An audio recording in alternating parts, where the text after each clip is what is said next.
There's going to be some fairly loud game audio, I think. Maybe we turn it down. This was at minus 18. If I put that down to minus 18, we'll see how that looks. We'll see how this works. If I need to turn it up, I can Alt-Tab back into this and turn it up. My god, this is a fucking messy setup.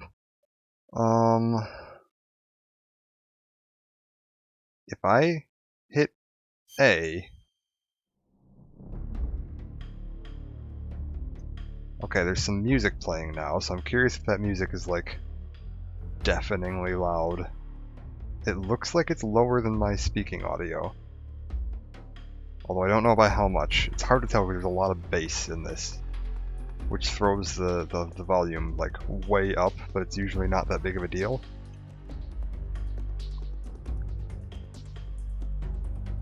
So... like, if I go into this game right now, is the Snake Eater theme, like, screaming?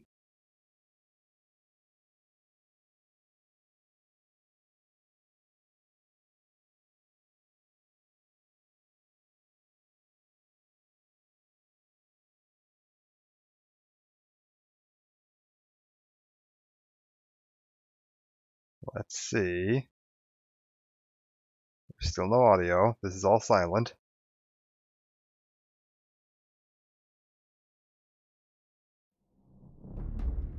Okay, this is the exact same theme. One moment. Go into an actual game. Whatever. Sounds great.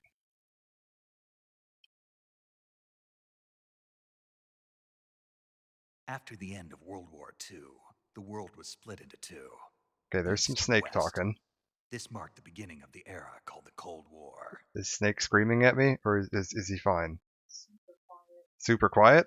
Okay, hold up. I can bring it up. We're gonna wait. We're gonna wait till we get some more audio here. We'll bring him up just a little bit. How's this plane?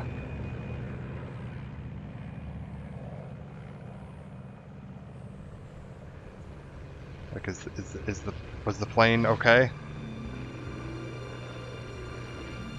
This seems fine for now. Like, it's not super quiet and not screaming at you.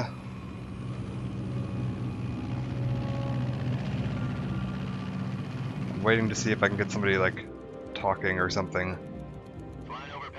There we go. There's some talking. Approaching Soviet airspace. 20 minutes to drop off. Commencing internal depressurization. Equipment check. Arm main parachute. Does that seem reasonably balanced? You ready to go? Up just a little? Okay. Still showing a high pressure mass. Bring it up just a little bit.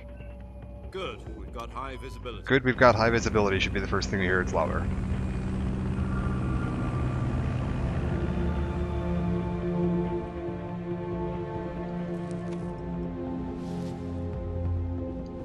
Put out that cigar. Because, like, I don't want the explosions to be, like, completely, you know, like, they're winch your eardrums. This is probably fine. Okay.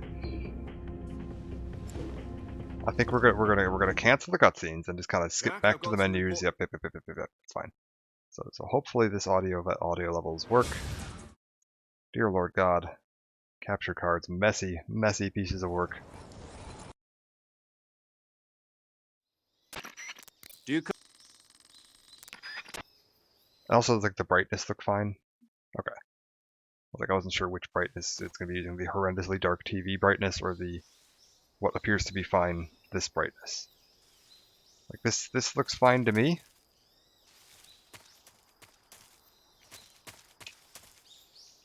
It's a little darker than my monitor, but my monitor, I think I also have the chroma settings like super high, so that should be fine. Okay. Little bit of messing around. Just first time I'm using this capture card, so I have to do a little bit of tweaking. Make sure this is all looking good. I want to make sure we got the best possible experience here. It looks like it's going all right. This should be fine. I can adjust color settings and stuff as needed, but so far, looking at the slightly delayed preview I'm seeing next to me, it does look like it is acceptable. Good frame rate. Screen resolution looks fine. Hopefully the audio levels aren't like completely whacked. Sounds like they aren't, so that's good.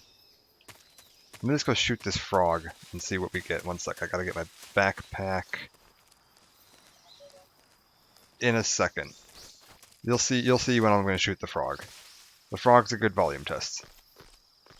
Like, I don't need the volume just yet. Jeez, I don't even have a gun yet. Because I gotta go get it off this tree. Huh? Yeah, they grow on trees. In Soviet Russia, guns grow on trees. Yep. We'll just skip through all this. Hideo Kojima word vomit. And then we'll run. Okay. I need to go through here. Crawl under the tree. Get up. Around the corner. Up the hill. And then there should be a little tiny green frog on top of this thing. There it is. And this will be a decent volume test of how loud, like, something that's reasonably loud in this game is. I'm going to fire my gun. Actually, hold up. Let's take the suppressor off, fire my gun, and then see how loud this frog is. Okay.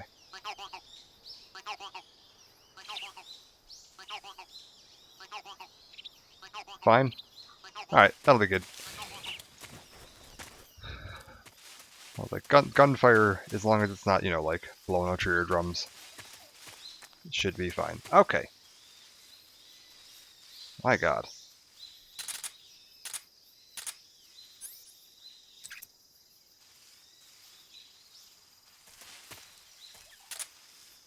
Ugh.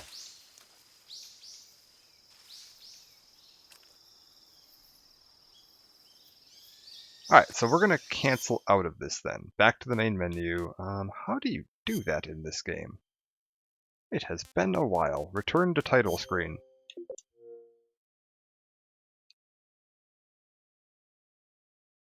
Yes?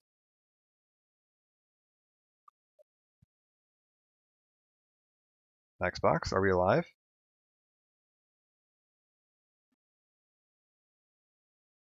Yes, good, excellent, we are alive. Return to title screen. Where is this going to take me? Bluepoint Games. I think that was the company that handled the port to the Xbox, because this was originally a PlayStation 2 game. And unfortunately, that does lead to some downsides, which I'll discuss in a bit. But it does look like everything here is working fine, which is a slight miracle. I actually thought this was going to take a lot longer than half an hour to set up.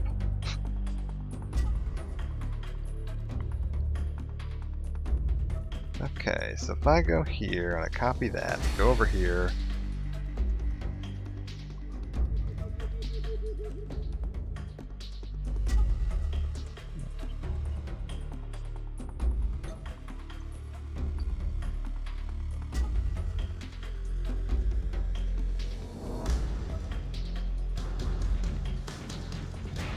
And we'll post that there. Ta-da.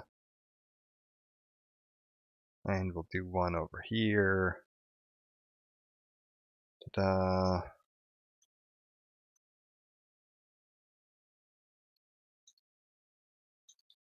Oh, helps if I can spell.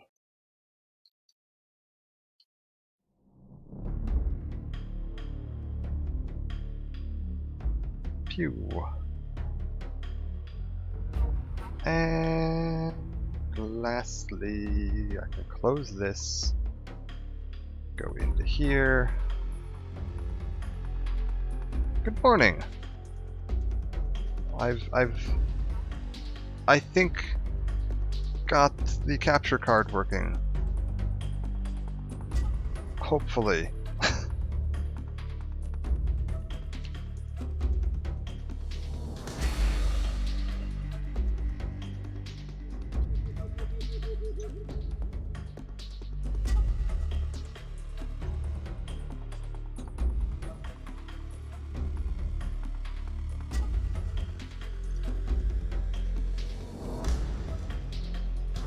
I'm glad it looks like it. It should look like it. It's been a bit of a process. This capture card. So like right now I'm running from my Xbox One through a capture card to my PC, but also to the TV behind me because you need to. But the output on the TV is like crazy, crazy dark and unreadable, so I had to put a preview of the stream into some capture software and then full screen that on my computer. So I'm running it on my Xbox through my TV and then watching the stream preview to actually play the game. So I think this is workable. And it took some. The sound was another whole thing. It took a minute to get. There was no sound on my end. It was on the stream, but I just couldn't hear any of it. And I was like, I'm not gonna be able to play like that. But it does appear to be working now. I can hear things. We've done a little bit of an audio test. I'm hoping this is going to be reasonably balanced. And yeah, this is going to be the start of the Metal Gear franchise playthrough. So we've got, I'm going to do it in like chronological order, in like from the first events in the timeline to the last, which this is the first game. Oh no, I just realized one of them requires the PS3, which there's a whole, oh, that's going to be another whole process because you can't capture from a PS3 using a capture card unless you buy a very specific capture card. Oh god, we'll deal with that when that comes up. Fortunately, it's literally the last game in the series that matters for, so that I have time to figure that out. But yeah, Metal Gear Solid 3. Just for some fun stuff that we can already start off with looking at. On the title screen, if I use the left stick, I can move the background. If I click the left stick, I can change the designs on the background here. We can get all these fancy things. If I click the right stick, we've got some color options. If I move the right stick, I can shift the color a bit and kind of rotate the angle that the background is at. I think right bumper is speed up the little fighting animation, and right trigger is slow it down.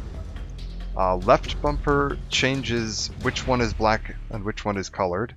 Left trigger changes which one is in the foreground. So you can kind of customize your snake fighting a guard animation. I think... No, that doesn't do anything. Those don't do anything. Okay, yeah, that's everything you can do on the title screen. There's just some fun little... Oh, wait, there we go. There's something else we can do. We can put it into black and white mode. We can go like that. I don't know why you'd ever want to do that, but you can. Whatever, it's neat. There's some fun stuff you can do with the title screen. So this is the Metal Gear Solid HD collection on Xbox 360, which I am running on an Xbox One, which is supposed to give some minor performance improvements. It includes Metal Gear Solid 2, the definitive edition, Metal Gear Solid 3, the definitive edition, and the original NES/Japanese MSX, Metal Gear and Metal Gear 2.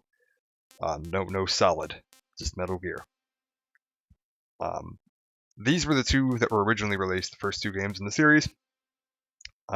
We will be playing those a bit. I don't think I'm going to play through all of them because they're very dated. They were made in the mid-80s, and they're kind of just that obnoxious, like, mid-80s games were still coming out of the arcades and wanted to suck quarters out of your wallet even though it was a home console game. Like, obnoxiously hard. And they did make them slightly easier in this version. Like, there's an easy mode. But I don't really feel like probably playing through the whole thing. We'll at least take a look at them, but I can summarize the story of both of these in about 2 minutes. They're very simple. They do. I mean, I haven't actually started the game yet, so I guess I'm still in the preview point here, but we'll just pop in just to show off a little bit of that. Yeah, go into game start, that's fine. Yeah, the music is some classic 8-bit 80s.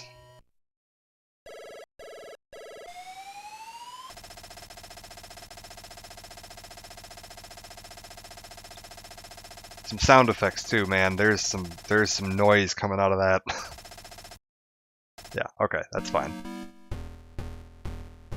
Fun thing, some of the themes, like the music themes from this, actually show up throughout the entire rest of the series. Like this song right here is in, I believe, every single Metal Gear game. But yeah, we'll come back to that later. Get me out of here. Yep, that's fine. But yes, for the actual start, we're going to go into Metal Gear Solid 3, which is timeline-wise the earliest game in the series. I believe it's supposed to be set in 1964?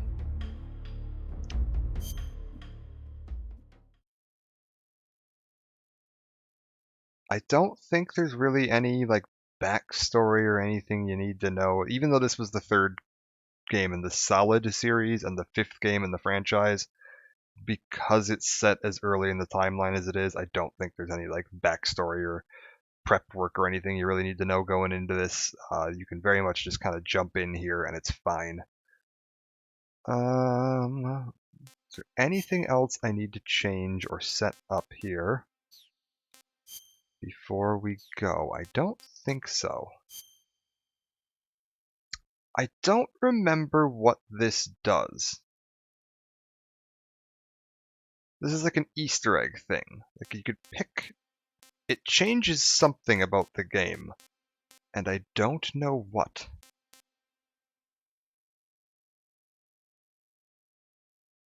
I know if you pick this one, your character is wearing a mask of one of the characters from Metal Gear Solid 2 at the beginning of the game, for just kind of a goofy Easter egg. This one was added in the, like... There was the original game, and they re-released it as Metal Gear Solid 3 Subsistence, which added some extra content and new camera controls, and they added this button here, which I don't know what that changes. I don't remember what the difference between these two was. I think we're going to go with this because it's true. I think Metal Gear Solid 3 is the best game in the series, so we'll just go with that. We're going to play on normal. I'm not doing any of the crazy. Hard just increases how effectively the enemies can spot you and how quickly you die. Extreme is really like hardcore.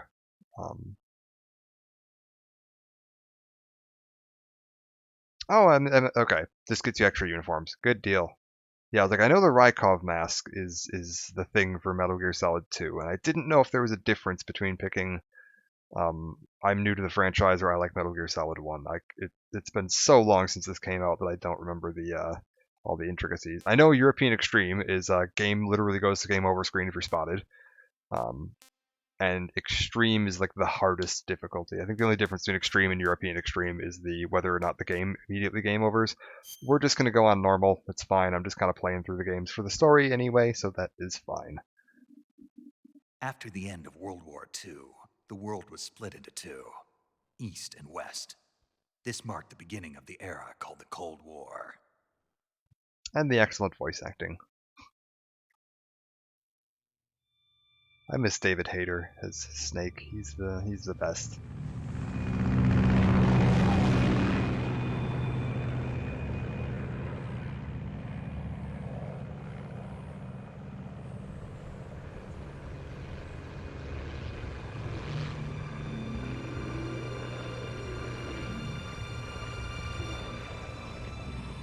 I'm also going to just let all the cutscenes and stuff kind of play out, and the radio conversations.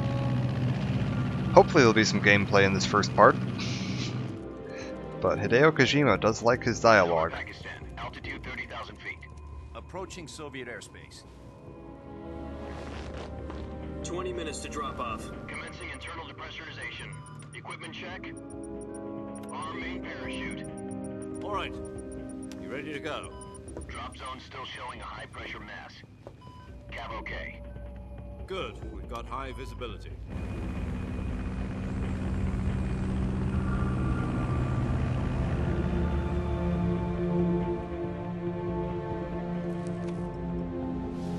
So yeah, this was originally released PlayStation Put out that 2. cigar. Connecting oxygen hose to interior connector. Gameplay was at Put on your 480p, mask. 30 frames a second. The HD remaster should be running in 1080p at 60 frames a second and should also be outputting at Does that. this panty waste know what he's doing? Approaching release point. 10 minutes to drop off. Hey, are you deaf? He said put out the cigar and put on your mask.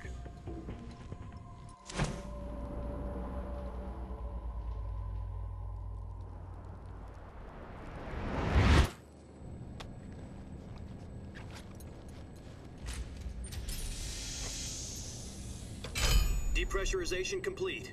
Checking oxygen supply. 6 minutes to drop off. Opening rear hatch.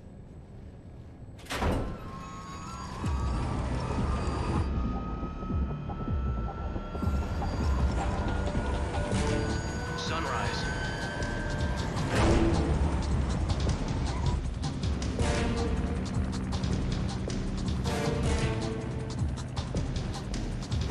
External temperature minus 46 degrees Celsius. 2 minutes to drop off. Stand up. It's windy. You'll be falling at 130 miles per hour. Try not to get frostbite from the wind chill. 1 minute to drop off. Move to the rear. Activate bailout model. This is one for the history books. The world's first halo jump. 10 seconds to drop off. Stand by. Status okay. All green. Prepare for drop-off. Countdown. 5, 4, 3, 2, 1.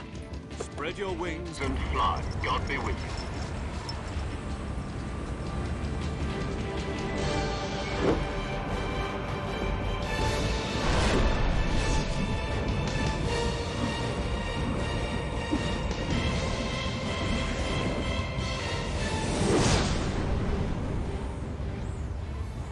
Yeah, it's gotta be a heck of a long parachute jump. Jack, I've got some important news. The head of the CIA has finally given us the green light for the Virtuous mission. Virtual mission? No, the Virtuous mission. The future of our Fox unit depends on it. If it succeeds, we'll be officially organized into a unit. Virtuous mission? Sounds like some kind of initiation ritual. You know, don't get cocky. This isn't a training op. Right. So what exactly is this wonderful mission? Well, about 2 years ago, a certain Soviet scientist requested asylum in the West through one of our moles. His name is Nikolai Stepanovich Sokolov. He's head of the OKB 754 Design Bureau, one of the Soviets' top-secret weapon research facilities, and the East's foremost expert on weapons development. Sokolov? Isn't he that famous rocket scientist? The very same. On April the 12th, 1961, the Soviets achieved the first manned spaceflight in history. The Earth was blue, but there was no God. Well spoken. The rocket that carried Yuri Gagarin into orbit was the A-1, known as the Vostok rocket. Sokolov is said to be the man most responsible for the multi-engine cluster used in that rocket. After Gagarin's flight, Sokolov left rocket development to become the head of the newly established Design Bureau. From a lowly technician to head of a design bureau, that's quite a success story, so why'd he want to defect? It seems he'd become afraid of his own creations. Afraid? Call it a crisis of conscience. And for that, he left his country and his family behind and went over the fence? Not exactly. One of his conditions was that his family was also to be taken safely to the west. We used a mole to get the family out first, and succeeded in sneaking Sokolov over the Berlin Wall shortly afterwards. I was the one who conducted the operation. The security on the eastern side was still full of holes back then. Then what? We got Sokolov over in one piece, but the whole ordeal had left him exhausted, and we checked him into a hospital in West Berlin. It took him 2 weeks and more than 600 miles to get from the research facility in the Soviet Union to Berlin. He was in no condition to say anything coherent. And it was only a week later that we had something much bigger on our hands. The Cuban Missile Crisis. October the 16th, 1962, President Kennedy received word that the Soviets were in the process of deploying intermediate-range ballistic missiles in Cuba. The President demanded that the Soviets dismantle and remove the missiles. At the same time, he announced a naval blockade to prevent further missile shipments from reaching Cuba. But the Soviets didn't back down, instead placing their armed forces on secondary alert. Soviet transport ships carrying missiles continued on course towards Cuba. US and Soviet forces went on alert for an all-out nuclear war. Frantic negotiations were conducted through the UN's Emergency Security Council and unofficial channels to end the hair-trigger standoff. Finally, on October the 28th, the Soviet Union agreed to remove its missiles from Cuba, and so the world avoided a nuclear holocaust. But in order to get the Soviets to pull their missiles out, we had to make a deal. You mean the one where the US agreed to remove its IRBMs from Turkey? No. The Jupiter IRBMs deployed in Turkey were obsolete, and we were going to get rid of them anyway. They had no strategic value whatsoever to either the US or the Russians. The Turkey deal was a ruse, a cover story that was fed to the other intelligence agencies around the world. So what did the Russians really want? Sokolov. They wanted us to return Sokolov. You mean the Soviets pulled out of Cuba just to get their hands on Sokolov? That's right. What the hell was he working on? At the time, we had no idea. We were running out of time. It was either give up Sokolov or risk full-scale nuclear war. In the end, we had no choice. President Kennedy gave in to Khrushchev's demand. The next day, I got Sokolov out of the hospital, handing him over to agents on the eastern side. Sokolov kept on screaming, "Save me," until he disappeared from my sight. Then, a month ago, we received some new information from one of our moles. About Sokolov? Yes. He was taken back to the research facility and forced to continue working on the weapon in question under KGB supervision. What's more, it's on the verge of completion. So what kind of weapon is it? Something to do with space rockets? No, missiles. Same technology. I guess you're right. We don't know the details, but it appears to be a new kind of nuclear device. For half a year now, the Soviets have been conducting frequent nuclear tests at Semipalatinsk. Something to do with the weapon, I assume. We're talking about a secret weapon so big that Khrushchev was ready to pull out of Cuba to get it back. Is Sokolov still in the facility? No. According to our intelligence, he's in Selinoyarsk, a place in the mountains about 3 miles to the west that's known as the Virgin Cliffs. The Virgin Cliffs. Nice name for a virtuous mission. They moved him there just recently. Why? Apparently, they're conducting a field test of the weapon, but it's our best chance to get him back. This mission would never have been possible if he was still in the research facility. This is our last chance. Sokolov must have known that too when he contacted us. Okay, I think there might be a break in the dialogue for a second here.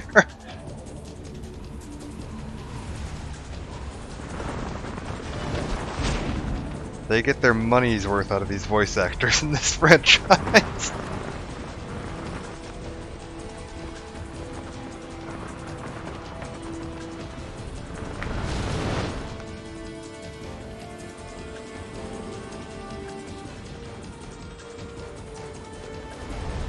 Listen up, Jack. Your mission is to infiltrate Right bumper on the upper right. I Selinoyarsk can actually go in Soviet first person during mountains, this ensure the cutscene. safety of Sokolov and bring him back to the west.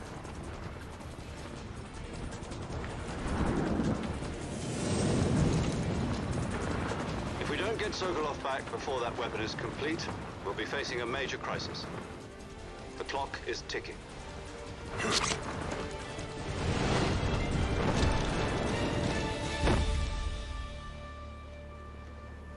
Once we've confirmed the rescue of Sokolov, stand by at the recovery point. A recovery balloon will be dropped at that point. Helium will be pumped into the balloon to inflate it. The process takes about 20 minutes. Once it's complete, the gunship's arm will latch onto the balloon and pull it up. The Fulton surface-to-air recovery system. I'm familiar with the theory. Take it easy. It's been combat-proven. Do you think Sokolov is up to it? The shock will be less than during a parachute jump, and the arm can handle up to 500 pounds. So you're planning on going over the border in a single combat talon?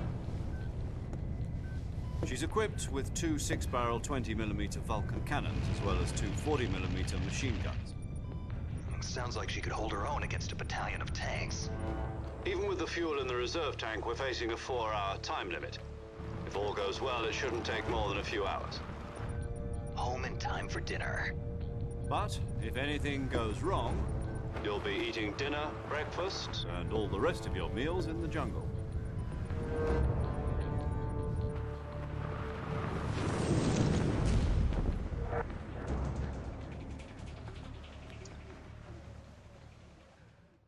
Okay, I think there's one more cutscene and then we get a little bit of gameplay.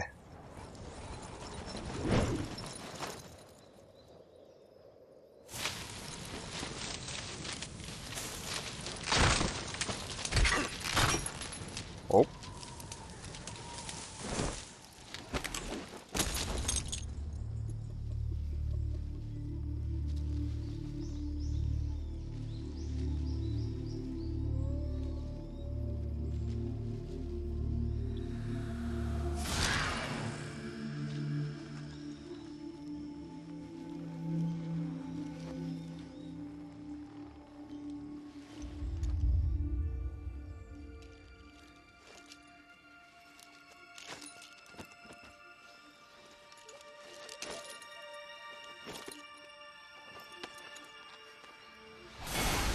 I feel like leaving all this equipment with US Army markings on it laying around in the middle of the jungle is probably not like the best covert tactics.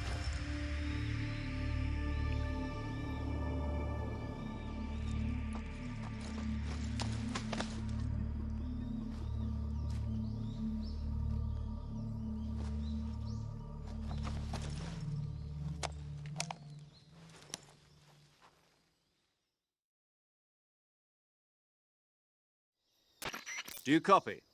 You're already in enemy territory, and somebody might be listening in. From here on out, we'll be using code names to refer to each other. Your code name for this mission will be Naked Snake. I'll be referring to you as Snake from now on. You're not to mention your real name. Snake? What, you don't like snakes? What do you mean? You've eaten one before, haven't you? In survival training? I'm glad to hear that. I don't know if I'd ever order one in a restaurant, but... Be careful, you might not have a choice. What about you, Major? What should I call you? Let's see. I'll be Tom. Call me Major Tom. This will be a sneaking mission. Updated You this must info. not be seen by the enemy. You must leave no trace of your presence. Is that clear? This kind of infiltration is the Fox unit's speciality. In other words, weapons and equipment are procured on site. That goes for food as well. You're completely naked, just as your name implies. Great. Now I see why you asked me if I like snakes. I suppose calling me Snake was your idea of a joke, too. No, there's a good reason for that. I'll tell you later when the time is right. Gotcha. Getting back to the subject, how exactly am I supposed to feed myself? You've been issued a knife and a tranquilizer gun. Snake's Use them to hunt first for thought, food. he's like, I've been here You'll for also 30 find some medical seconds, how do I supplies get in the your food? backpack. Yeah, about the backpack. I lost it in a tree on the way down. I see. Well, you'd better go back and get it then. You know where it is? No problem. I can see it from here. It's stuck on a branch. To climb a tree, stand in front of a tree that's covered in ivy and press the action button. I'll be monitoring your progress over the radio. We can't risk violating Soviet airspace, but I'll be in the gunship. My frequency is 140.85. I'll give you a call if I need to talk to you. If you need to talk to me, use the send function. Okay, Snake, go get your backpack. If I'm not mistaken, they actually re-recorded that action button line, because I think in the original PlayStation version he just said press the triangle button. But I believe, because they ported it to other consoles on the HD collection, they actually brought the guy back into the studio to record that one line, and I think a few other lines where they mention specific button names. They went and changed that. But yeah, here we are in the Soviet jungles of 1964. I think 63 at this point. I think 64 for the rest of the game. There's going to be a brief time jump in a bit. If we go into our... Oh, I don't have my backpack yet. Uh-oh. Do I have my knife yet? I do have a knife. Good. I can get this mushroom. We're going to do a little bit of hunting before we go get the backpack. So the original title of this game was Metal Gear Solid 3 Snake Eater, and that is a very literal description of what you're going to be doing a lot of in this game. If you look in the upper left, you can see my character's health bar, and then below it there's another bar split into 4 sections, which is my stamina, which will affect a number of things. Weapon accuracy, so like how much my hand shakes when I'm in first-person view, how quickly my health recovers, how far I can run before Snake starts panting out of breath. There's a few other things that affects as well. And as I run around and do all kinds of stuff, my stamina is going to naturally drain over time. Different things will cause it to drain faster if I eventually, like you can have different camouflage and stuff. One of the camouflages is shirtless, and if you're in a cold area or a very warm area and wearing the wrong type of camo, it'll affect your stamina. And the way you get your stamina back is by eating stuff, which you have to find and hunt for on your own. So if we grab my backpack here, and then listen to another 20 minutes of people talking.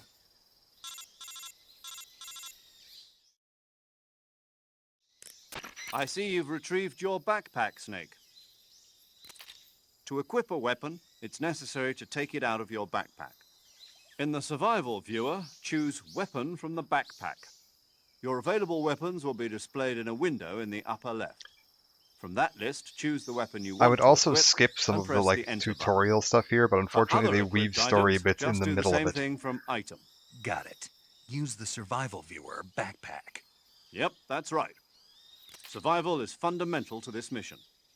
After you've been out in the field for a while, your stamina will start to drop. If your stamina gets too low, it'll affect your performance. You won't be able to shoot accurately, for example, and your wounds won't heal as smoothly. Keep an eye on your stamina so you don't run out. To recover lost stamina, you can hunt for local flora and fauna.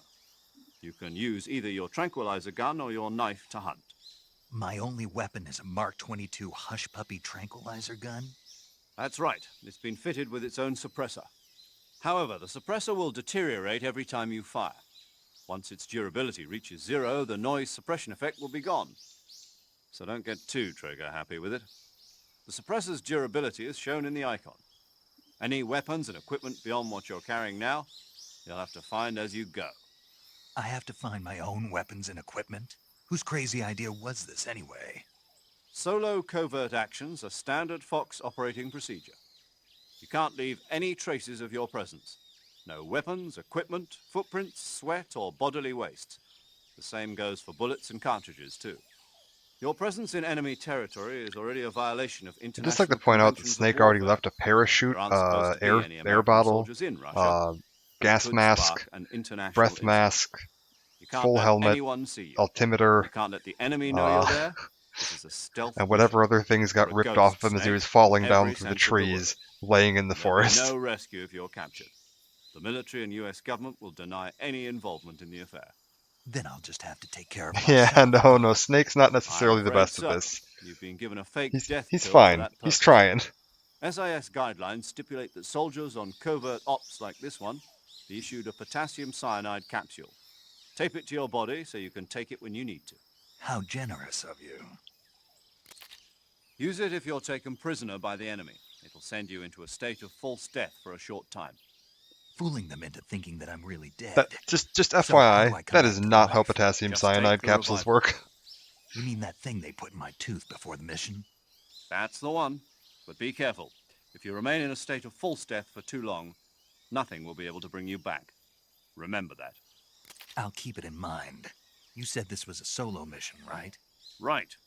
I guess that means I I was can't like, count before on any before reinforcements. anybody watching this Correct. stream's like, The let me mission go get rests myself a potassium entirely in your cyanide hands. capsule from somewhere. Real Don't do that. one-man army. Terrible idea. Relax. There's a support team ready to back you up over the radio. Who? I'll introduce them to you. This time, survival is of utmost importance. The first member of the support team will be in charge of monitoring your physical condition, acting as a medic, so to speak, as well as recording your mission data. She's a member of Fox as well, and she's here on the gunship with me. She? Hello, Snake. I'm paramedic. Nice to meet you. Paramedic. As in a medic who comes in by parachute. Aren't you going to tell me your real name? Are you going to tell me yours, Mr. Snake? My name, huh? It's John Doe. And they call you Jack for short. You're a regular Captain Nemo. A name means nothing on the battlefield. After a week, no one has a name. What's your name? Jane Doe. Snake. Very funny. I wasn't joking, but I'll tell you my name only if you manage to make it back alive. My frequency is 145.73. She's also in charge of recording your mission data. Whenever you want to save, send a message over the reserved save frequency, 140.96. So saving lets me record my mission data. That's right. It also records the state of your health. Good to know. There's one more person I want to introduce you to, Snake. Huh? Speaking of snakes, you remember the boss, don't you? A legendary soldier and your mentor. Actually, it was the boss that got the DCI's authorization in the first place. She's going to be serving as Fox's mission advisor. The boss is? She also helped me plan this mission. She and I were at SAS together. Jack, is that you? How many years has it been? Boss? That's right. It's me. Oh. Talk to me. Let me hear your voice. It's been 5 years, 72 days, and 18 hours. You've lost weight. You can tell just by the sound of my voice. Of course I can. I know all about you. Really? Well, I don't know anything about you. What's that supposed to mean? Why'd you disappear on me all of a sudden? I was on a top-secret mission. You didn't need me anymore.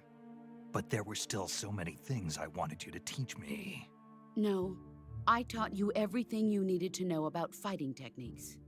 I taught you all I could. The rest you needed to learn on your own. Techniques, sure. But what about how to think like a soldier? How to think like a soldier? I can't teach you that. A soldier needs to be strong in spirit, body, and technique. And the only thing you can learn from someone else is technique. In fact, technique doesn't even matter. What's most important is spirit. Spirit and body are like two sides of a single coin. They're the same thing. I can't teach you how to think. You'll just have to figure it out for yourself. Listen to me, Jack. Just because soldiers are on the same side right now doesn't mean they always will be. Having personal feelings about your comrades is one of the worst sins you can commit. Politics determine who you face on the battlefield. And politics are a living thing. They change along with the times. Yesterday's good might be tomorrow's evil. Is that why you abandoned me? No, it had nothing to do with you. I already told you, Jack. I was on a top-secret mission. A soldier has to follow whatever orders he's given. It's not his place to question why. But you're looking for a reason to fight. You're a natural-born fighter, but you're not quite a soldier. A soldier is a political tool, nothing more. That's doubly true if he's a career soldier. Right and wrong have no place in his mission. He has no enemies and no friends. Only the mission. You follow the orders you're given. That's what being a soldier is. I do whatever I have to get the job done. I don't think about politics. That's not the same thing. Sooner or later, your conscience is going to bother you. In the end, you have to choose whether you're going to live as a soldier or just another man with a gun. There's a saying in the Orient, loyalty to the end. Do you know what it means? Being patriotic. It means devoting yourself to your country. I follow the president and the top brass. I'm ready to die for them if necessary. The president and the top brass won't be there forever. Once their terms are up, others will take their place. I follow the will of the leader, no matter who's in charge. People aren't the ones who dictate the missions. Then who does? The times. People's values change over time, and so do the leaders of a country. So there's no such thing as an enemy in absolute terms. The enemies we fight are only enemies in relative terms, constantly changing with the times. As long as we have loyalty to the end, there's no point in believing in anything, even in those we love. And that's the way a soldier's supposed to think? The only thing we can believe in with absolute certainty is the mission, Jack. All right, but do me a favor. What is it? Call me Snake. Snake. Oh, right. Your codename is Snake. It suits you well. That's right. The legendary unit that the boss put together during World War II was a snake. The Cobra unit, a group of heroes that brought the war to an end and saved the world. As long as you've got a legendary hero backing you up, you'll be fine. Isn't that right, Snake? Yeah, I can't think of anyone else I'd rather have with me. Oh, and one more thing, boss. Yes? It's good to hear your voice again. Same here. After all, who knows if either of us will make it out alive? Snake, you are always best at urban warfare and infiltrating buildings. But this is the jungle. Survival is going to be key. Those CQC techniques I taught you are sure to come in handy. CQC? Close quarters combat, huh? I've been in the Green Berets for the past few years. I'm probably pretty rusty. Not to worry. I'll be here to help you remember. After all, this is your first actual survival mission. I'll be supporting you over the radio. Where are you, boss? Next to the Major? The boss is communicating with us by radio from aboard a Permit-class submarine in the Arctic Ocean. My frequency is 141.80. Call me if you need my advice on battle techniques. Gotcha. Your mission is to retrieve Dr. Sokolov. Dr. Sokolov is being held in an abandoned factory located to the north of your current position. Avoid heavy combat and don't let anyone see you. Don't forget that this is a stealth mission.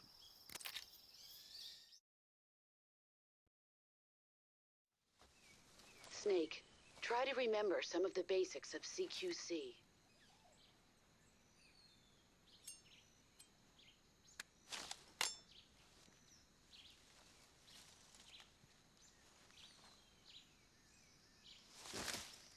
Commencing virtuous mission now. Okay. She might chimed in with, that should have been a private conversation. That should have been a chapter in a philosophy textbook. This game is something else, man.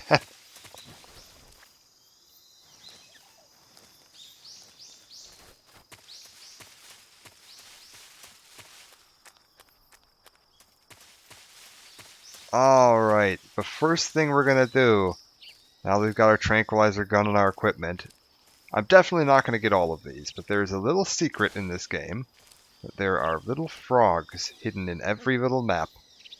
You can see one of them right there. They're like little frog coin piggy bank things. And if you take out your gun, shoot them. Makes a little noise. And there's 64 of those throughout the game. If you shoot all 64, you get a special piece of camouflage. Am I going to find all 64? No, most certainly not. Oh, no, we eat real frogs too. Actually, that's a good point. I need to get myself a frog. Where's a frog? It's not like a full frog suit. I think it's a banana suit, actually, for some reason. There's a frog. Oh, there's two frogs. Okay, we got a frog. So now we can go into our little backpack because we want to get as much food as we can. We got calorie mate, a Russian oyster mushroom, a reticulated python, and a tree frog. I like the poison dart frogs. Yeah, they got those in this game, and yeah, we can eat them. They're bad. They make you sick. But another thing we're gonna do is if I go in here, this is my full list of gear that I currently have equipped. I can put some of it back in my backpack. As you can see, these all have weight, and that weight will add up and make my character drain stamina faster, which I want to avoid. So anything that I'm not planning on using right now, we're putting back in the backpack. So we've got those all stored away. Another thing we can look at here is if you look in the upper right, you can see my camouflage meter, which is showing you how disguised I currently am. So right now I'm at 10%, 0, where I'm standing, like what surface I'm standing on. I'll try to see if I can show you a difference in that. I think this is all basically the same, like it's all grass. But if you go between like grass and dirt and mud and in the tall grass, it'll change how effective your camouflage is. Oh, we're gonna back through this, I guess. And you can go into this menu, take a look at your face paint and your uniform. So like if I go over here to, give me one moment here. I want to see if I can move this. Sorry, I need to move something from stream chat because it is currently floating in a weird spot on my screen that I can't actually get at very easily. Which piece of software do I need to go in for this? There we go. We're going to move this over to there, and that should be a better spot. It was kind of covering the entire right half of my screen. There we go. That'll be better. Then I go into this. Yes, okay. I've still got audio. Yeah, we can go into all my different face paints. You can see it changes your camouflage. It looks like either the Jolly Green Giant or the Hulk face paint here. The Italian flag or woodland are going to be the best options. I believe also you can, some of these face paints have some like unique effects if you go through them. They also just look goofy, and these actually show up in cutscenes. Like you will look exactly like this in the cutscene if you want to. We're gonna go for just the effective face paint and uniform though. Like a rabid sports fan, yeah. Snake's just a really big fan. And yeah, some of these are actual military camouflage patterns, Oscam, Plectar, stuff like that. Some of these are kind of made up for the game. You got your naked one here. You can run around shirtless. That one actually does deplete your stamina, and I believe the uniform also is not great for your stamina. DPM, no. Let's go with Leaf. So now that I'm in this camouflage, I'm at 45% camo, 50% standing still, and if I get down on my stomach, I'm at 90%. This is darn near invisible. Like an enemy would almost have to step on me in order to see me. Other thing to point out here too is if you go, oh, there's a snake like right next to him. Hoping it's not going to bite me, but we'll see.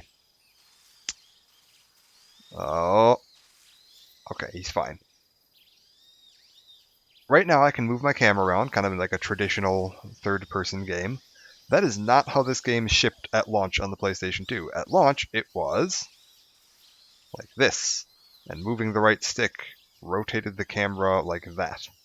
So the fixed camera angle, and when you ran around, I could tilt it up, tilt it down, and shift it from side to side. And this was all the control I had. So if there was somebody, pretty far to the right there, the only way I had to see them was by going into first-person view. When they did the kind of director's cut version of this, which was Metal Gear Solid 3 Subsistence, changed it from Snake Eater to Subsistence, they added the option to put a full rotating camera in. There are certain areas where having the fixed camera is better, but for the most part, we're going to be sticking with, oh, there's a snake. I think that's another reticulated python. Oh no, that's an anaconda. Yeah, that's an anaconda. Okay, hold up, we need one of these. Get over here.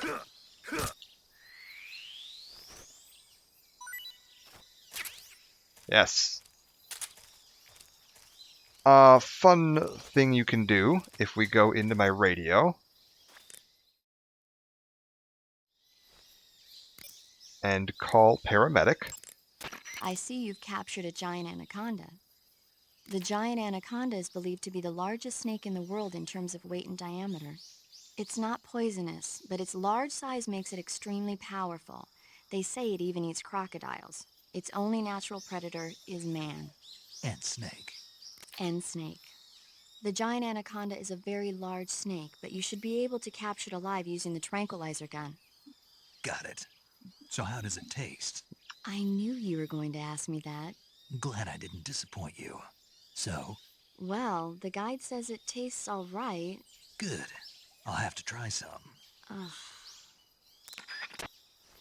Yeah, every single thing you catch in this game, if you call paramedic, she will give you a little bit of a science lesson about the animal plant prepackaged food item. You can get some ramen noodles in here. She'll tell you about ramen noodles. Yeah, a little bit of neat info in the game. I'm probably not going to get all of them. Again, there's actually a special reward if you get every single creature in the game captured in one playthrough. I'm certainly not going to get that. Some of the animals in this game are actually really difficult to hunt down and find. Okay. We got some crocodiles here.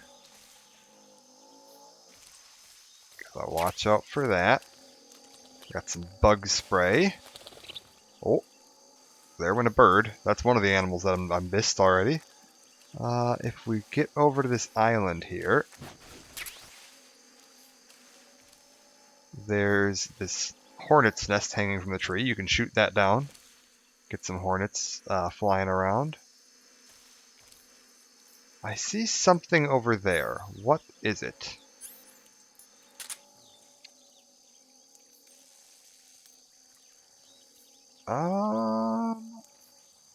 It looks like that is a suppressor for my tranquilizer. Oh. Suppressor for my tranquilizer pistol, which I would like to have some more of. So we're going to roll on over to here. Yes, it is. Is there anything hiding in this grass other than that crocodile? I don't think so. You can also hunt the crocodiles. It just takes a lot of bullets. And I don't really feel like wasting that many bullets right now. Especially, right now I have a tranquilizer gun. What you have to do is tranquilize it, then pull out a knife and stab it a whole bunch of times. It takes a while. I don't really feel like doing that. We're not doing the full animal capture thing. But you can do it. They're technically called Indian gavials. It's a type of crocodile native to India. And what do we got here? Another frog. Continue on. We need to find Sokolov.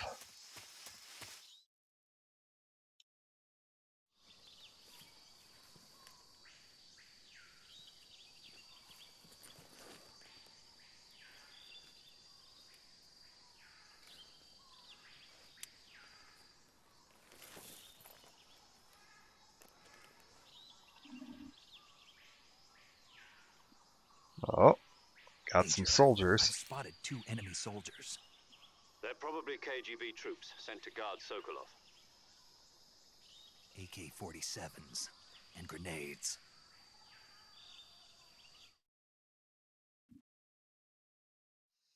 Snake, your presence in Soviet territory is already a violation of international law. We can't let the Kremlin find out that the CIA and the American government are involved. Contact with the enemy is strictly prohibited. Don't engage them in battle either. This is a stealth mission. Got that? The Major is right.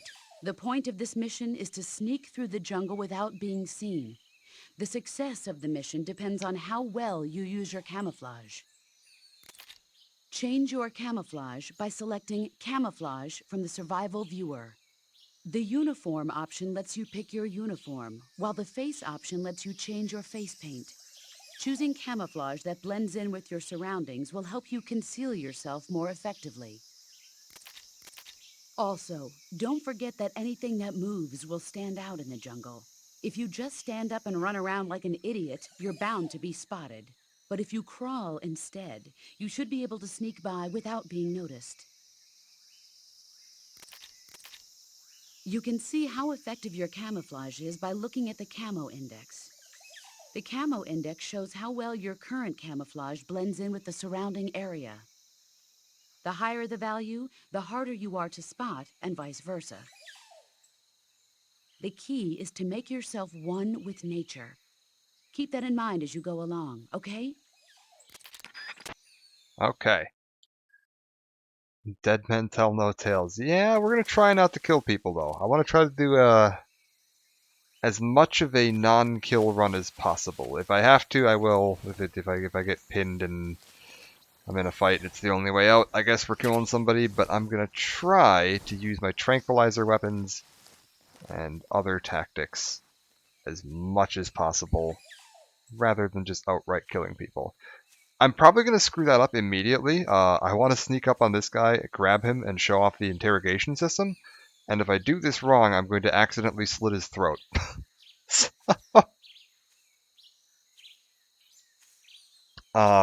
It's very likely that I'm just going to end up immediately breaking that rule by slitting this guy's throat. Okay, let's start sneaking up on him.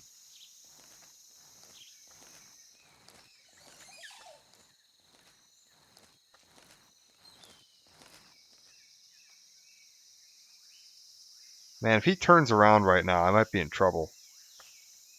Okay, we're good. He's heading that way. The type of ground you're on also affects how loud your footprints are. This current, like, brownish ground, that's supposed to be like dead leaves, and they're fairly loud. Now that I'm off of those, if I move slowly... Oh, there we go. Got him. Okay. So there's a way to interrogate this guy. I just need to figure out what the button is that does it. Oh. No, that's not it. That's not it. That's not it. That's not it. That's not it. That might be it right there. Speak. We won't hand over Sokolov. Okay, so you can grab enemies and interrogate them, and sometimes they'll tell you a little useful of its information.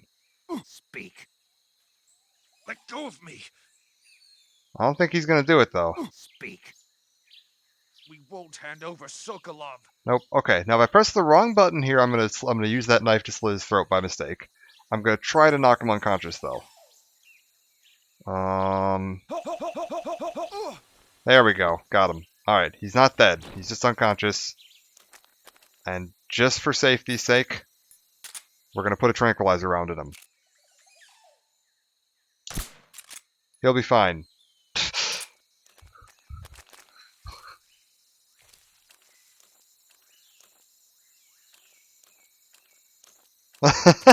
What on earth was that? That is how you knock people out in the Metal Gear series. You just kind of shake them a little bit, and they're just straight unconscious. Oh, and I got some bullets out of him. We'll just leave him over there to sleep. He's fine. I see a guard way up ahead.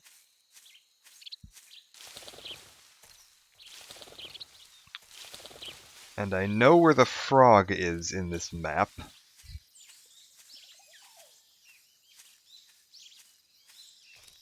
It's over on a tree stump this way.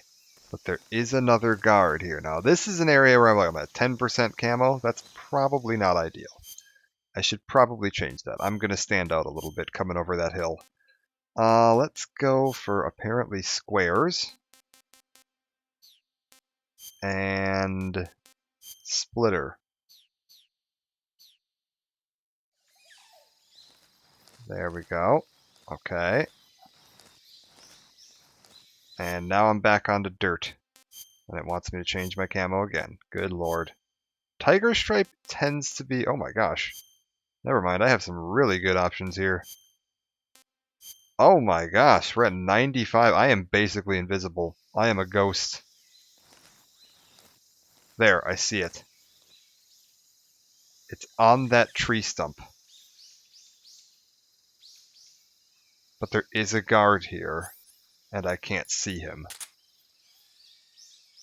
If I look around in first person...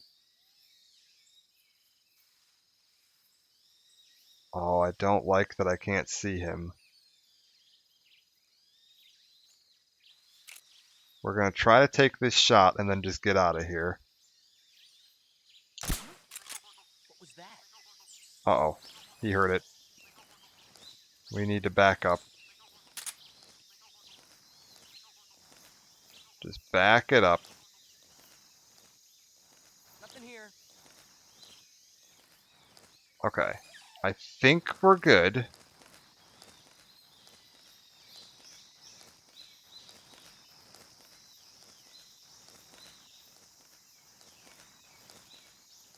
I feel like Desert Tiger isn't the look I want. I want... Man, just not great. Let's go with Tiger Stripe. It's not actually going to change anything, but I think once I'm back into the main area, it's going to be better. Like once I'm into this grass, yeah, that's really good. Okay. There is a guard that was patrolling this area too. He's in front of me over there. So if I stick to the right now and just keep moving. There's the guard that heard my gunshot straight ahead of me. We stay low, don't make a lot of noise, and I get into that grass there. I should be, the next way we want to go is up that hill. I should be able to just kind of slip on by. I think there's a map in this game too. Let me check that. It's been a while. Yes, you can see a little map here to see the area. You can kind of see where I came from, where I'm headed.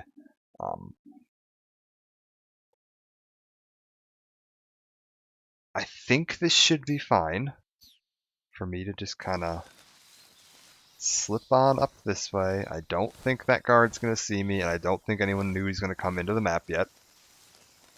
So far, the closest we've had to an alert was that guy we captured and knocked out. And that guard heard something, but he didn't know what it was. But we're technically still unspotted so far. Nobody's actually like called back to base and said, hey, there's a guy out here. I'd like to keep it that way.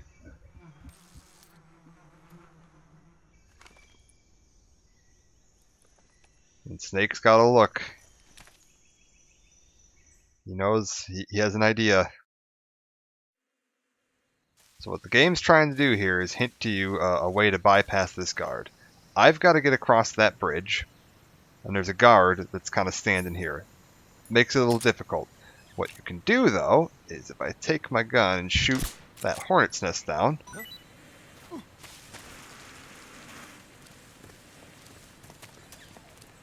he's going to run from the hornets straight across the bridge. And it's going to scare off the other guys. And away they go. And if I'm real quick, I can get around the corner, down here. There's a little secret item I want to get under the bridge. We want to push ourselves against the wall, and then sidestep over here. And then grab this, this, and this. And then we're going to try to slip back on up. I do need to be a little careful because the guards are going to come back in a minute. And if I'm too slow, they will walk right into me. I'm hoping that I can do this fast enough, but I've screwed this up before. If I'm real quick, good, we're fine.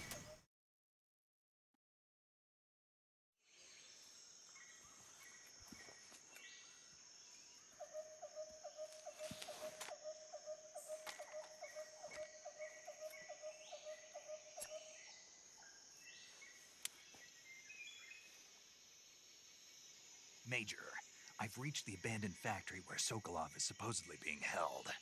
This place is a dump.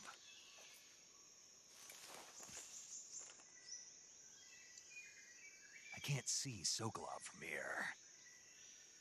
The security is pretty tight. There are sentries posted around the perimeter.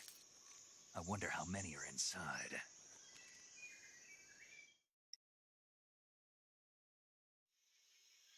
Your objective, Sokolov, is inside the factory. They should be holding him in a room in the northeast section. Northeast section.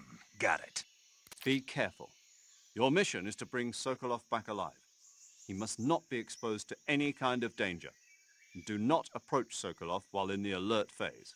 Right. Oh, and one more thing, Snake. You mean there's more? No, it's just that when you get to Sokolov, I want you to tell him something from me. And that is? Sorry for being so late. Is that all? Yes. Understood. Beginning my approach to the target.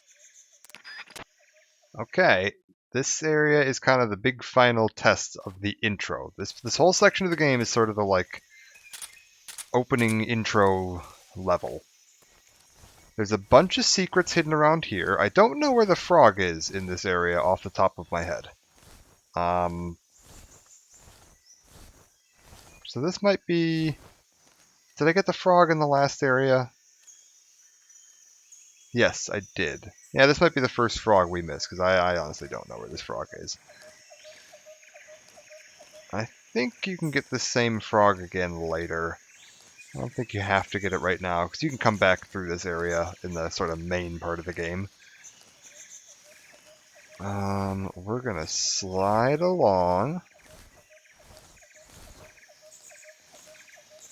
There is a guard kind of walking alongside us there, and if he happens to get too close, he might be able to spot us here.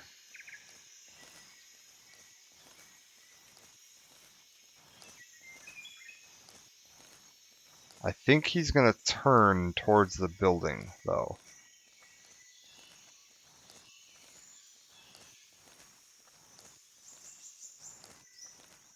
I'm trying to remember how to get into the room where Sokolov is without getting spotted. Because he's in that building there. And there's quite a few guards patrolling the area. It's very easy to get spotted and not even realize there was someone that could see you. I think, though, one of the ways is by crawling into the little sort of underground tunnel, catwalk, whatever, under the building. Because there's a guard on the roof. There's another guard over on the right side. There's a guard patrolling kind of the interior area of the building, kind of to the left here. But you can crawl under this. And you might be able to go up through the trap door. Because he's got a little trap door here. You kind of see the light coming through it. Ah, doesn't let you go in just yet. Okay, that's fine. I think you have to come out through that, but I don't think you can go in. I think he's got like his bed sitting on top of it at the moment. Okay, that's fine. We'll look for another way in. If I'm safe... Yeah, there's a guard to the left, behind those boxes. Uh-oh. Somebody saw me for just a second there. We're gonna get under the building to make sure we're okay. And get around the corner. I hear them.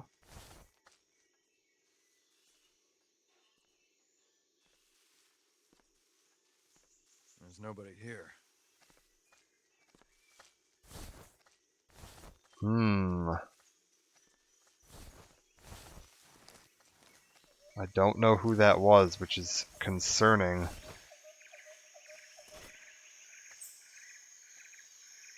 It was him. Okay.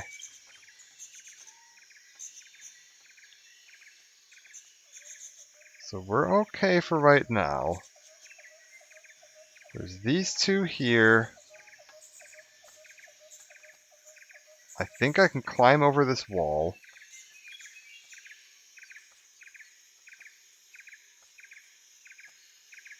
I want to see where that guy goes. Is he gonna... I hear somebody's footsteps very close to me.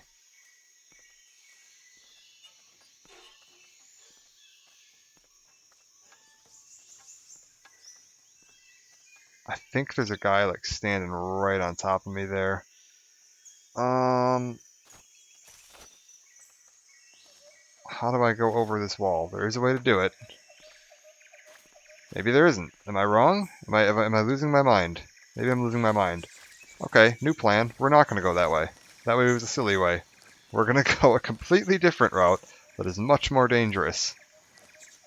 There's this guard over here. What I'm going to try to do is sneak past him to the ladder and get onto the roof.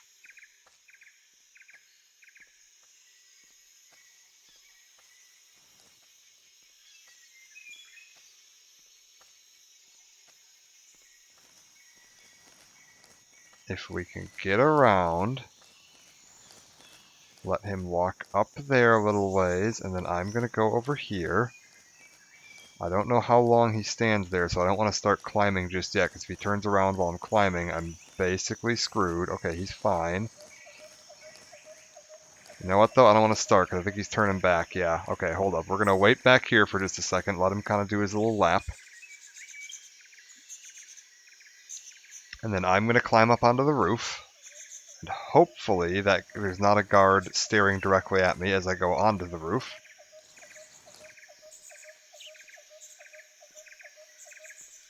I also haven't seen this frog yet. I'm kind of keeping my eyes open for that frog, but I'm not seeing it just yet. It might be hidden in one of the corners or something that I can't get to at the moment, which is fine. We'll just have to get it on the second pass through here. Because I believe it's the same frog. Like, there's two missions. There's the Virtuous mission and then Operation Snake Eater. I believe the frogs for the areas in the Virtuous mission are the same frogs that you get in those areas in Operation Snake Eater.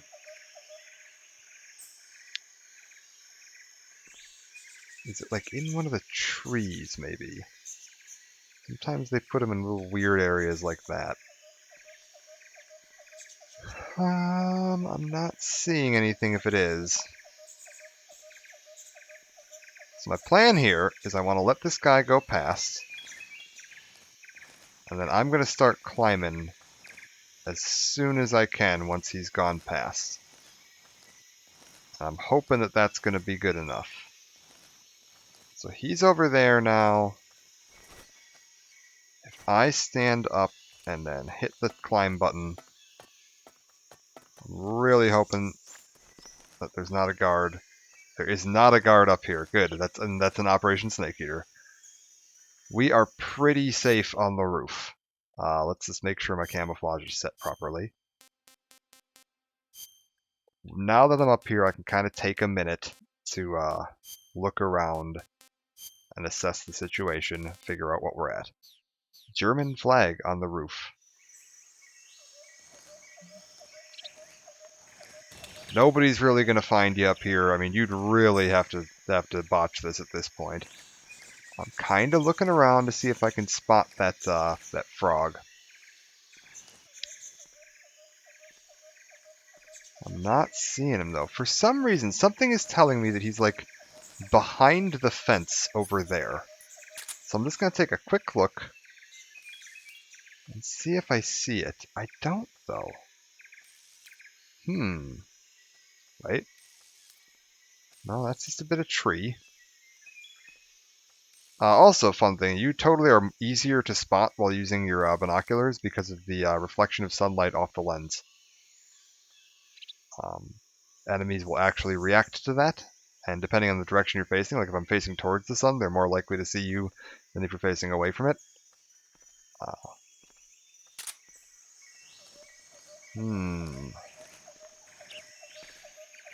Frog. Is it down there? No. One sec. Let me put the camera into old school mode. See if I can use that to get an edge. No. Maybe it's in the room where he is. That's actually possible too. So what we're gonna do is we're gonna get over.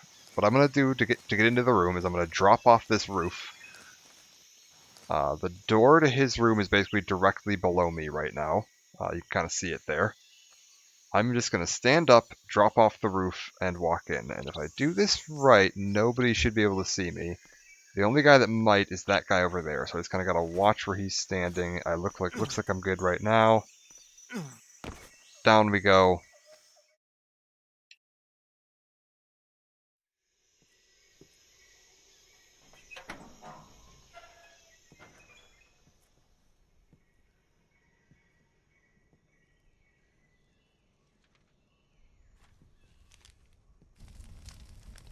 We might get a bit of unique dialogue here where we mention that no one's seen us.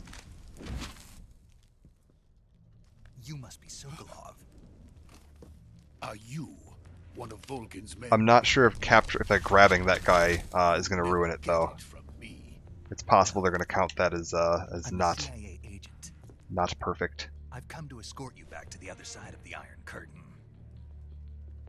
Your CIA? Yeah.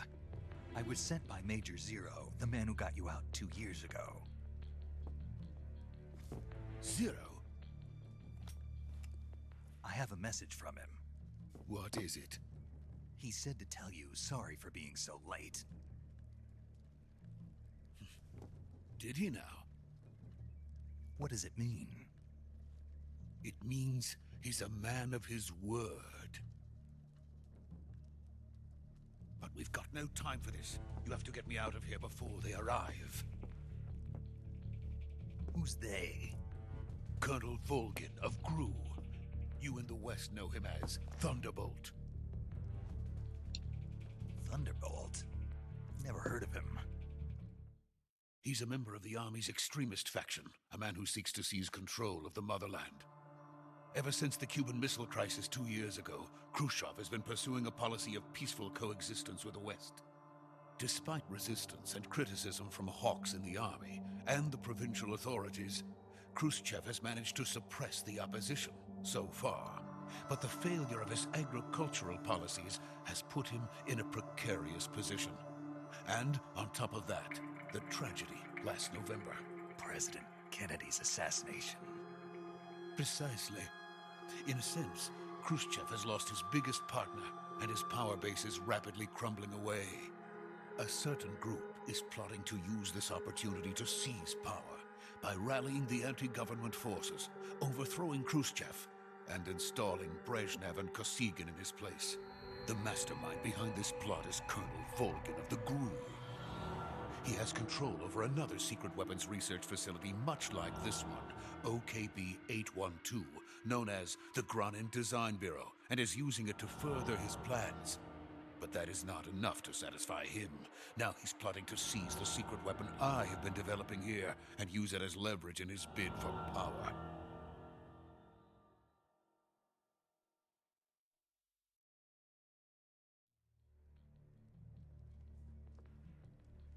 The intelligence says that they are going to make their move during the test. Then, the soldiers outside.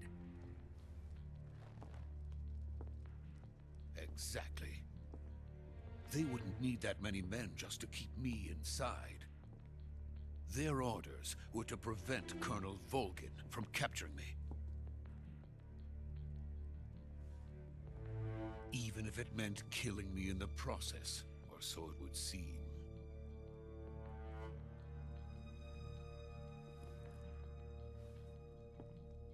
Volgin will come, I'm sure of it. You must get me out of here before then. Leave it to me.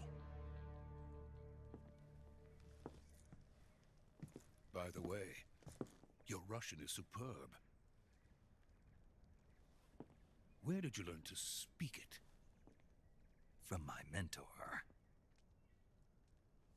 Is that so? America's truly a frightening country. Having second thoughts? No. I have no love for this place. Let's go. See, I think that's supposed to be a bit of a nod that the reason they're just translating all of this, like they're supposed to be speaking in Russian, but for the sake of the viewers, they've just put it all into English. Major, this is Snake. Sokolov is safe with me. He's doing fine. No injuries. Good work, Snake. Now hurry up and get Sokolov to the recovery point. We'll rendezvous with you there. Roger. What about the sentries? I managed to get past them. I see. What about the boss? We lost contact with the boss some time ago. What happened? It's probably just a weak signal. Just hurry and get Sokolov out of there. Yeah, I think that I managed to get past them line. If you didn't get spotted at all, like if I hadn't grabbed that guy, is a slightly different line. And there's a different version if you've like killed them all or gotten it was a gunfight or whatever.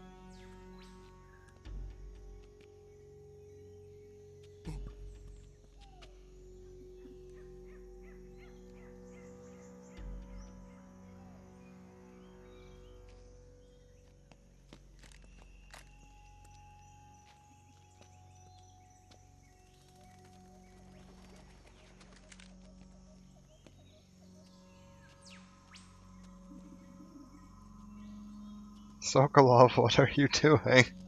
This guy's getting ready to fire off the Kamehameha.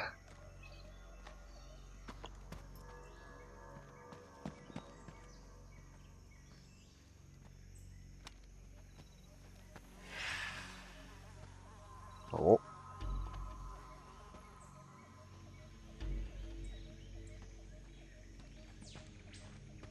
Freeze!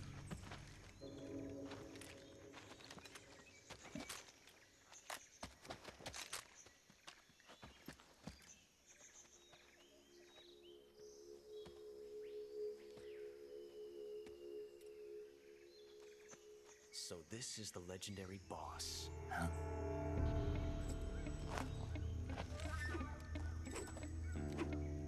Huh? We meet at last.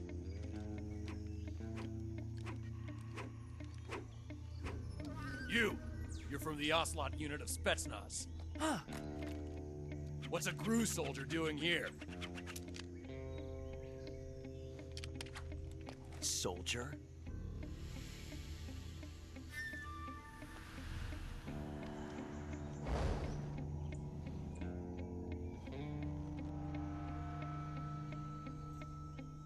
He's the Ocelot commander. Ha! That's Major Ocelot to you. And don't you forget it.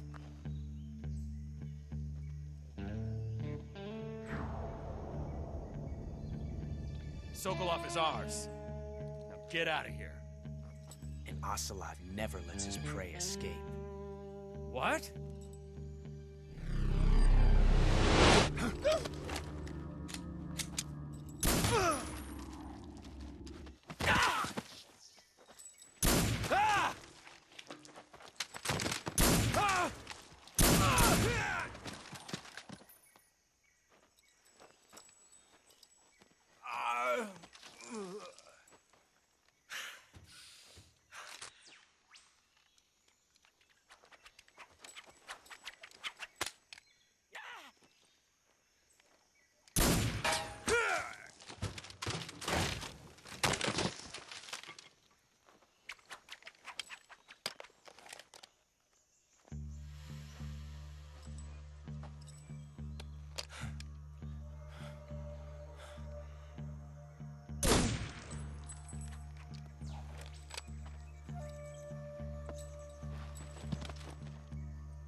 I can't say it feels good to kill a comrade, even if it is for the GRU.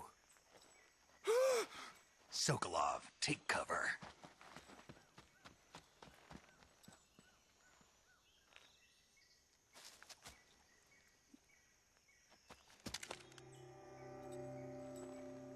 Huh.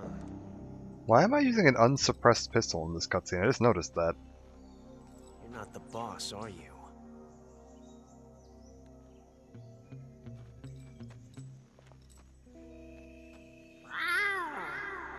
Well,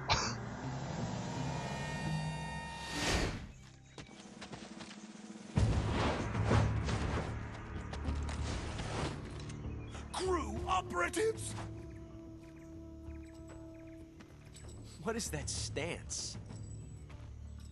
Huh. That gun.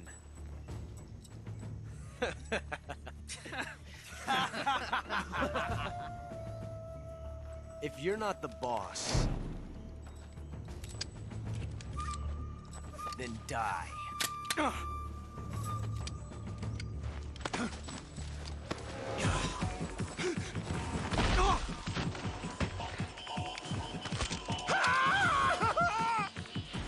Major!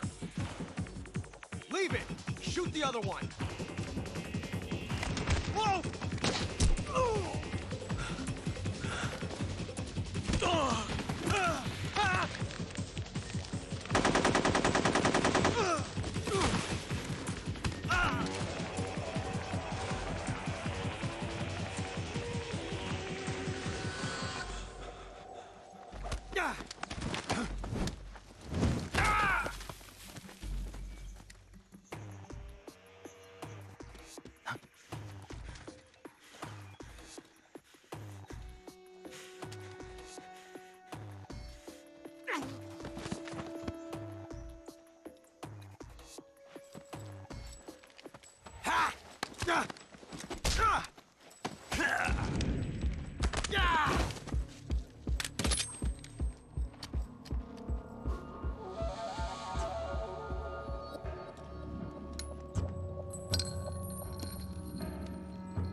You ejected the first bullet by hand, didn't you? I see what you were trying to do, but testing a technique you've only heard about in the middle of battle wasn't very smart. You were asking to have your gun jam on you. Besides, I don't think you're cut out for an automatic in the first place. You tend to twist your elbow to absorb the recoil.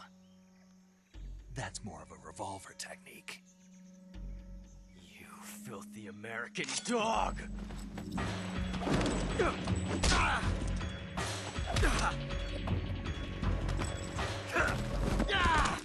Not gonna lie, I have no idea what they're aiming he was trying to do there. Like, I don't know what manually ejecting the first round would, what advantage that would give you. Shooting. You're pretty good. Pretty good.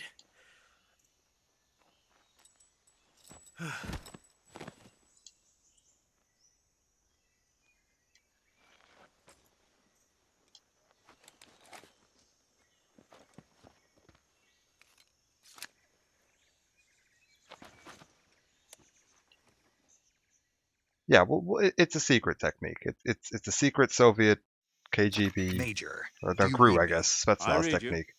Snake, you all right? I've run into a few snags. These guys were after Sokolov too. Apparently they were taking orders from a GRU colonel named Volgin. A GRU colonel? Part of an internal Soviet power struggle, according to Sokolov. Something between the KGB and GRU. Between Khrushchev's supporters and Volgin's. Sokolov was being guarded by the KGB and hunted by GRU? Snake, it sounds like this could be even hotter than Cuba. I don't like it. Something about the whole thing stinks. I agree. You'd better hurry. Sokolov ran off by himself, but I'll catch up to him. We're counting on you. Okay. I think I actually get a little bit here. Yeah. Now that everybody's unconscious, you can run around and scout the area, which I'm going to use as a opportunity to try and find that frog.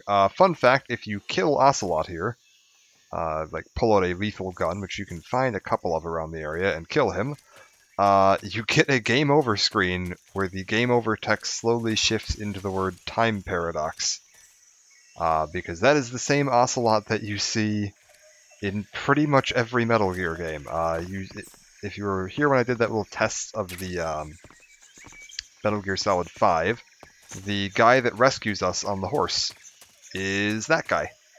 That's, I believe that was 1984, this is 1964, so about 20 years later. But yeah, supposed to be the same character. Yeah, you can't kill him. Well, I guess you can kill him, but it instantly game overs because that would break the time continuum. Let's head on up here. I know there's... Oh, that's right. I do have a gun. I do have a lethal gun. I have the M16. Where the hell is that frog?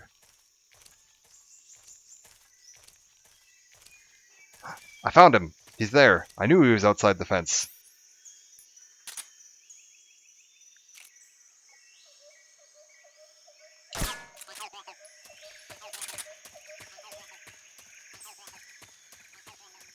Alright.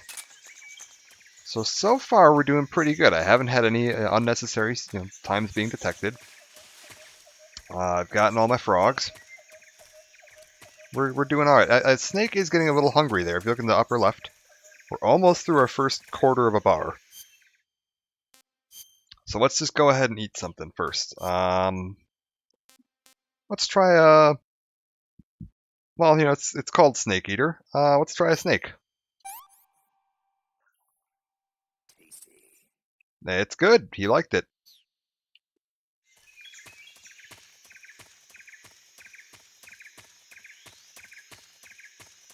Over time, your food will rot and go bad, and you have to throw it out, get more food. If you leave it for too long, it'll start to smell, and enemies can pick up on that. Yep, just down the hatch.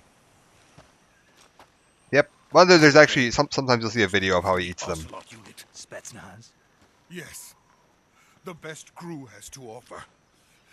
They're coming for me. I'm finished. Calm down. I'll get you out of here, I promise. And we've got some of the best backup we could ask for.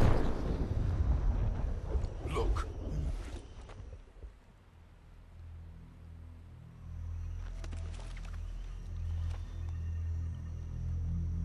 That's what they were making you build? Yes. The Shagohod. The treading behemoth.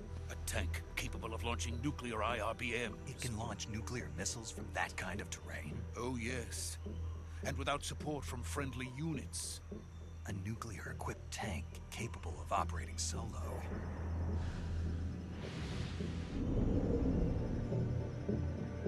Is that thing finished? No. This is only the end of Phase 1. It won't be truly finished until we complete Phase 2. Phase 2? The weapon's true form. If it is completed and the Colonel gets his hands on it, it will mean the end of the Cold War. The end of the Cold War? Yes. And then the Age of Fear will truly begin. A world war. I had no choice but to cooperate. I didn't want to die. I wanted to see my wife and child again in America. Please, take me to America, quickly. They cannot complete it without my help. Got it. Let's go.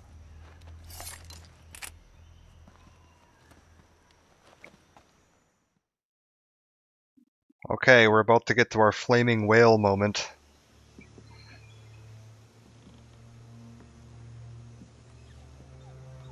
Every Metal Gear game has to start out with something batshit insane happening.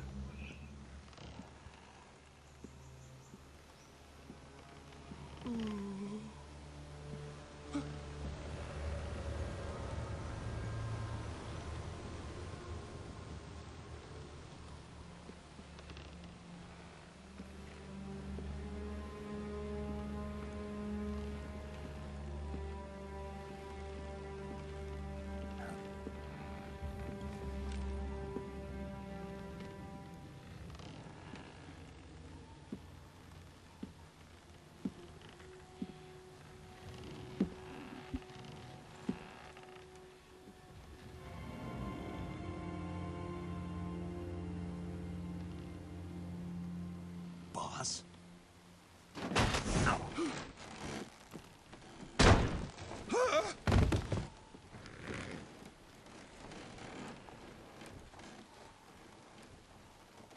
Good work, Jack.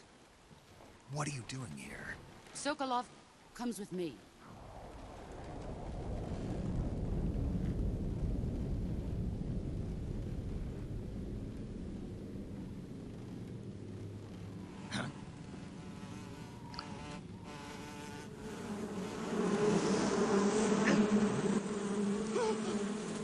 Hornets?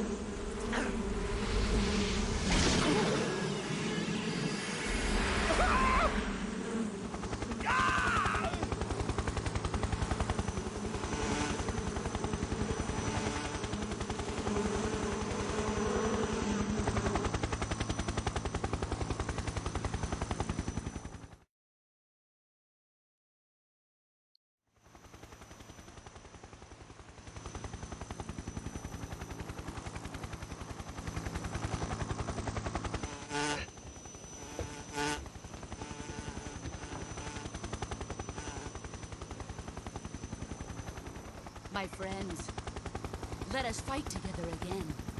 I have waited long for this day. We will fight with you once more. Welcome back, boss. Now that all 5 of us are together, it's time we go to the depths of hell itself.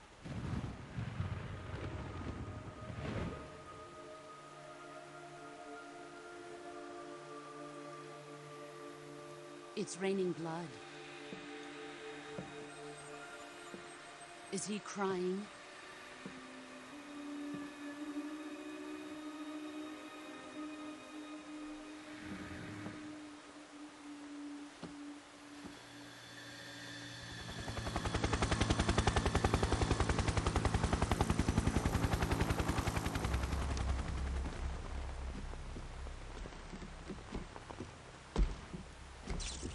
Kuwabara, Kuwabara.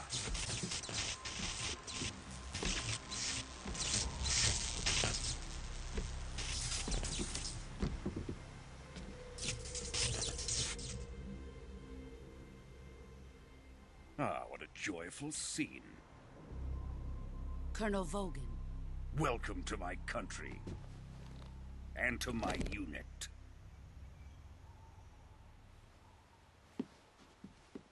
Boss, what is this? I'm defecting to the Soviet Union. Sokolov is a little gift from my new hosts. Recoilless nuclear warheads.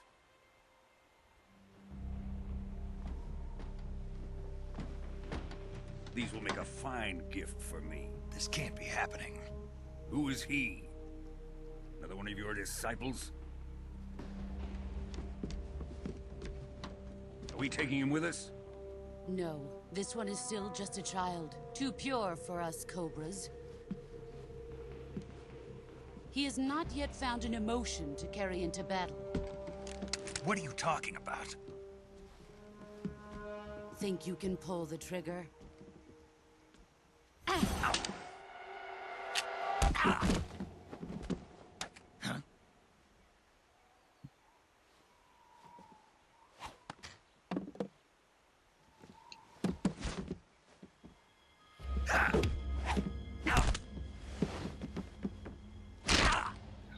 Oh.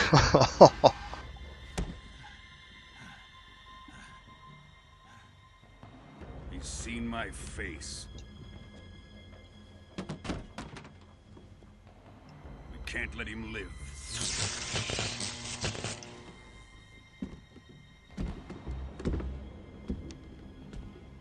If Khrushchev finds out about this, we're finished.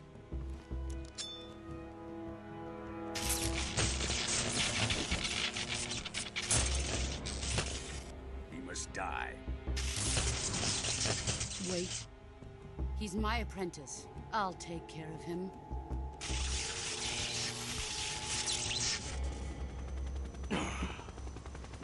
Jack, you can't come with us.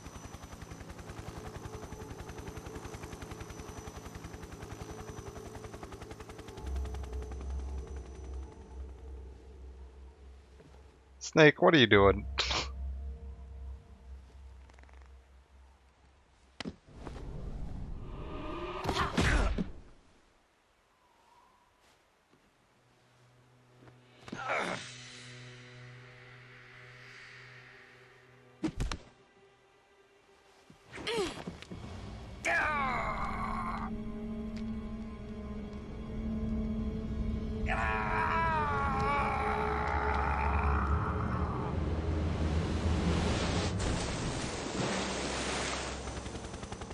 The new blood has been rejected.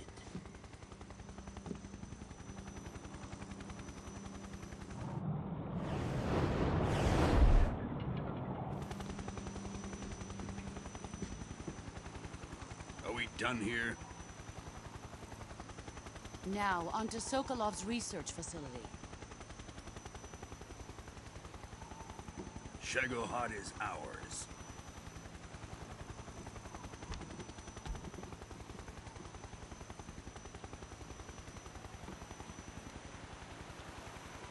Drift away.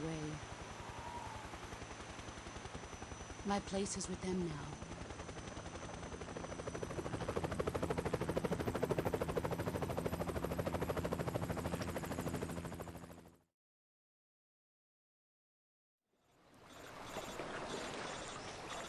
Alright.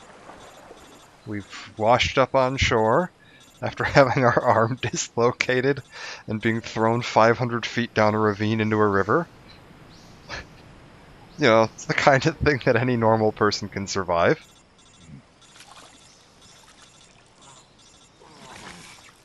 Yeah, I think that's like an actual like parachute harness, like that is correct straps and everything for a parachute harness. Just, I think you would normally take them off once you were done parachuting. Snake, can you hear me? Yeah. Just barely. Snake, listen to me. You need emergency medical treatment. Can you move? You've got to get those wounds treated. Hang in there. All right, let's get you fixed up. Paramedic? Okay, Snake. Just relax and it'll all be over before you know it. Stay with me. I've seen people in worse shape before. Think you can handle it? Major. The boss. She's defected. We'll talk about that later. First, we've got to get you patched up. Okay, here we go. Okay, so they're going to teach First, open the a new survival medical viewer with the system. start button. If you select Cure, you can start the treatment. Healing is divided into treatment using medicine with the item window button and surgical treatment using the weapon window button. Your injuries include a fractured left elbow and rib bone, and lacerations on your upper arms, right elbow, and abdomen. They need to be fixed using surgical treatment. Move the healing cursor with the left stick to the affected part of your body. Once you've selected the affected area, hold the weapon window button and use the left stick to select the medical item and then press the enter button. With this method, you can use items to help your recovery process. To treat a bone fracture, first secure the affected area with a fastener and then wrap it in bandages. That should do it. For lacerations, you'll need disinfectant to clean the wound, sutures to stitch it up, styptic to slow the flow of blood, and bandages to wrap the wound. If you do everything I mentioned, the wound should heal completely. Understood? Yeah. Stay with me. Go into the survival viewer and treat those wounds. Okay, self-help advice for Snake. So yeah, if you look at oh god, if you look at the upper left there, we've got a big red section on our life bar. Oh, I can actually move the camera around. Look at that. Oh, there's a little skeleton over there. Somebody else has fallen off this cliff. Yeah, I got that big red section, which is basically you won't heal up past that point while you're injured. Fun story, when I got this game the first time on the PlayStation 2, back in the day, I had I think about 2 days after I got this, before I'd even gotten a chance to start playing it, had broken my leg. So I was sitting at home in a cast. I could barely move around the house. My room was on the second floor. I had to spend like the first month or so sleeping on the living room couch because I couldn't get myself up the set of stairs to the second floor. And I was like, oh, I'll just play this awesome new Metal Gear game. It'll be great. And then the first thing they do is they're like, oh, you just go into here, and you go into Cure, and you find one of these here broken bones, right? That's fine. And you just put a bandage and a splint on it, and it's fine. You're good to go. That's not quite how broken bones work. They kind of, forget the, like, oh, then you spend several months waiting for that to finish, What am I missing here? Oh, bandage, right. Oh, I didn't need a splint on that. That's fine. Not paying attention. There we go.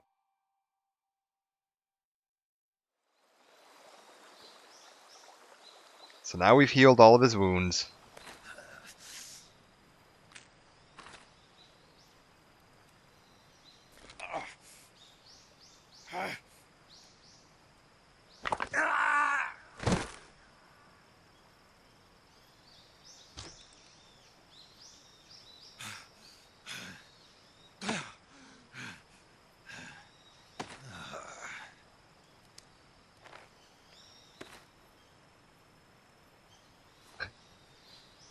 This was me coming home from the bar the other night, or like a month ago or whatever that was. Elbow's still sore.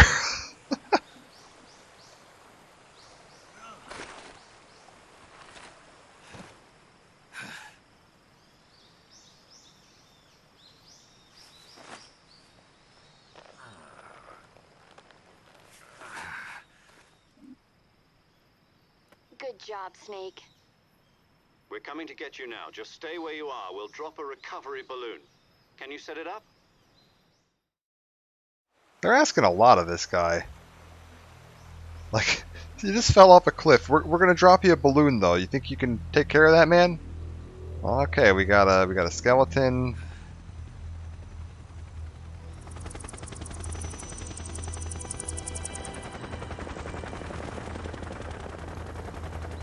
I'd like to point out, all of those helicopters have different numbers on them, so like the textures are unique for each helicopter. Or at least they have different decals on them. Shagohod. Oh. I don't think I've ever broken my nose. I actually do pretty well with avoiding injuries for the most part.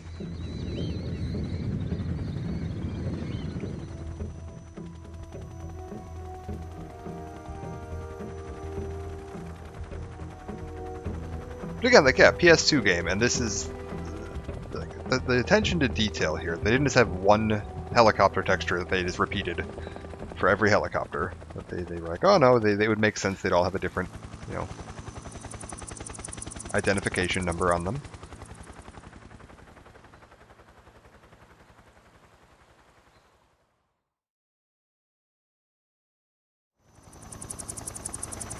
And this was a console game, so it had to all fit on, I think, one disc.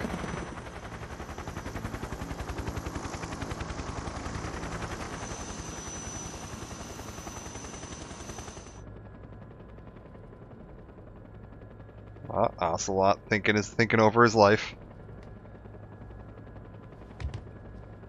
Yeah, like the bullet casings during the Ocelot fight, the fact that you can see the tranquilizer darts sticking out of the enemies, Snake's uniform showing up in cutscenes.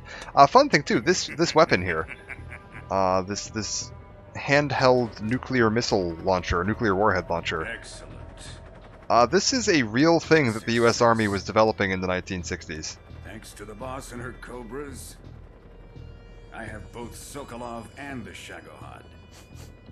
It was they decided not to pursue it because it was inaccurate. But they were actually like actively pursuing the idea of having like a handheld nuclear warhead launcher for active combat against the Soviet Union. Apparently she's Sokolov's woman.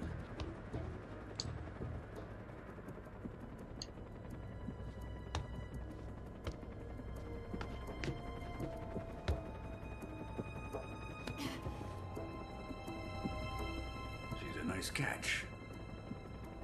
I'll take her. Not so fast, my dear.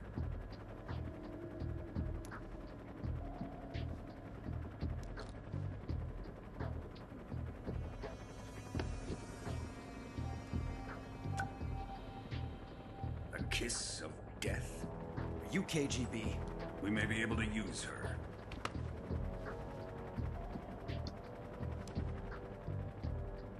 Spunk.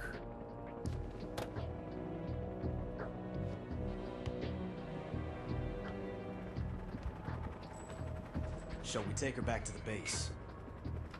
Perhaps we should. We have no further use for Sokolov's research facility. I think it's time I gave this marvelous new toy a try. Colonel, even if they are our enemies, they're still our countrymen. But it won't be me that pulled the trigger.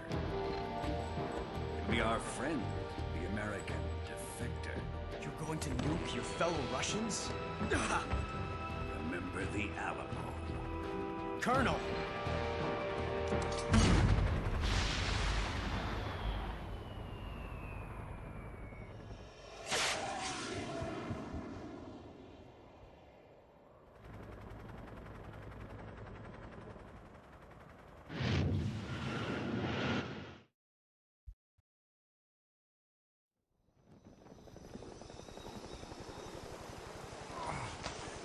Things Snake has survived today.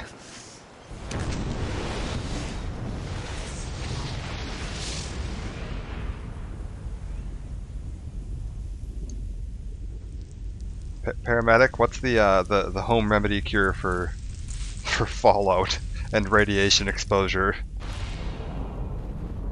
How many bandages do I need to fix this one?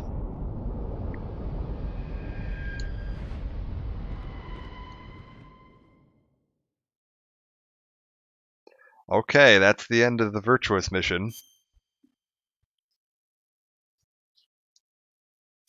We'll go ahead and save here. And we'll just let it roll right on in. It's going to carry right on. Hour and 38 minutes. That's not too bad.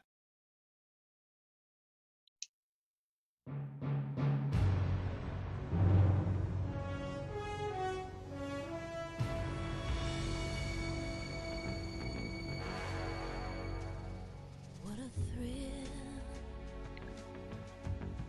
with darkness and silence through the night. What a thrill. I'm searching and I'll melt into you. What a fear in my heart, but you're so supreme. I give my life, not for honor, but for you.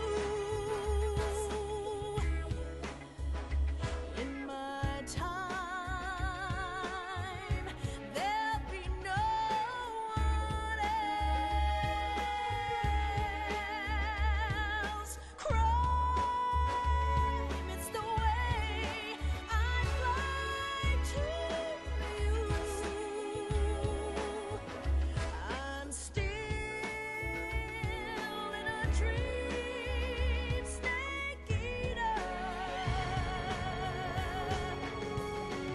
Someday you go through the rain, and someday you'll feed on a tree frog. It's ordeal, the trial to survive. For the day we see new light, I give my life, not for honor, but for you. In my time, there'll be no one else. Crime, it's the way I'd like to you. Snake eater. I'm still in a dream, snake eater.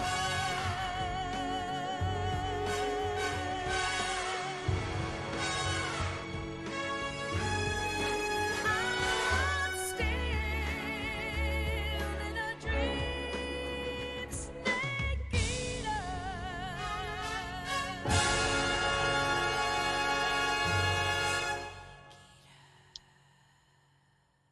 So yeah, they really went all out on the intro in this game.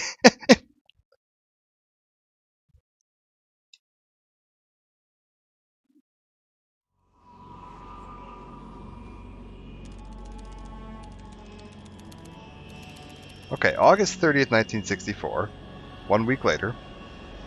Currently flying over the Arctic Ocean, altitude 30,000 feet, approaching Soviet airspace. Arriving at the designated drone launch point. Drone oil pressure and voltage are nominal. Payload oxygen supply is nominal. Power supply to payload antifreeze system shows no problems. No gusts. All systems go for drone detachment. Snake, we can't risk a halo jump this time around. Airspace security has gotten tighter since we were last here. We can't get as close to the ground as we did during the Virtuous mission. So instead, we'll be using one of our newest weapons. Snake, you're being given an honor on par with Alan Shepard. This is our last chance. Show your patriotism. If you fail, you'll be back in a hospital bed again, waiting for the firing squad.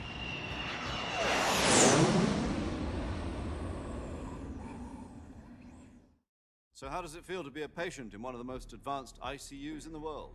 Would you do me a favor and tell the suits about visiting hours? I'll never get better with them assaulting me day and night with their questions. Must be part of the top brass's inquiry. More like an interrogation. According to them, I'm a traitor and an accomplice to the boss's defection. They're just looking for a scapegoat. Does that mean they're after you, too? Let's just say neither one of us is going to be made a national hero out of this. Does this mean Fox is going to die? No. This fox is still one step ahead of the hounds. The reason I came to see you today, Jack, it's time for Fox to clear its name.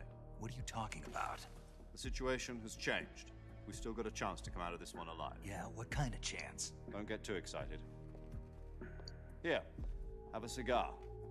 It's Cuban.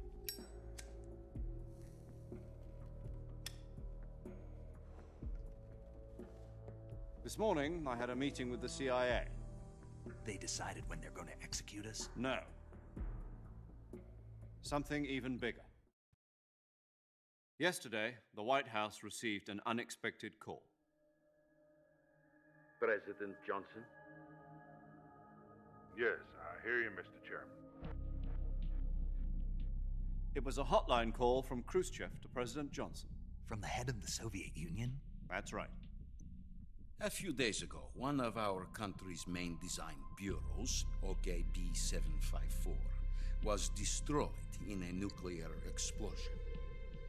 At about the same time, our anti-aircraft radar picked up a signature that appeared to come from one of your military aircraft.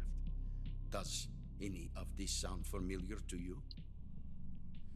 In retaliation, I have placed our armed forces on secondary alert. Depending on your response, I may be left with no choice but to order the military to maximum alert and unleash Armageddon. With the help of your predecessor, I was able to survive the Cuban incident. But my power is not as great as it once was. If I am to survive this crisis, I must have your full cooperation. I should have contacted you myself. Did you know that one of our soldiers defected to your country a week ago? No. So you haven't heard then.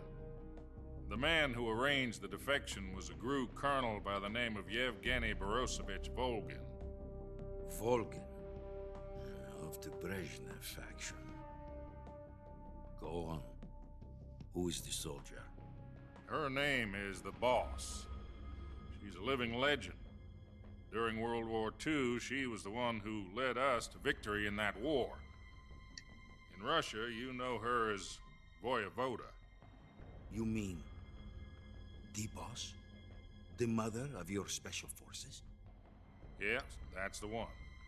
And she took 2 miniature nuclear I like shells. how everyone along got a with name in that conversation except the boss. Miniature nuclear shells. I'm afraid so. I believe they were a gift for her new hosts. The Davy Crockett Atomic Battle Group delivery system was completed 2 years ago. But serious problems were found with the launcher's range and precision. Although they were mass-produced, they've never been deployed in battle. But Sokolov's research facility was completely wiped out. The whole area is polluted. I can only offer you my deepest condolences over this terrible tragedy. So, the boss, with Colonel Volgin's help, stole 2 experimental nuclear shells and took them with her as gift when she defected. Then, shortly thereafter, Sokolov's design lab, a top-secret military research facility, was destroyed by one of these weapons. Am I right so far? Yes, that's correct. And the American government denies any involvement in the affair. Is that right as well? That's correct. We were not involved in any way. Then what was a U.S. military aircraft doing on our radar screen? It was clearly in a violation of our airspace. And yet you say it was not acting under your orders. That's correct. You expect me to believe that this was all the work of a single soldier? I don't know what else to tell you. The army insists that this is all a ploy on your part. I've said it once and I'll say it again. Our government had nothing to do with it. And I would like dearly to believe you. However, I'm afraid my power over the military has weakened since the Cuban incident. I will need some kind of proof that this was not the action of the American government. You have 1 week. You must catch the boss yourselves and recover the remaining nuclear device. Then, you must find some way to prove your innocence. Prove our innocence? Yes, preferably something painful.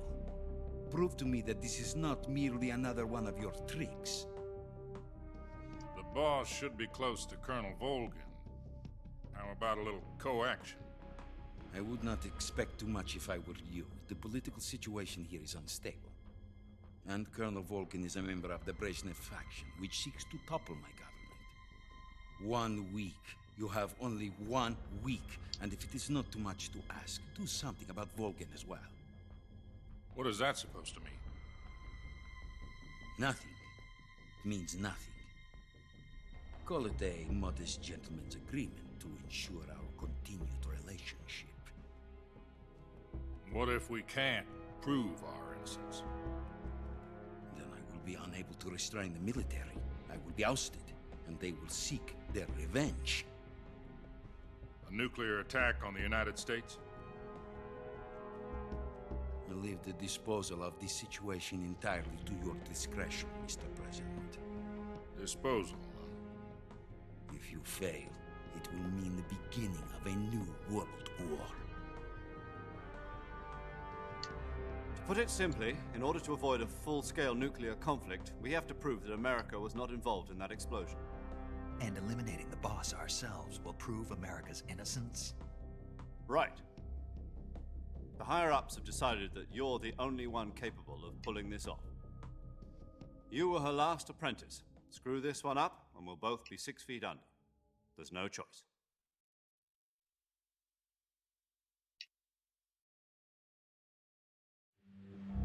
Are the Russians going to be helping us?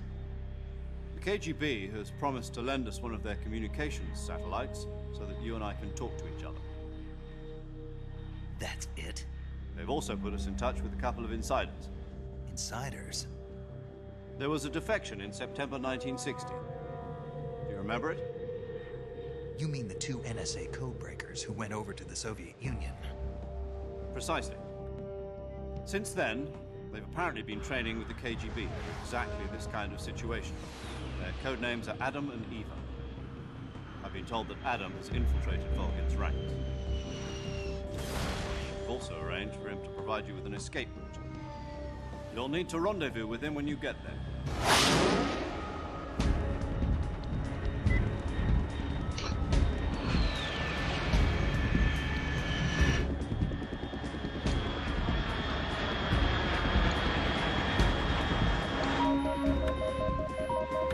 Control. Unidentified aircraft detected. Altitude 30,000 feet.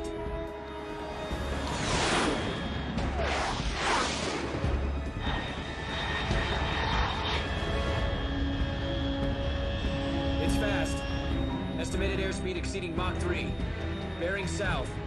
I'm about to lose it.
And now that I've broken every bone in my body on landing, we'll just dust that off.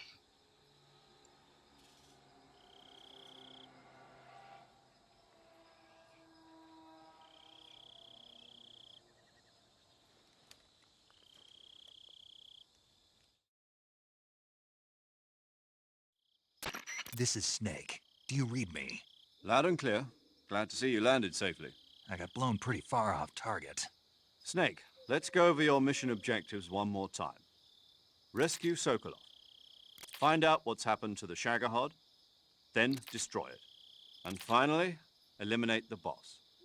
Eliminate the boss. This mission will be codenamed Operation Snake Eater. Because I'll be taking on the boss in our Cobra unit, right? Don't forget about Colonel Volgin. I'm not a hired killer. I know, but that was the Kremlin's demand. Demand? You mean it wasn't just a request? What's it to us if the Khrushchev regime is threatened by the Colonel and his faction?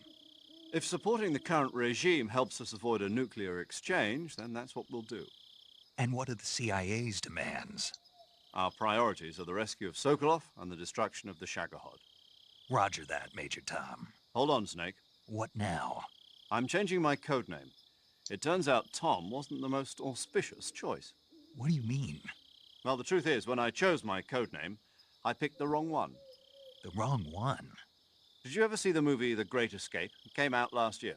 Oh, must have missed that one. Anyway, it's based on a true story about prisoners who escaped from a POW camp in Nazi Germany.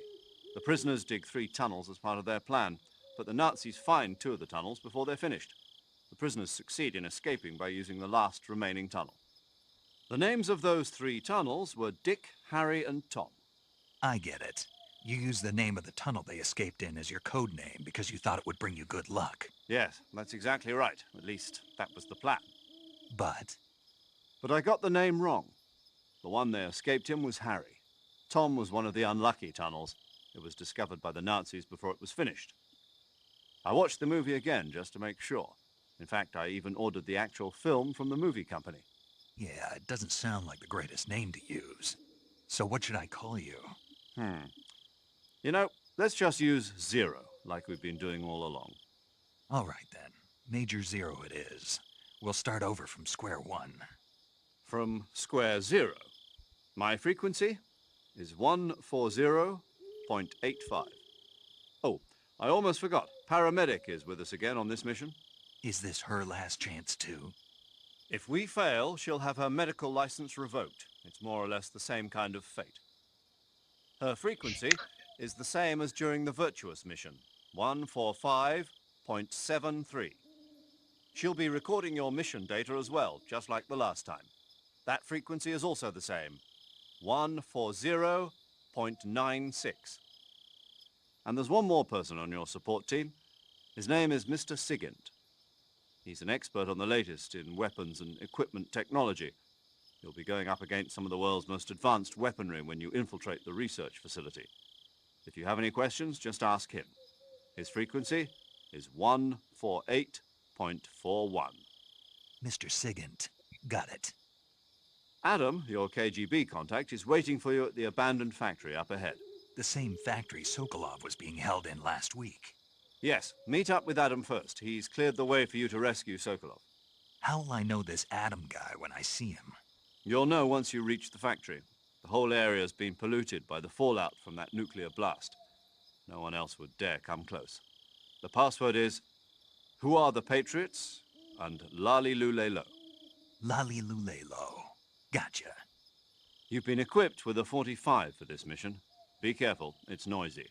I thought standard Fox procedure was procure on-site weapons acquisition. The circumstances are different this time. You're now on an official mission for the United States government. It would be necessary to make your presence known to a certain extent, to the Khrushchev regime at the very least. But remember, this is still a sneaking mission. Snake, if you fail this mission, it will mean an all-out nuclear war. Keep that in mind and proceed with extreme caution. Understood. Commencing Operation Snake Eater. All right. We're into the Operation Snake Eater half of the game now. This is the sort of main bulk of the game. We are back. I believe this is a new area. I'm trying to look here to see if I recognize any of this. You do eventually end up back in the same area of the map that you were in. in the Virtuous mission. All out nuclear war and the needless loss of a medical license. Yeah, although I gotta say, I feel like saying like, oh, it's more or less the same kind of thing. I think being dead and losing your medical license are substantially different.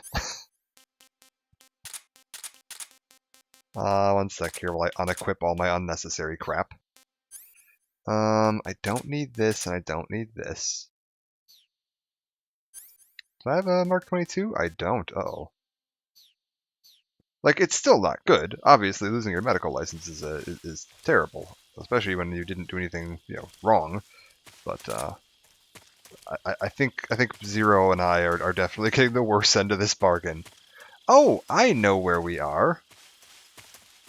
Also, I can't help but notice there's a little froggy in there.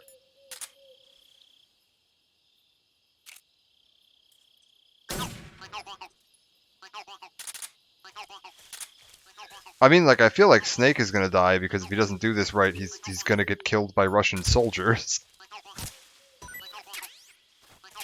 Oh, I got an antidote. What was that? Some kind of mushroom that gave me an antidote. Very neat. And I think that's just another reticulated python, I believe. Oh, or is it? Yeah, no, it's another reticulated python. I think there's a much cooler snake in this area somewhere. I need to keep my eyes on the trees.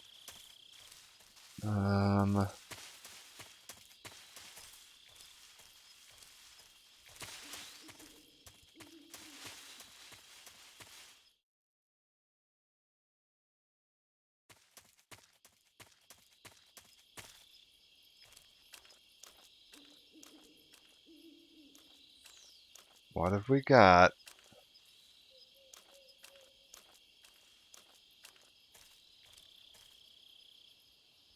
Okay, there's a cliff I can drop down.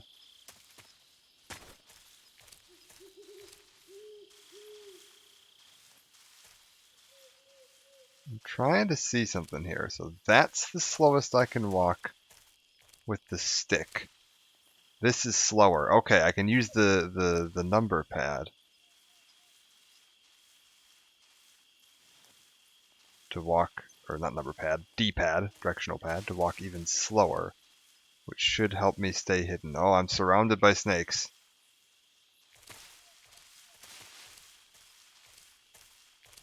I'm looking for any signs of movement. There's one of those snakes hanging from the trees. And a horse.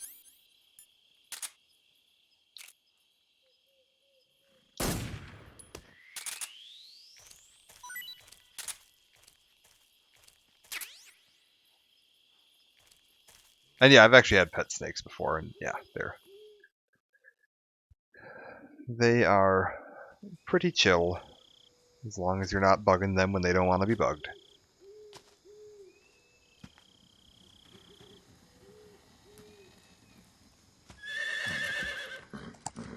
Oh.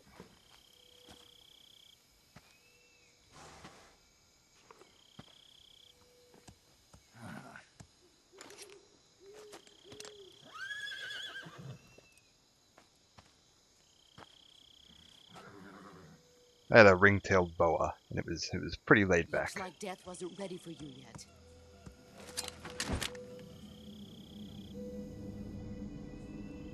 Boss. That arm still hurt?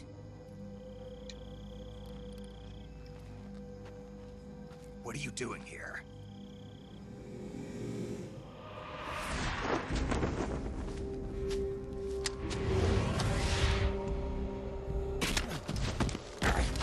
Oh.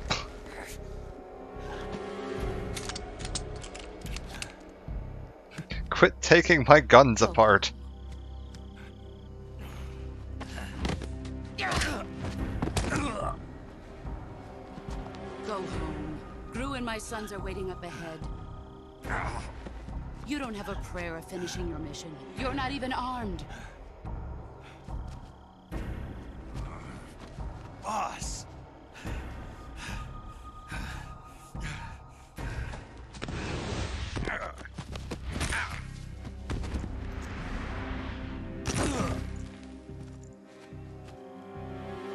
I'm not your boss anymore.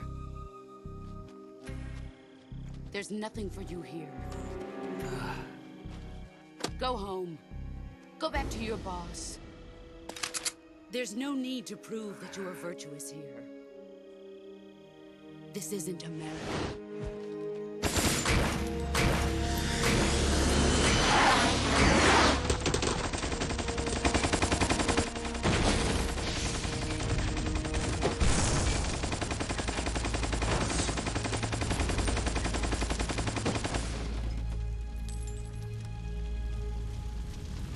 That should stir things up a bit. You'd better hurry.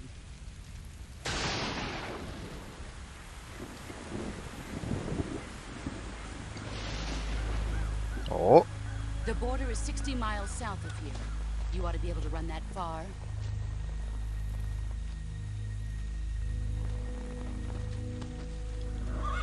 Why'd you defect? I didn't. I'm loyal to the end, to my purpose.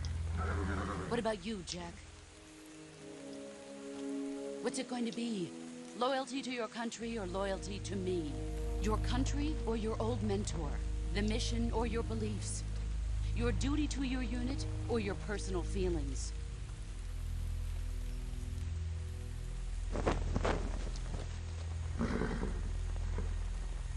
You don't know the truth yet. But sooner or later you'll have to choose. I don't expect you to forgive me.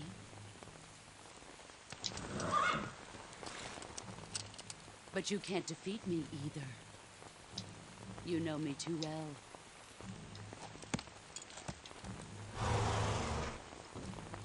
Just look at that bandana. If you can't put the past behind you, you won't survive long.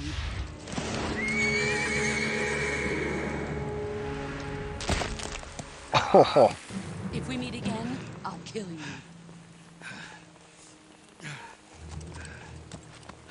Now, go home. Man, you are not just walking that off. That is like every bone in your hand shattered. This is Snake. Major Zero. I read you, Snake. I was ambushed by the boss. You were what? The drone's been shot to hell. It's up in flames. That's not good. Enemy scouts are going to come looking for you. Yeah, I know.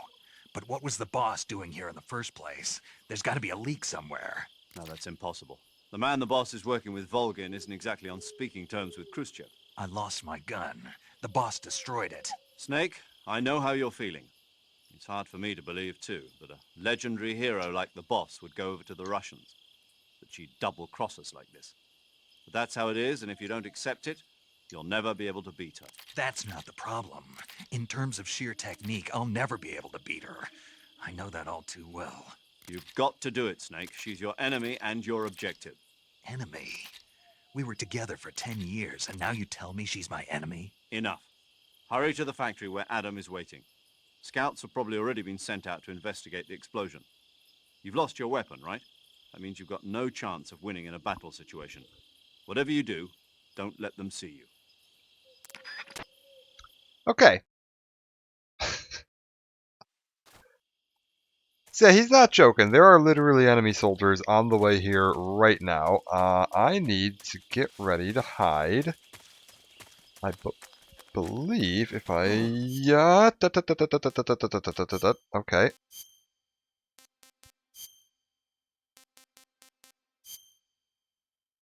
Let's get the best camo we can. I'm hoping he was startled by the drone and not me there, or I might have already been spotted. We're at 90%. What's this? HQ. This is HQ. Patrol here. We have evidence of an enemy intruder. Commence alert formation. Okay, I've got 2 enemies. Sending reinforcements. Use extra caution. Let's just move carefully. Snake, that is not moving carefully. Okay, it looks like they're okay over there. 70%. Can I improve that? Yes, I can.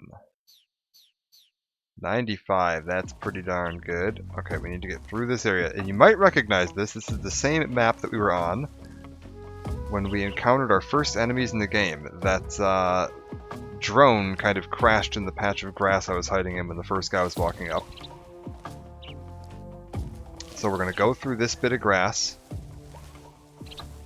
To the right, oh, there's some kind of horrible snake right there. That was a new snake, and it looked like a poisonous one. Hold up, get the knife. Where did it go? It's right in front of me.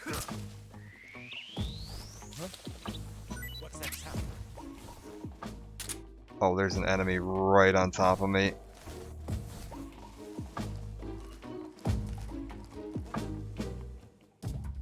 Uh-oh. My camouflage just went to hell. That's not ideal.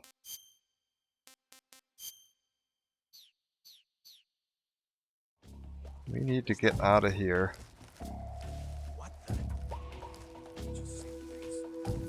Okay.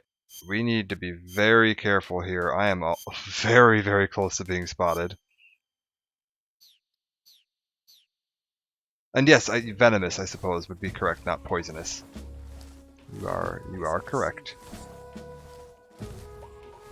Okay, head to the side here. Yeah, this is, so for a reason that looks so good and is running so smooth, this is the Metal Gear Solid HD collection for the Xbox 360, running on an Xbox One, which gives you beautiful texture resolution, just game resolution in general, and 60 frames a second pretty solidly throughout the whole game. Is that a Keratin frog up there?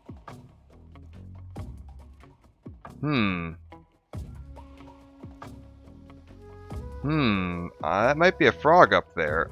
One sec. Do I have binoculars at the moment? I do.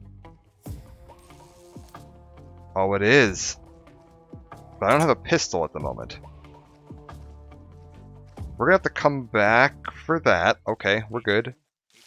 Sit very still. Patrol here. No problems detected. That enemy is really close by. Also sit real still, because there's going to be some guards leaving the area now that the patrol's canceled, and I don't know what path they take. They might very well run right through this patch of grass. Oh, I think we're good. And yeah, I don't have a pistol at the moment, so I can't actually get that frog. You gotta be real careful. We're kind of following the same path we were before, back towards the factory.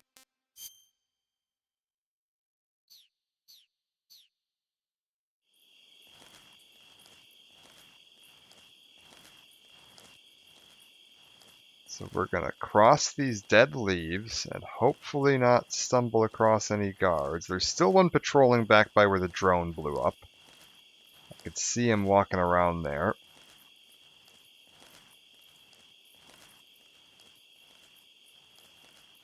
There's another one, I think, patrolling this patch of, like, open field to my right. So I need to be a little careful, because my camouflage still is not great right now. And until I get a pistol of some kind, which I don't think happens for a little bit, I think we have to get to the factory.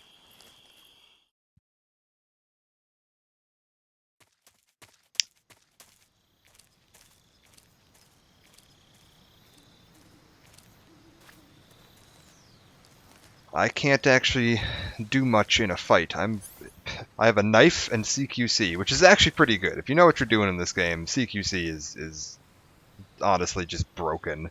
You can win pretty much any fight with just your fists. Okay, I'm trying to remember how we do this bit. Because I need to get across that bridge, and there's a guy sort of standing right there. And I don't have a way to, reliably... Yeah, negative 15 camo. I am actively trying to be seen.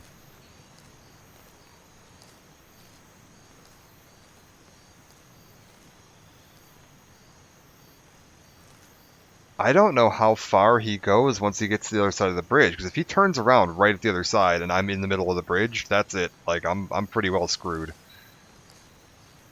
He's still walking though, so let me see what I can do as far as camo goes when I'm on this bridge. Like, how well hidden can I be? Let's go with that. I was like, we definitely can do better than a standard military uniform. Okay. I like the look of this better. So we're actually pretty hidden right now. As long as we stay back a little ways, like about this far, he shouldn't spot us. And if we stop moving, we'll be pretty safe. There's a patch of grass to the right on the other side of the bridge. So if I can get up behind him, put on a Soviet face and say "comrade" a lot. Fun thing, there's a uniform you can get way later in the game. I think you have to knock out Volgin. You have to defeat Volgin the non-lethal way, where it has a giant Soviet flag on the front and a giant American flag on the back, and enemies will not shoot you if they are facing the Soviet flag. So as long as you're facing the enemies, they won't shoot. It's really useful. There's some like on-rails shooter sections at the end of the game. And because of the way they're designed, the enemy's basically just always facing you. Oh, this is good. We're at 90%. Just get over. Don't let him see me. 90% is really, really good camo. We're at night and we're not moving. I think we're good. But he's not the only enemy in the area, so we need to keep on our toes. Also, you can kind of see there on his chest, there's a little blinking red light. That means he has a radio. Not every enemy has a radio. So if you pay attention, you can sometimes find enemies that do not have a radio, which will make them easier to kind of pick off if you're taking out an area. Okay, there's another guard. That one does not have a radio. I still don't really want to mess with him. So we're going to back up a little bit. Oh, Snake. I want to get down. Oh, this is tough. I'd really like to get down to that area that he's guarding, because there's that little cave below the bridge, and I believe it has a weapon. I don't know if I can do this safely or not, though. Where's my guy over there? Okay, he's still crossing the bridge going the other way. If we come over here and are careful, I might be able to quietly just pop off that cliff and then sneak around here. And we might have some items that'll be helpful. Uniform range drop. Okay, that's good. A new uniform is always helpful. Also, let's check our camo while we're at it. I don't want to be... I want to be at the best camo I can get. Okay, that's fine.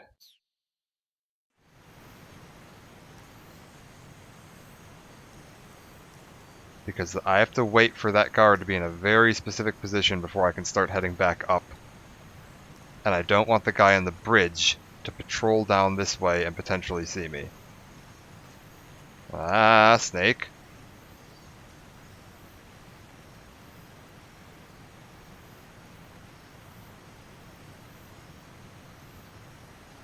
Okay.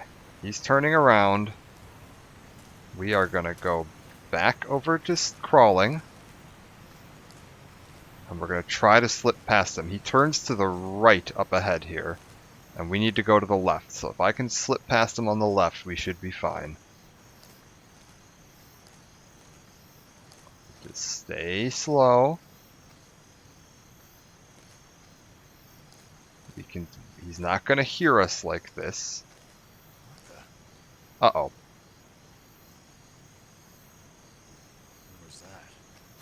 Who's that? Ah! Radio, get us some backup.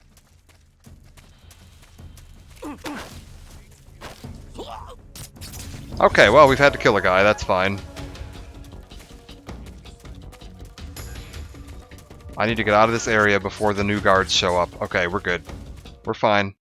Oh, that was annoying.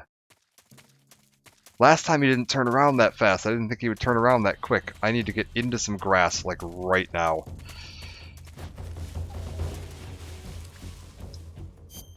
Okay. This is pretty safe. I did hear a guy... Yeah, guy's seeing things. We're fine. The evasion and alerts carry over between areas here.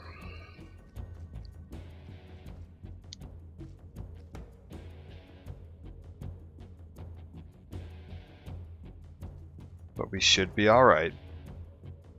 I wasn't going for like big boss rank or anything anyway, so it's fine. I'm not too worried about it. This is HQ. Patrol here. We've lost sight of the intruder, going into high alert. Acknowledged. The enemy is still nearby. Pursue and engage him.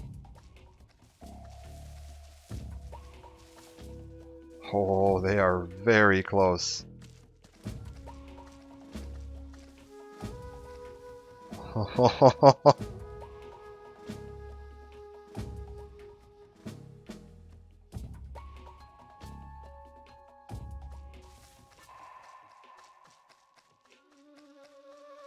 I'd like to cross over to the other side of this pathway, but that is not safe to do right now. Because there's a better way to sneak through on the right-hand side. But I just needed to get into grass as quick as I could there, so I went for this patch. Let's see what we can see. I'm pretty invisible at the moment, so as long as I don't like jump out in front of a guy, we should be good. Yeah, okay. They're all pretty far back now. I can cross over. They've moved ahead to the factory.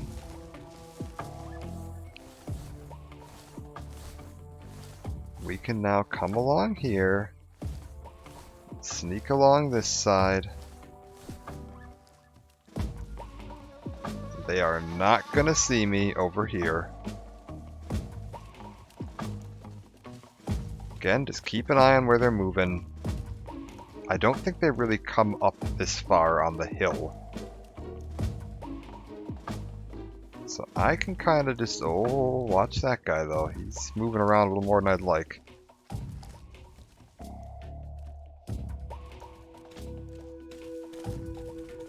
I can't believe he spotted me at a 90% camo. Oh, so frustrating. I had to be like inches away from the distance where he wouldn't have spotted me. 90% camo, they have to damn near step on you.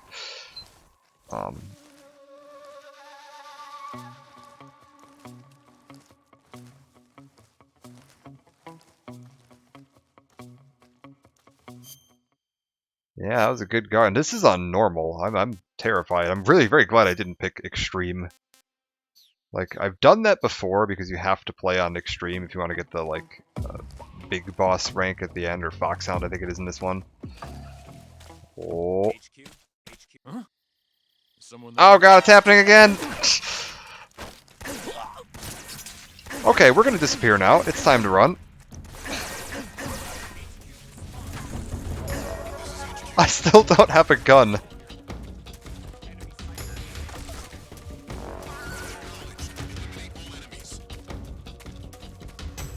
It's fine. It's fine. It's fine.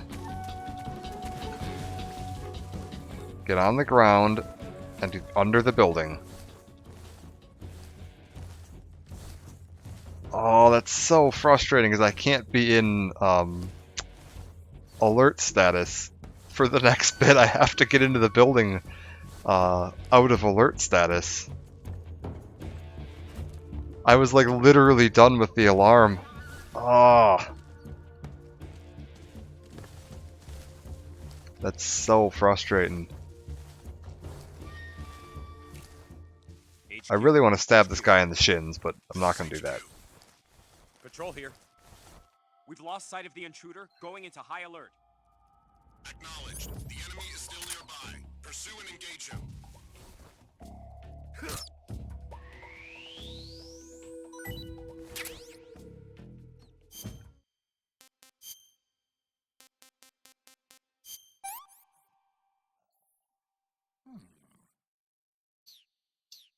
There you go.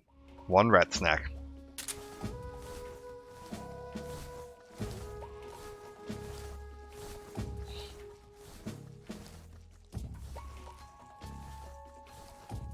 I hear a bunch of them running around like directly on top of me right now. My grumbling stomach won't alert the guards. Good point.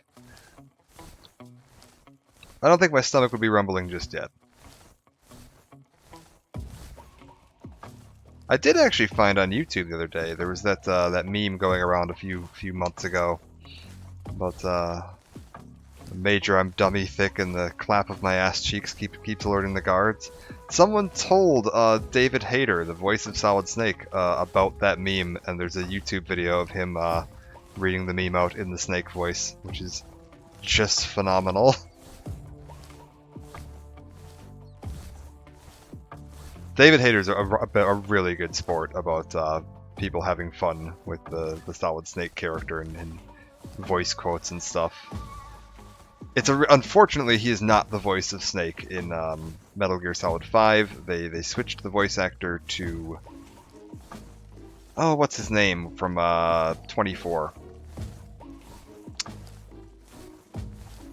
Kiefer Sutherland.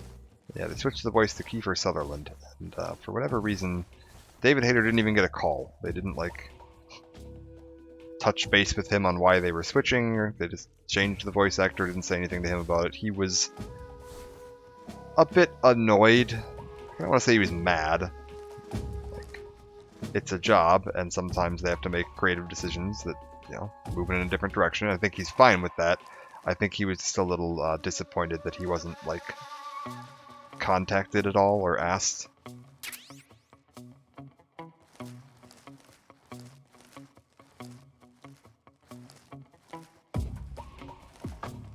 Okay, let's try not to get spotted immediately as the guards leave the area this time. So annoying. Patrol here. No problems to fix. Understood. Return to your position. We're going to try to do the same thing I did last time, right, is climb onto the roof.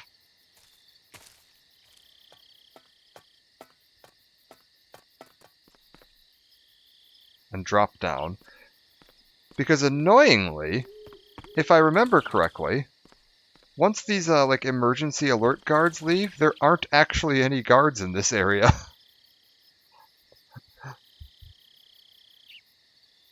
Like, that's the whole point, is that we picked an area where there wouldn't be guards because it was so close to the radioactive fallout. So normally, when you get to this room, if you're not in like an alert status, you can just run around like an idiot.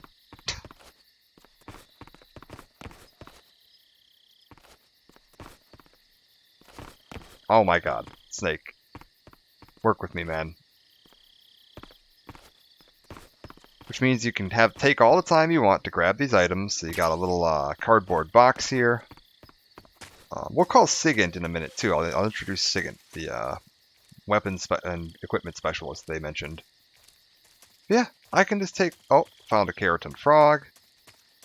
Okay, so they are different. It's a good thing I got that one earlier then, because yeah, that means they are different.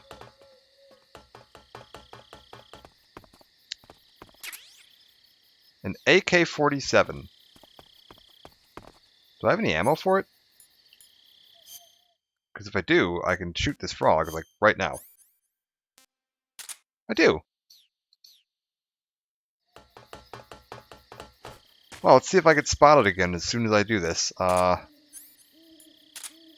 do you change...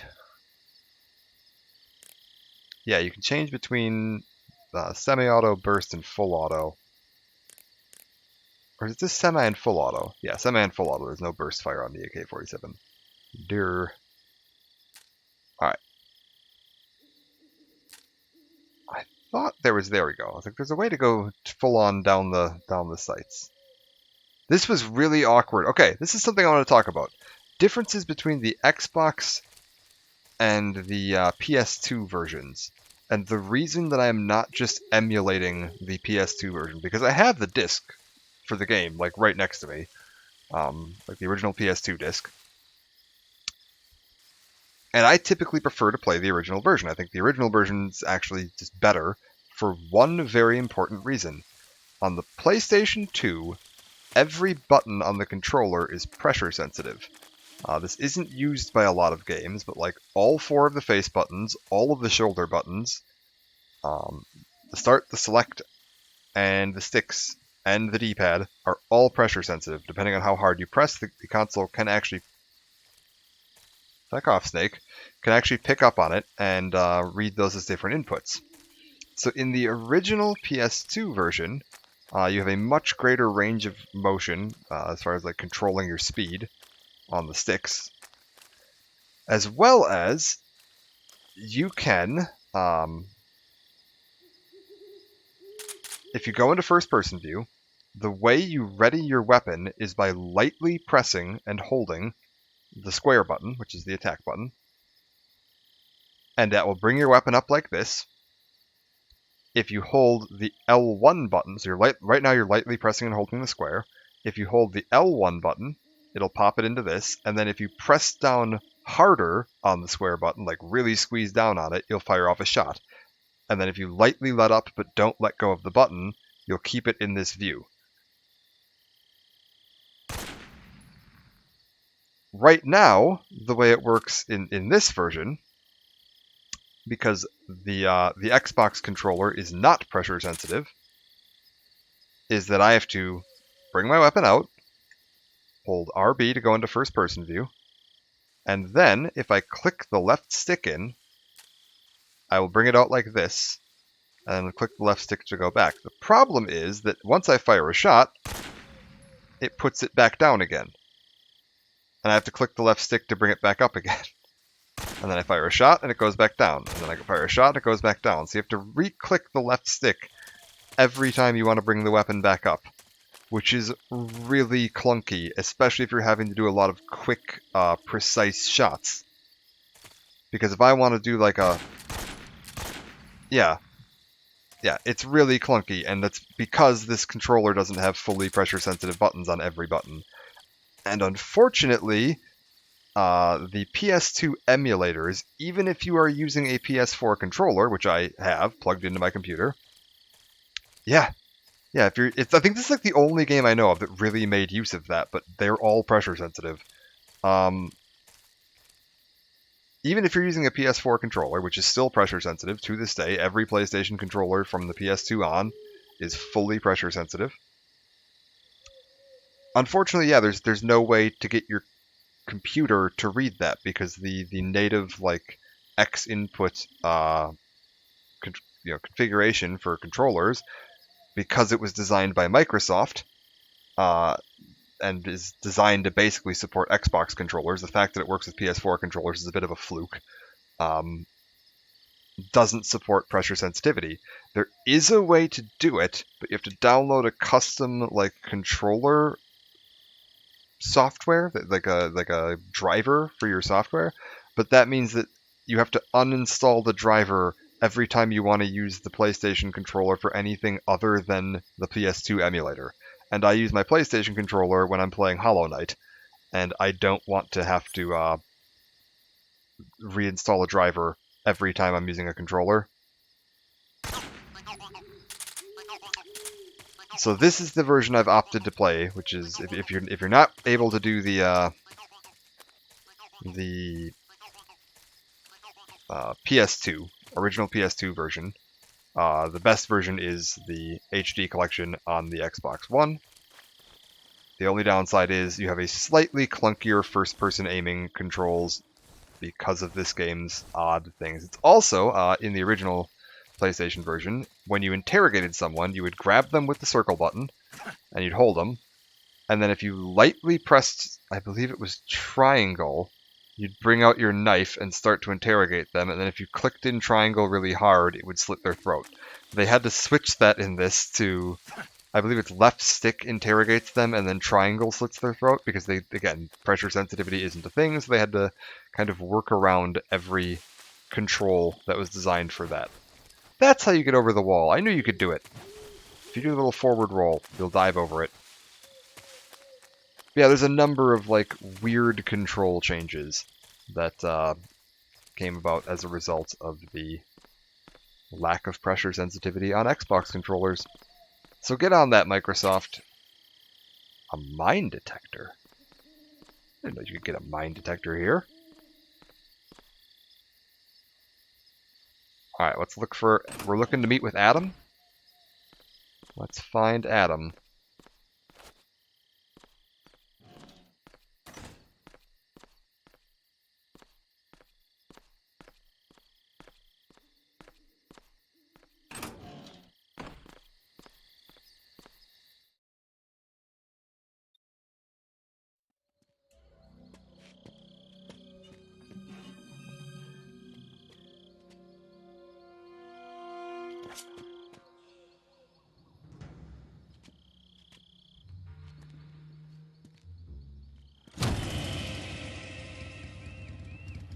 Sorry I'm late.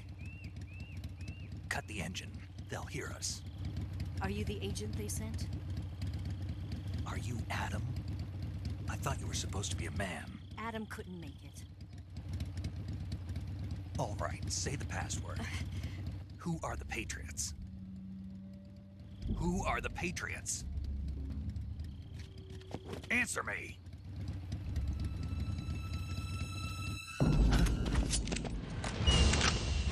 Trapped. Get down!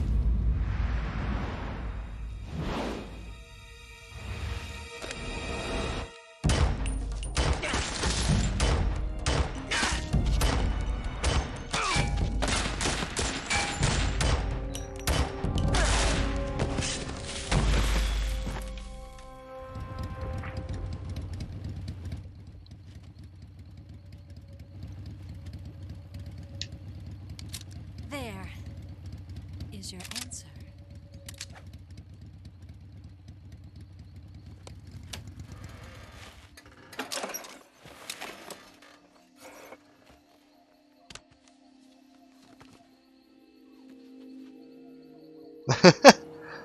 Yeah, I don't think the correct passcode there was bang bang bang bang. I think it was supposed to be lolly lule lo if I'm not mistaken.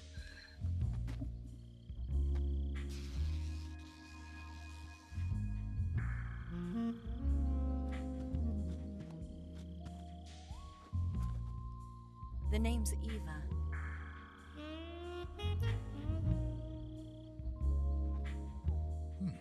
Snake, eyes are up there.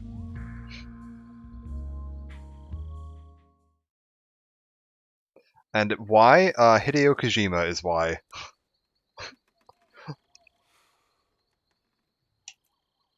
This wasn't part of the plan. What happened to Adam? What's your code name? It's Snake. Snake, huh? Well, I'm Eva. Are you here to tempt me?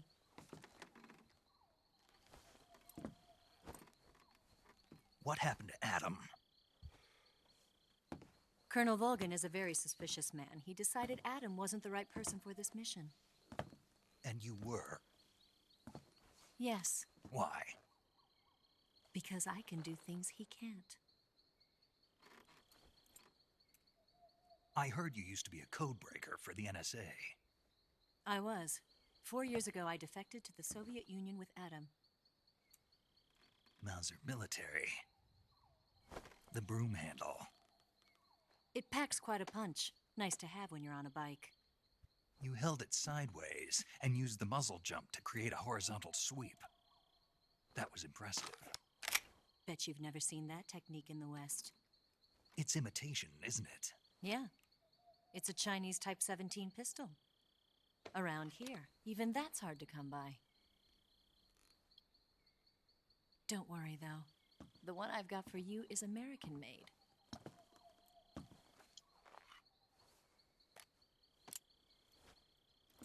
.45, huh?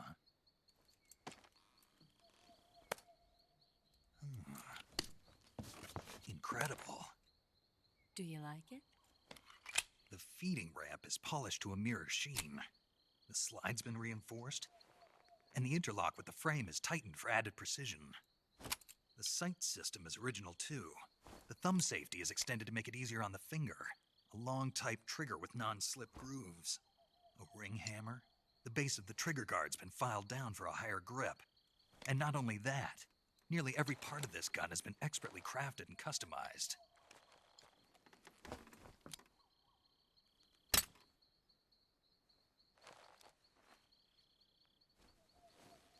Where'd you get something like this? I grabbed it from a Western munitions armory. It probably used to belong to one of your officers, and there are more where that came from.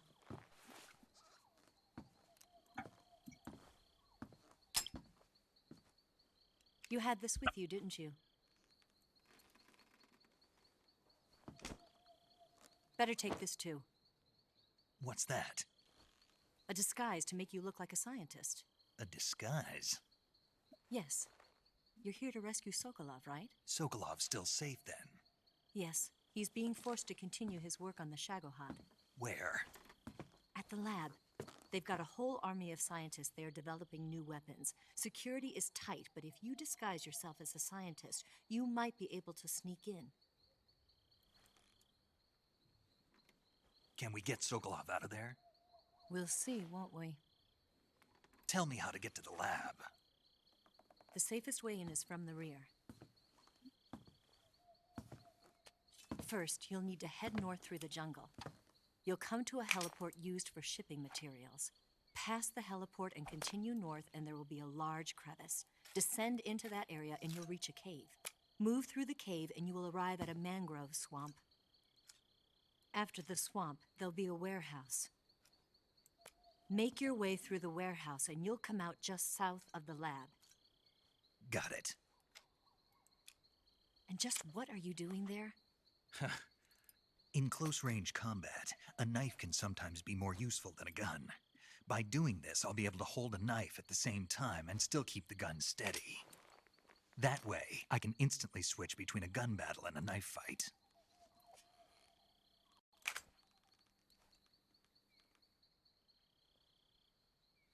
Right, let's get going. Wait a minute. What now? You must be tired. Why don't you take a little rest? I'll be fine. Oh. You'll never make it in your condition. It's a jungle out there. There's still an hour before dawn. It's dangerous to be out in the jungle at night without a guide. What about you? I have to get back. I can't be gone for too long. They'll start to suspect something.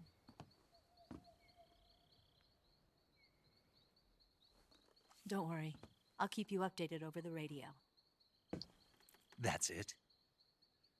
My orders are to provide you with information, nothing more. You look disappointed. All right, then. I'll do something special for you.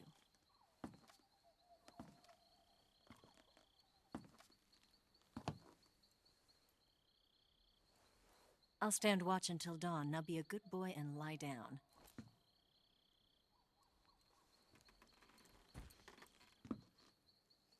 What's the matter? I don't know you well enough to trust you. How well do you have to know me to trust me? I don't know if I can trust anybody.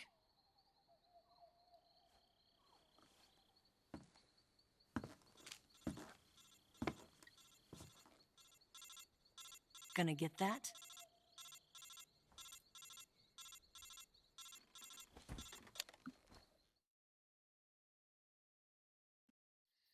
She's right, Snake. You should get some sleep.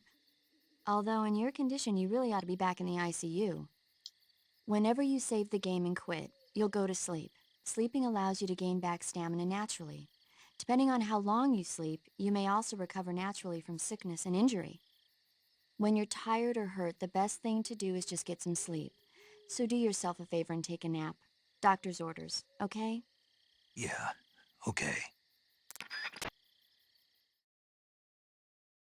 That's actually in-game mechanic as well. Like the time passing when you save. If you save the game and leave and then come back later, time will have passed, which doesn't affect that much in the game.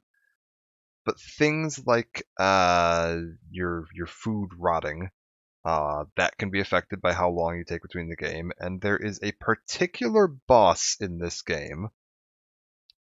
If you start the fight, save, wait, it's either a week or 2 weeks, and then come back, he will have died of a heart attack while you were, or old age, while you were waiting.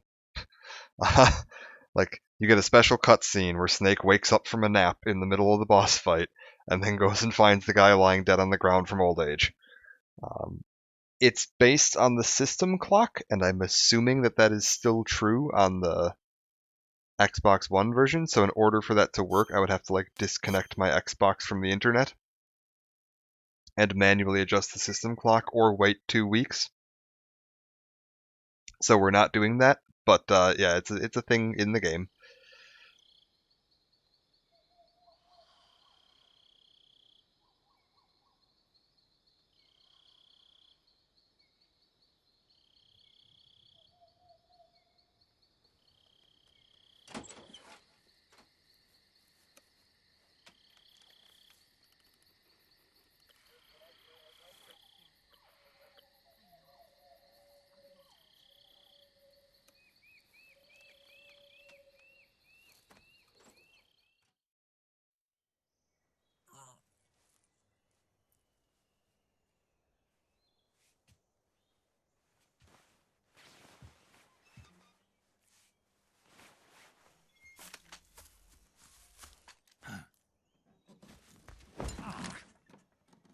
What's the matter? We're surrounded. I see 4 of them.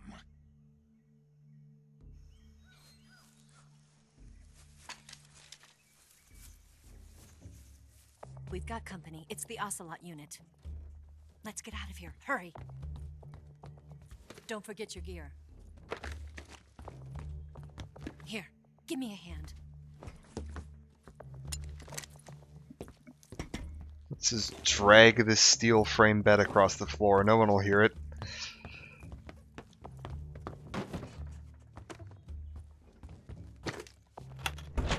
We can use this to get to the basement. We're calling that a basement? Damn it, Ocelot. I'll get past them on my bike. I'll call you later. Okay, I'll keep them busy. Huh? Don't go dying on me now.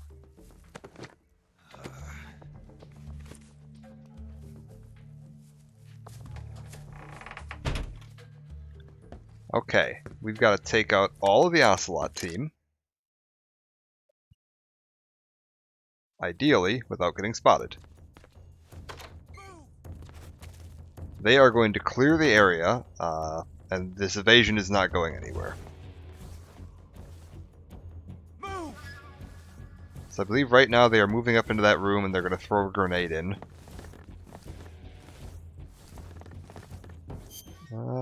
Let's check my camo. This is pretty bad camo at the moment.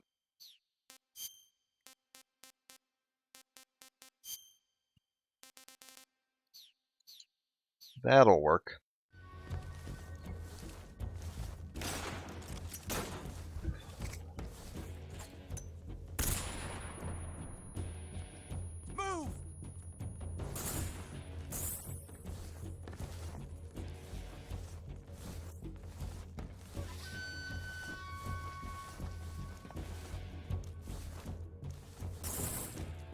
Okay, there's one of them.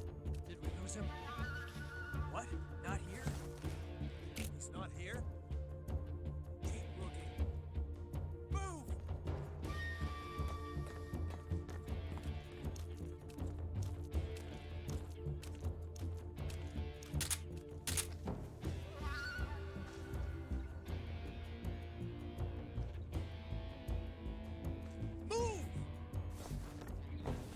trying to remember, there's a way you can do this where you can basically stay under the building for almost the entire thing. And just take shots at them as they come into view.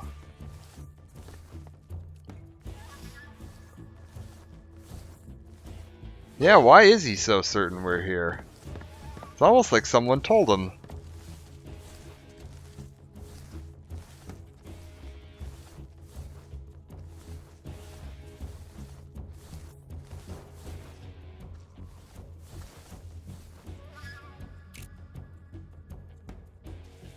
Oh shit, I think I just missed a shot.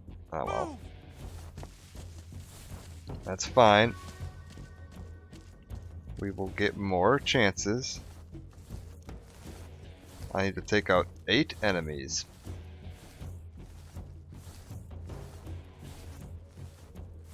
Is this a safe place to pop out? No, it is not.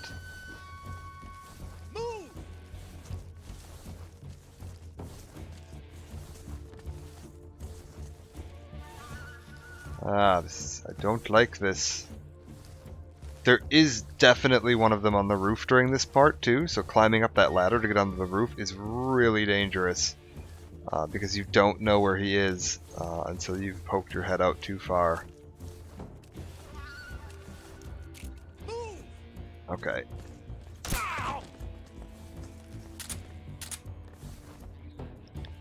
That's one down.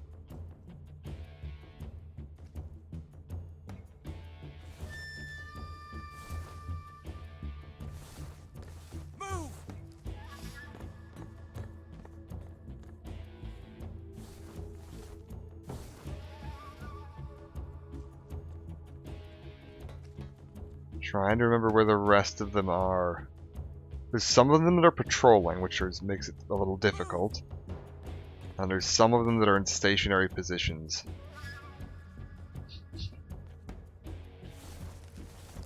I also think, if I remember correctly, if you want the perfect score in this mission, like if you're going for the best possible outcome, you need to use this. I guess this is suppressed too. But they can wake the guards back up if you use that, the silenced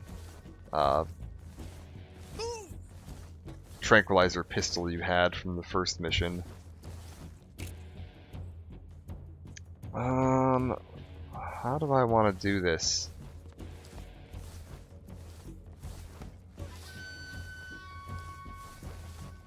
Debating if I want to try popping out and moving around outside the basement.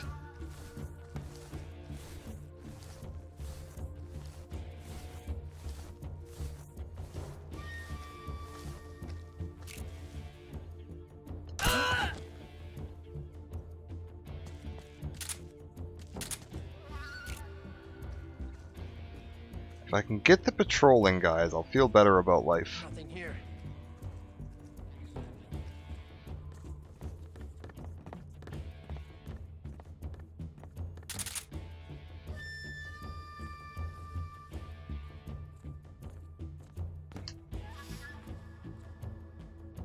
Come on.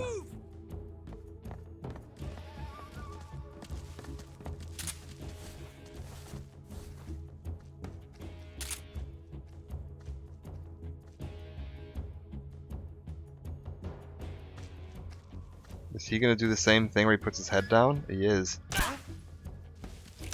Where did that come from? Oh. What's wrong?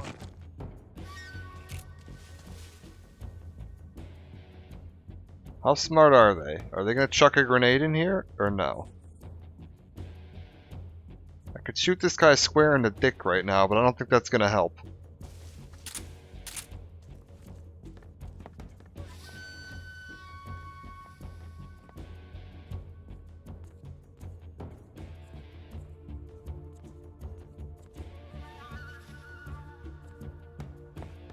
I hear footsteps. They're gonna move around.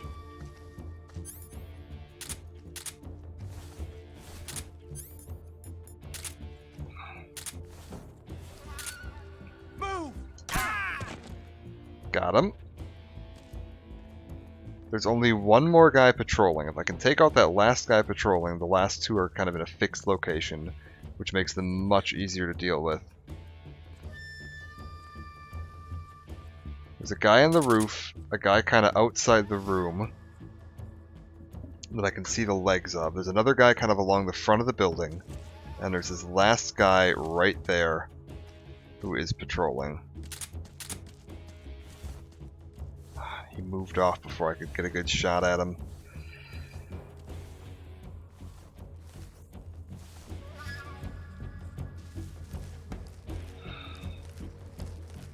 I do not care for this. I am really exposed right now. I'm just hoping I'm going to be far enough away from them that they're going to take a moment to like, huh? If they run past. Which will give me a chance to take a headshot. If this guy would... That's bad.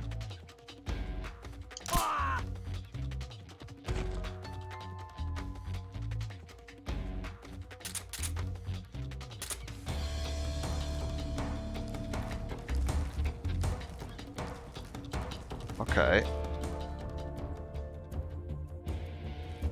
Not perfect, but that's fine. There's still the one guy patrolling up along the front here. If I can get into the grass...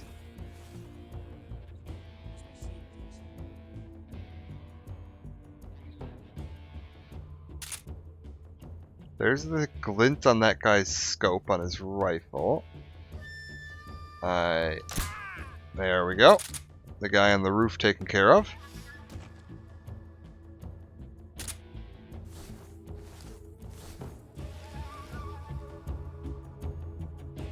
And then I've got this guy here. And there's only one more left, which I believe... Oh, I just winged him in the shoulder.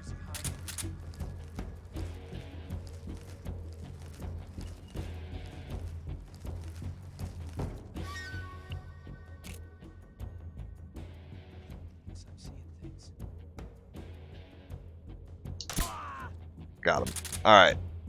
One left, and where is he? Let's head up to the roof and see if we can spot him from there.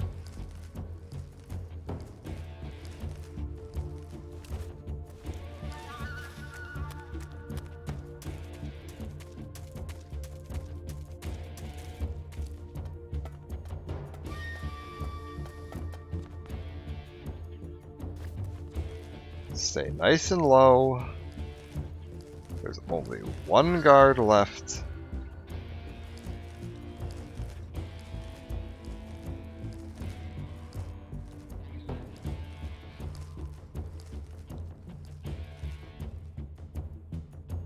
There's the guy that fell off the roof.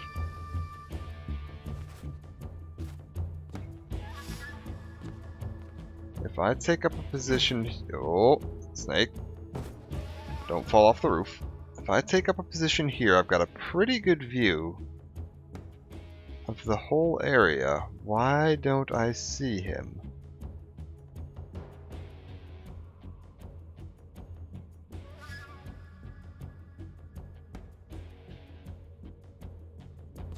Where is this last guy?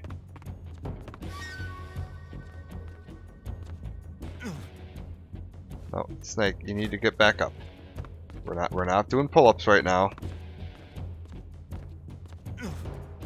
Yep, fine. Hop off the roof. Let's go take a look. We're gonna go hunt for this guy. He's the last one.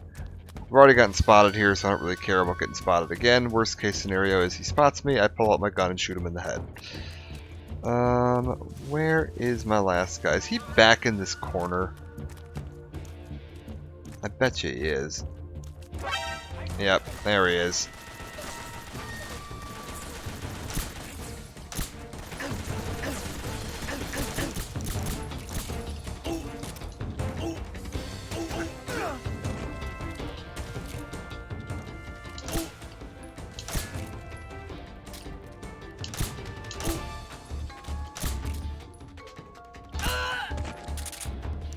Yeah, messy, but it'll do.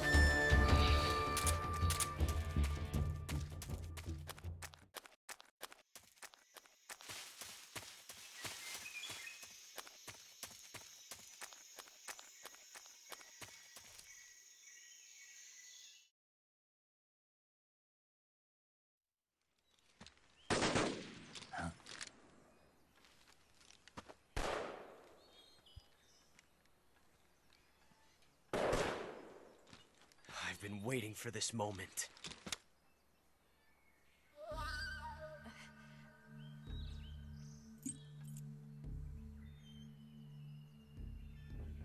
That's it. That's the stance. I don't think so. What? A female spy?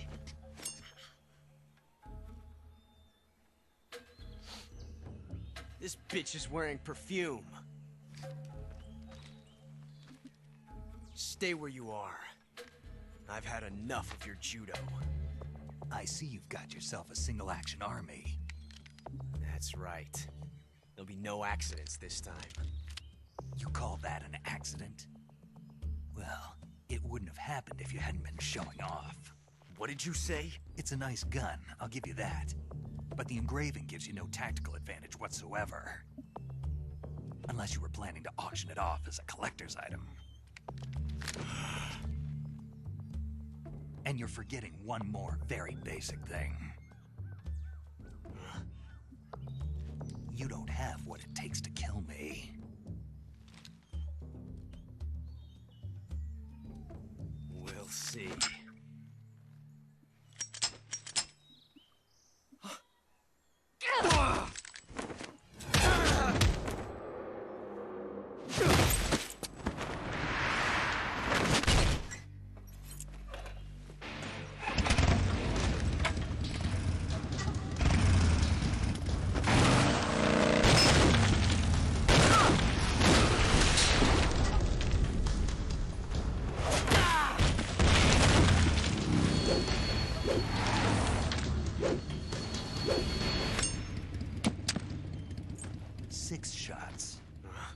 That thing only carries 6 shots.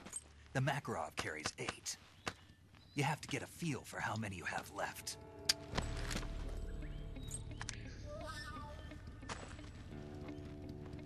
This is a high-class weapon. It's not meant for shooting people. Damn!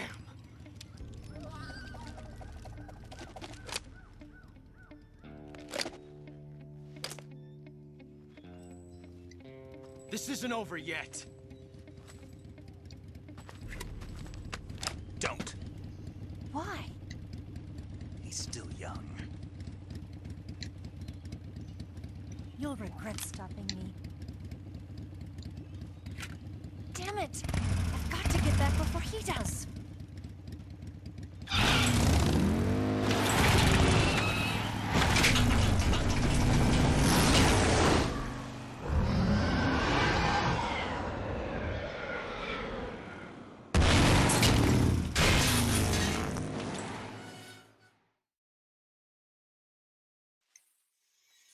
Okay. Oh, I don't have any more suppressors for this thing. Okay, we're gonna do a quick scout for some loot, see if I have anything laying around here. And yes, this is the most over-the-top dramatic series. Everything has to be as ridiculous as it can possibly be. This particular game, Metal Gear Solid 3, is a bit of a homage to the old, like, 60s James Bond films, so you're gonna have a lot of ridiculous action scenes and over-the-top spies and heroes and villains, and everything's gonna be a bit silly, but that's fine. I enjoy it. Oh. I haven't played through this game in, jeez, 10, 12 years, something like that. It's been a long time.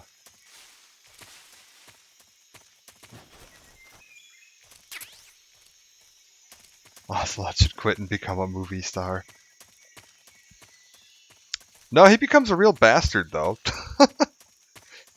He goes from, like, comic relief villain in this one to like, your buddy second in command by Metal Gear Solid 5 to just like absolute bastard by the latest games in the series.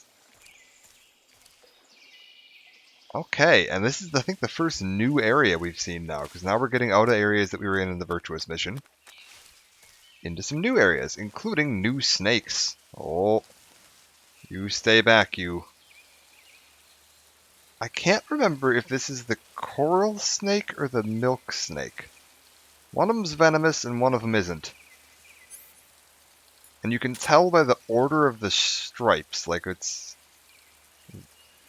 white in the middle, then black, then red on one. I think it's like white or black in the middle, then white, then red on the other.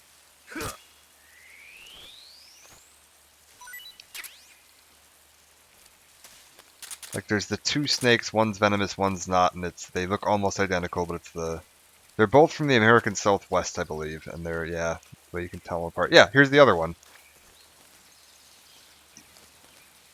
You can see the, this is the venomous one. This is the venomous one. Okay, so the one with the black stripe in the middle is the venomous one.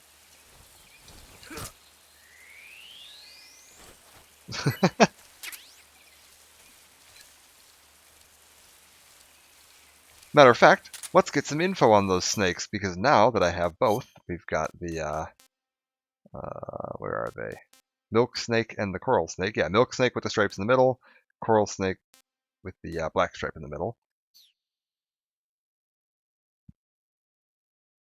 Hog noses, I don't think there are.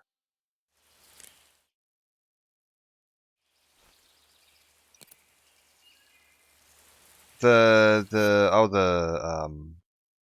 hanging snake? I don't even know what the, one sec. Oh god. Can't navigate the menus. This green tree python? Is that the scientific name for it? The Morelia viridis? Yeah.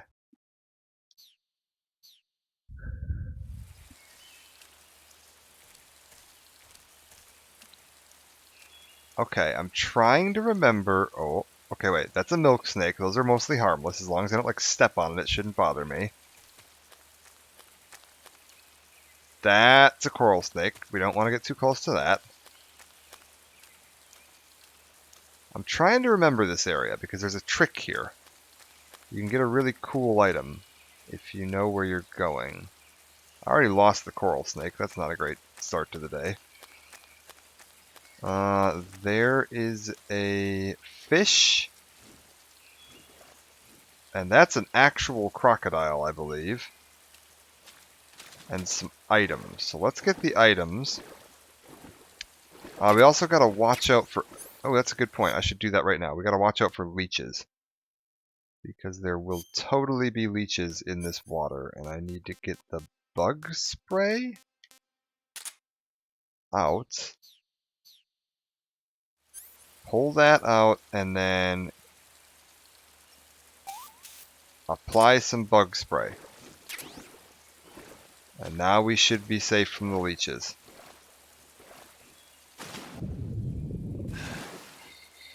And I don't want to get caught by these crocodiles because they will totally eat you. Yeah, the leeches in this game are huge. These are the big leeches. We're gonna go... Oh, there's a crocodile just to my right. Or alligator, I'm not sure which that is, actually. This isn't the right spot. I need to go... Oh, do I swim under a thing? I think I have to swim under... Oh. You do not want to get grabbed by one of these guys while you're in the water. That is real dangerous. Yes, there's a log, and I have to swim under the log. Here we go. Swim under the log. Oh, I just heard myself get bit by a leech.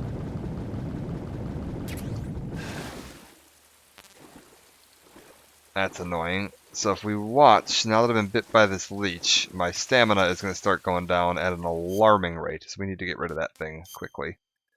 There it is. Bit by a leech.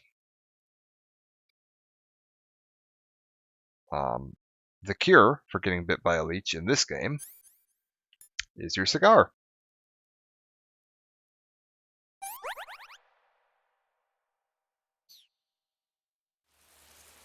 Yep. You got it. It makes them let go. Snake, are you there? Oh. Eva, Did you miss me? did you make it without any trouble? No one saw me. So you're back with Vulcan. In a matter of speaking. What about the boss? Yeah, she's here too. Better be careful. Thanks, I will. The boss and I get along pretty well, though. I guess we traders have a lot in common. Why would anyone want to defect? Betraying your country like that, I just don't get it. Are you talking about the boss? Why do you do it? Weren't you born and raised in America? Yes, in a small rural town. I never even knew there were other countries, other cultures, other ways of thinking, until I went to work for the NSA. And one day, I'd found I'd lost faith in the things I'd been taking for granted. What did you see? What was it that made you want to change sides? You wouldn't believe me if I told you. Try me. I saw the universe. The universe? Not the actual universe. The universe as the intelligence community sees it. I realized that the gravity in this universe was holding me back. That's all. People and countries are both changed by their environment and by the times. That sounds like what the boss was saying. There's a world of difference between this country and America. But it's only a difference of position, a difference of perspective. Coming here made me realize something. Half of what I'd been told was a complete and utter lie. The other half was a conveniently constructed lie. Where's the truth then? It's hidden in the lies. Are you lying too? Who knows? I've been trained to make even the most severe falsehood sound like the honest truth. Weren't you? No. I believe because I have to, even if it is a lie. That's part of my mission. I'll have to remember that. If you need me, give me a call on the radio. My frequency is 142.52. See ya. Snakes is over here like, I'm the most gullible man in the universe, trained covert agent. Okay. So the thing I want to get is that box right over there. The trick is, there's no way over there. So what you have to do is you have to climb this tree, shimmy along this rope, drop off this rope and grab onto this rope before you hit the water, and then shimmy along that rope over to there. I don't remember the controls for this.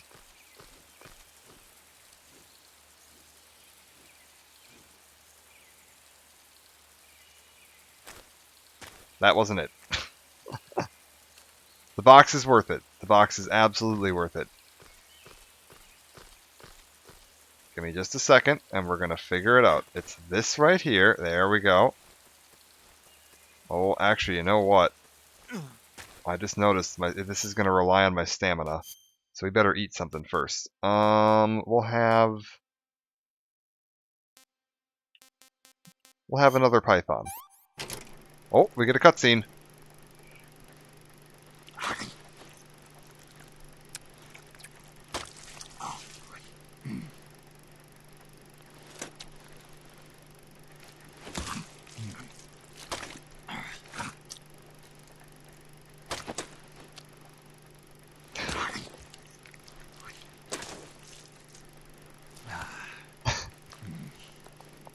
Nope.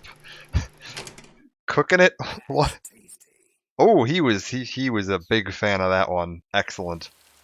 He was a big fan of the snake that he just bit into raw. Okay. Oh, wait, we were going the wrong way to start with there. That's fine. As you may have noticed, I have a little grip gauge up in the upper side there. It's going to show me how long before I lose my grip and fall to my death into the crocodile-infested water below. We gotta get this lined up right, and then got it. Okay. You gotta press X, or on my controller, A to drop, and then triangle to grab the rope, or Y, depending on the controller of your choice. And just get yourself over this ledge. And let's take a look at what we got here. It's the croc cap.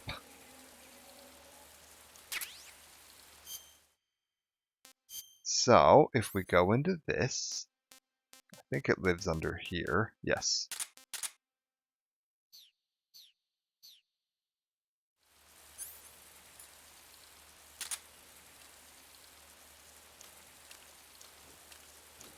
We can put on this crocodile cap.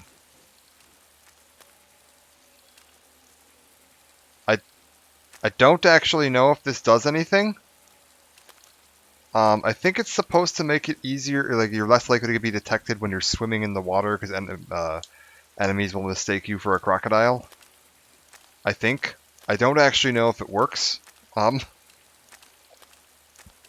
It looks ridiculous though.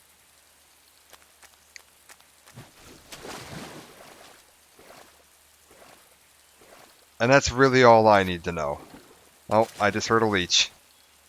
Hold a moment. Snake, get the cigar. Wait, no, not the knife. No, not the suture kit.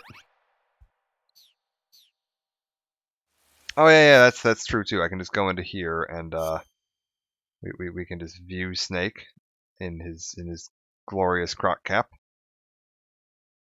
I like that the mouth kind of flicks around a little bit too when you move. You gotta get it pop open a little bit there. I think yeah we can zoom in a little bit, get a nice look at the croc cap. Stunning. I don't know if it shows in cutscenes. We'll have to leave it on and find out. Other thing we're gonna do, real quick, we're gonna take that off. We need to put the cardboard. Oh, it's raining. I don't want to put the cardboard box on actually because it'll get soggy and ruined. We are gonna call Sigint though, because we haven't talked to him yet. Yo, you're Snake, aren't you? And you're Sigint? None other. I heard that you're an expert on weapons, equipment, and cutting-edge technology. Close. Huh? I am the expert on weapons, equipment, and cutting-edge technology. Ah. I'm the guy that designed your trank gun, active sonar, and motion detector. If you want to know anything about weapons or equipment you find in the field, just send me a message and ask. Later. Okay, so now we know about Sigint. We can call him, and he will tell us about whatever item we have equipped. Hey, Snake, remember back at the abandoned factory when you whittled the grip of that 45 down? Yeah, I've never heard of a customization like that before. Why the grip? to fit it with a knife. A knife? You're gonna keep the knife and the gun both at the ready? That's the idea. Why would you want to do that? Sometimes a knife works better in close proximity encounters. So I equip both at the same time. That way I can switch back and forth in an instant. Badass. So that's that. CQC. Come on, tell me about the Sounds like croc the cap. Cobra Unit's member. Oh no, is he not going to talk about the croc Snake, cap? You said No, come on, I don't care about that. you know that army motorcycle, I don't care. Just tell me about the croc cap. the Davy Crockett. Am I calling the wrong person? Do I need to talk to Zero? It looks like you've got rid of all the ocelots. No, I don't care about the ocelots. That swamp seems pretty deep. It's probably deep enough to dive underwater and swim around. Press the crawl button when you're... Yeah. Really? Are none of you going to talk to me about the croc cap? A cap shaped like a crocodile. There we head, go. You say? Yeah. What do you think? I think it's a great idea. You know, animal disguises are one of the oldest tricks in the book in the intelligence world. I don't know whether it's true or not, but I've heard that during World War II, the OSS used to use cow suits. Supposedly, they sent agents out to hide in herds of real cows so they could spy on enemy units as they passed by. Nowadays, I guess most people wouldn't even give a crocodile-shaped cap a second look. They think it was just a gag item. But if you use it the right way, it can be an effective weapon for spying. I gotta hand it to you, Snake. You're one sharp guy. You okay, Snake? Forget it. Huh?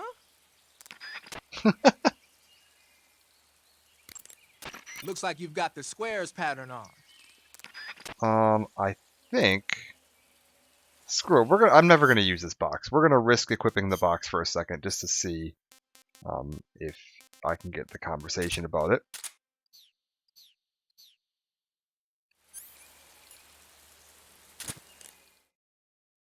So now we hide in the cardboard box. Snake, what are you doing? I'm in a box. A cardboard box? Why are you... I don't know. I was just looking at it, and suddenly I got this irresistible urge to get inside. No, not just an urge. More than that. It was my destiny to be here. In the box. Destiny? Yeah. And then when I put it on, I suddenly got this feeling of inner peace. I can't put it into words. I feel safe. Like this is where I was meant to be. Like I'd found the key to true happiness. Uh-huh. Does any of that make sense? Not even a little. You should come inside the box. Then you'll know what I mean. Man, I don't want to know what you mean. Between you and Paramedic, is everyone but me that is hooked up with a Major Strange? Yeah, well, anyway, I suppose even that dumbass box might make a decent disguise if you wear it inside a building.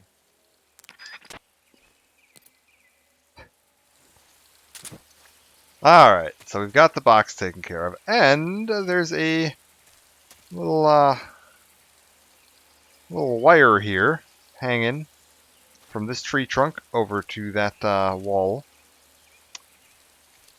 And if we look up, might notice, let's see if I can get a better angle on it. There's another little rope hanging from there over that way.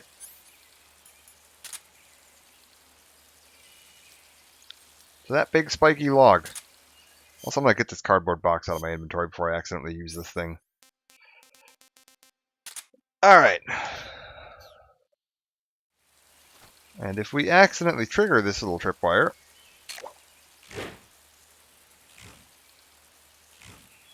we get smacked in the face.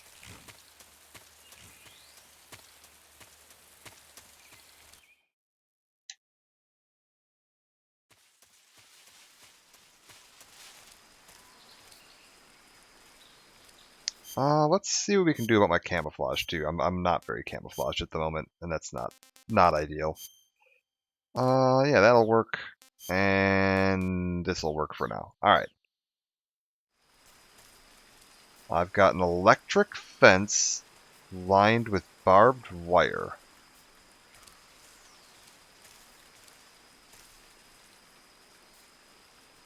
Other things to keep an eye out in this game for, you want to keep watching out, is there are more uniforms and face paints hidden around the map.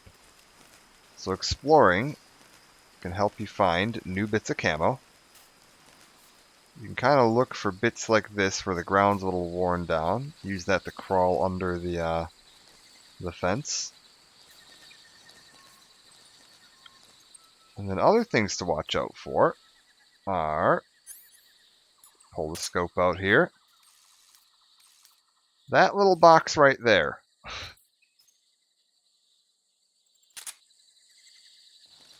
Which is really difficult to see.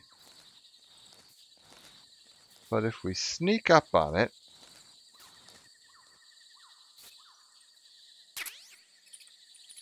one Claymore landmine.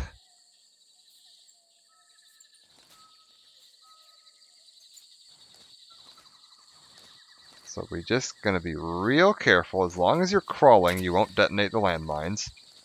Again, that's not how that works in real life. Don't try this as a reliable bomb disposal technique.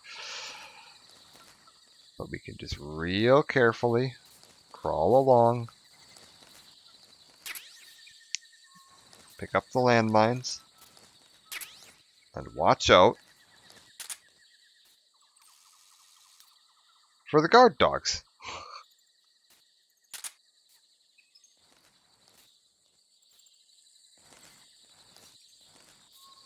I don't know if there are any tricks to the guard dogs. There might be. There might be like a... If you catch a wild animal and throw it, the guard dog will go chase after it or something. Wouldn't surprise me.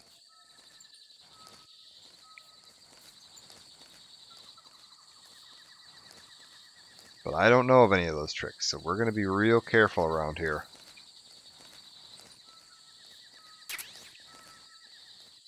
Just sneak along. Pick up the landmines so that I don't accidentally set one of these off if I have to run around here later. And we need to look for ways past the dogs.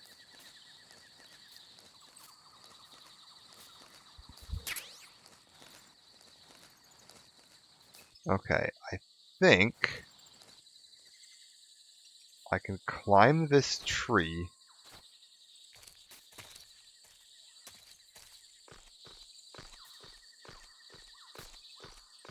get up onto the branch, and now we're going to look around real quick, make sure I don't see any guards. I can jump off this branch on the other side of the fence. Get down. That dog hasn't heard. If I'd set off any of the landmines, those dogs would have been alerted. But as it stands right now, they don't know I'm here.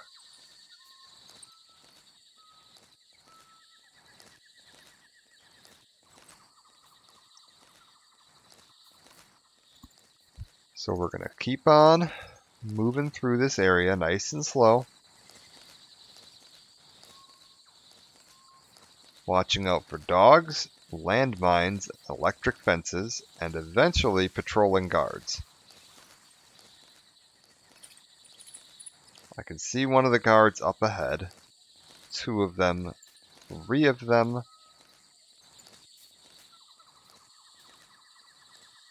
Ah, this isn't a good path to take.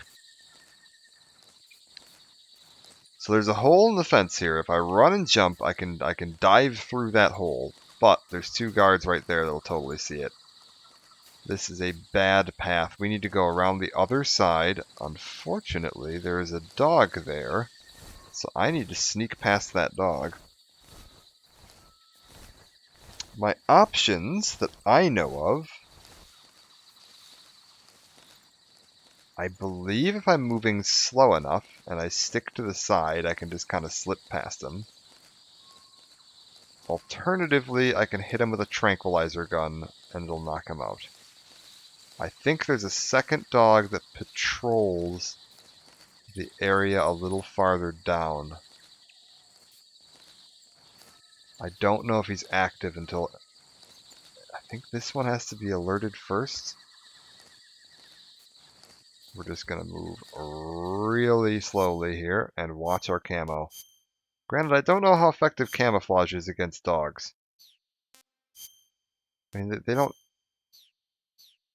I think they're colorblind, and most of their senses are done with, like, scent. Oh.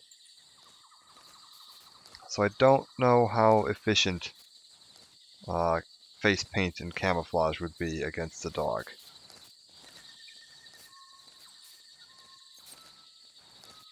We are gonna be really quiet though. Right along this way. So far we're good. Dog hasn't hurt us. I think, yeah, there's a little break in the fence there that you can sneak through too. If you don't want to try the dropping over the tree thing. For whatever reason. You can use that little gap in the fence to get through. So far, so good.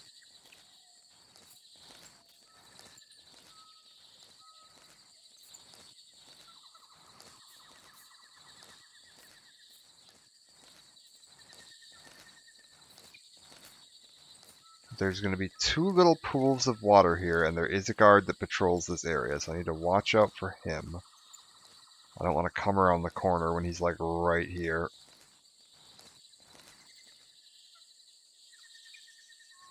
We're going to use the old school camera to try to see if I can spot him. You don't want to crawl into this swamp. Face first into the swamp, not a good idea. If I'm not mistaken, that will instantly kill you. Okay, there's the guy. He's way on the other side there, so that's good. We're going to go over to this side and climb up onto this cliff.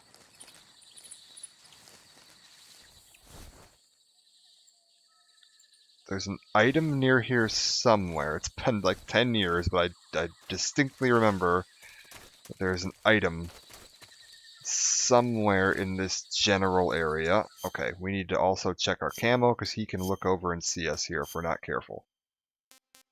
Oh, no, that's not it. We want this one. This is fine. Okay. He's kind of in the best possible position for us right now. I want to wait till he walks kind of as far past me as he can. Oh dear.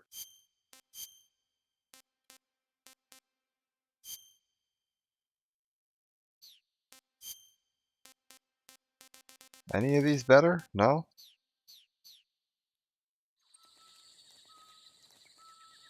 And we're going to just slide along the wall.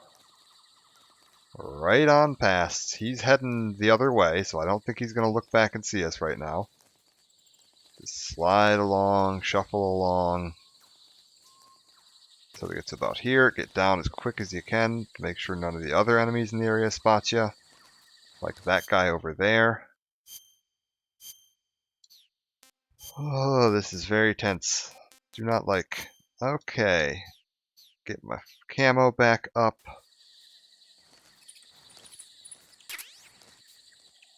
Yeah, the splitter uniform. That's good.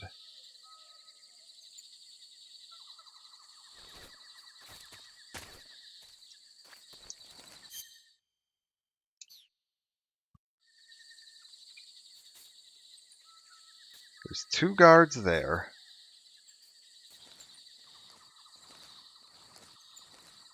Something there. Uh-oh. My camo dropped right as I crossed over that barrier and I didn't catch it in time.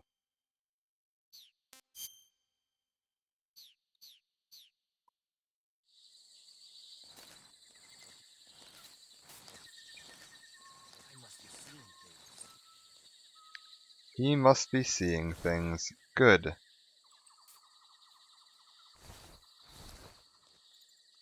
Oh, Keratin Frog. Well, I've missed several of those, I believe, now, so I'm not going to worry about it. Once you've missed one, you might as well just forget about the rest of them. There is a way past these guys that doesn't involve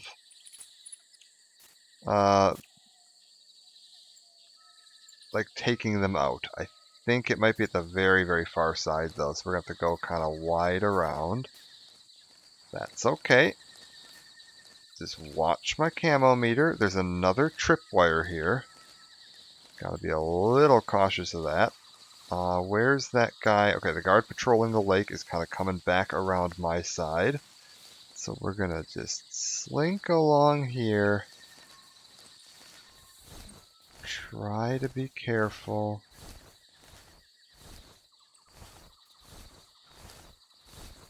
The camo meter does not know what to do with this.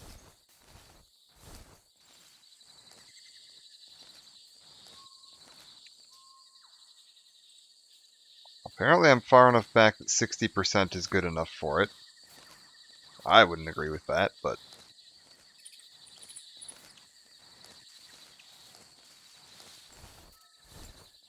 Alright, keep on crawling along. Somewhere in this fence there is a little... Oh, that guy's getting a little close to him. Let's not do that. There is a gap. There it is. There's a gap on the base of the fence. There's a guy patrolling. Kind of dead northeast of the screen right now. We don't want to get caught by him. He's coming straight this way. Ugh. Let's go around here. Where is he? Oh, he's right there. He's right on the other side of those trees.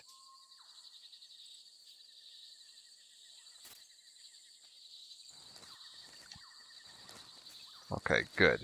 Let's try the left path.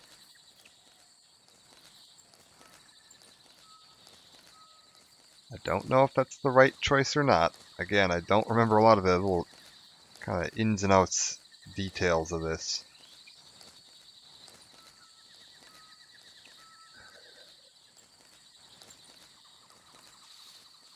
Bolshaya Pass base. Oh, this place. I know this place. Okay, this is fine. Yeah, this is a big, fun little adventure map. We're gonna go take a look around here. Okay, there's a guy walking, around the far side. That's fine. I want to get into the actual base bit. Got one guy way down to the left. I got one guy way up at the end there. I want to get into the base because that's another little unique thing in this game. I don't think ever came back in any of the other games in the series, but is worth showing off. Let's get into this little trench here. We got the snow face paint. That's good. I want to get into the buildings.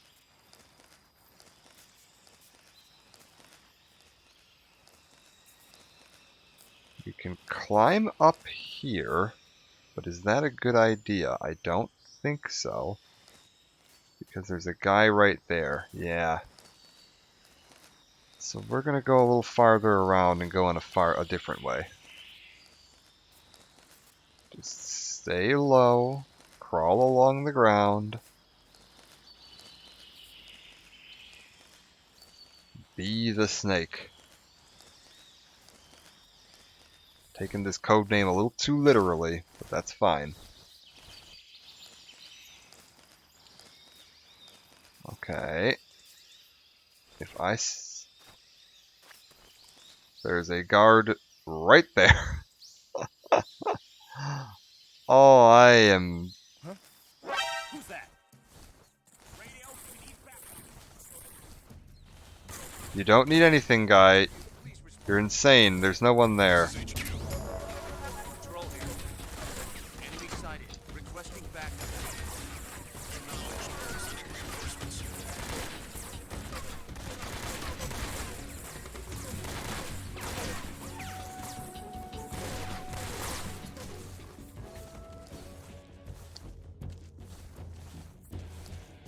I don't know why he picked that moment of all moments to notice me. Oh, that's fine though. We can deal with this.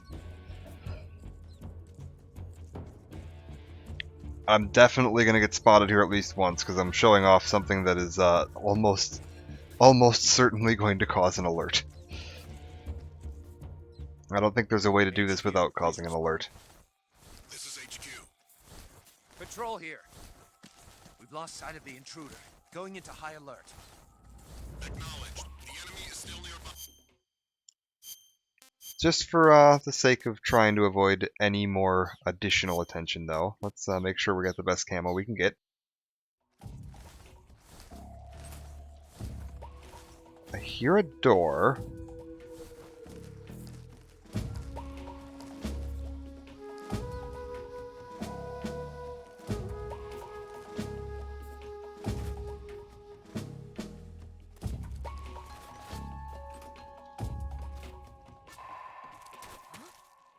Somebody there? No, nobody is there. Okay, hold up. It's all fine. Everybody calm down. Everything is fine.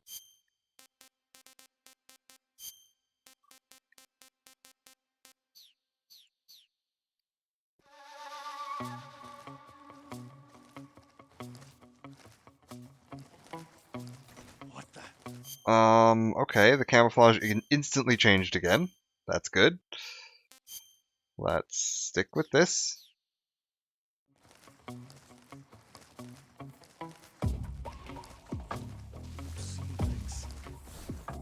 There's a guard following me. Oh, I feckin' knew it. God damn it. Alright, well I gotta kill literally everybody in this base now. Or I'm just gonna die. Yeah, I might just die here. What? What? That's frustrating.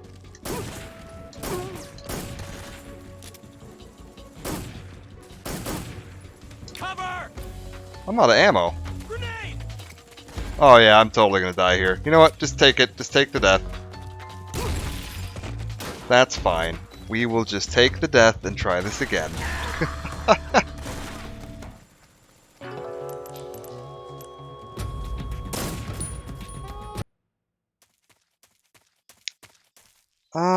Is there an easier way to get into this base? I think there is. I've done my exploration. I know basically the only thing I cared about here was this face paint. So we can grab that. I think we can just back up.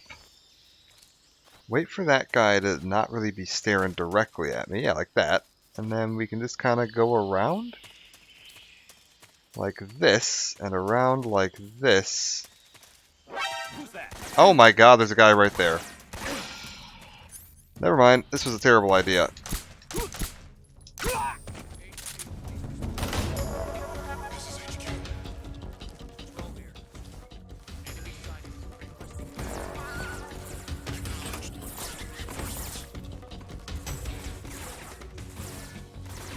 Okay, we're fine.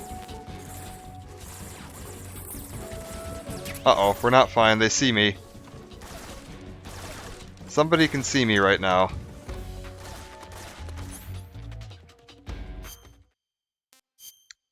Well, that's frustrating. How do you do this?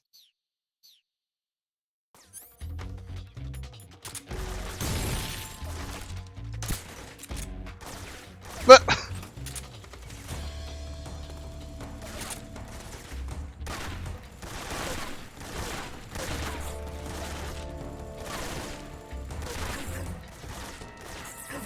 who is shooting me? Is it you?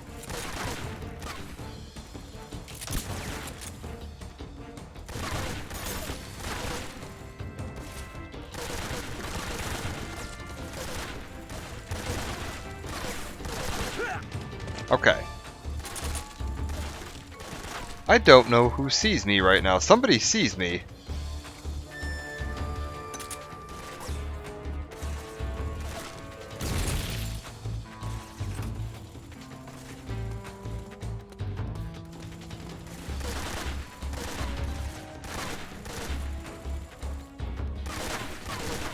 Whoever it was lost sight of me.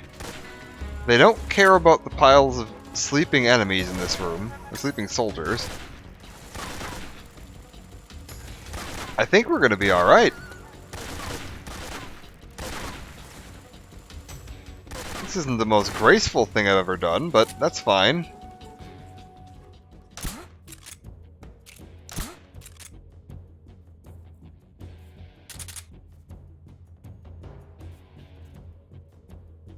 Just my imagination. It's just your imagination.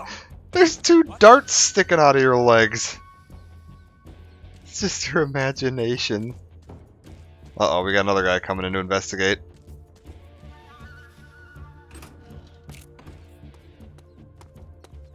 What's wrong? HQ, please respond. This is HQ. Patrol here. We've lost sight of the intruder. Going into high alert. Acknowledged. The enemy is still nearby. Pursue and engage him.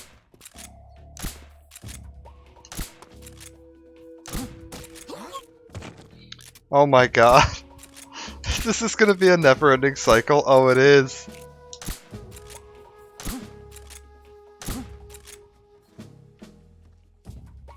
What's wrong? What's wrong? Yeah, I can't get out of this. Oh my god, I'm literally stuck in this room because I can't put these guys to sleep fast enough. What's wrong? Oh god damn it. I'm gonna have to fucking get killed and restart again. Yeah, that's fine. Just get me killed again, that's fine. Yeah, come on.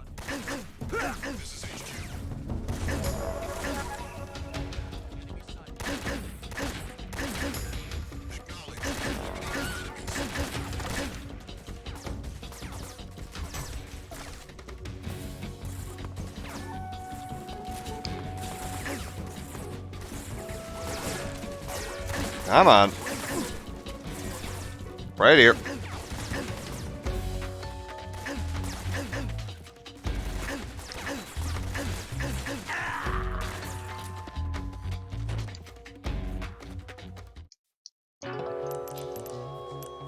So annoying.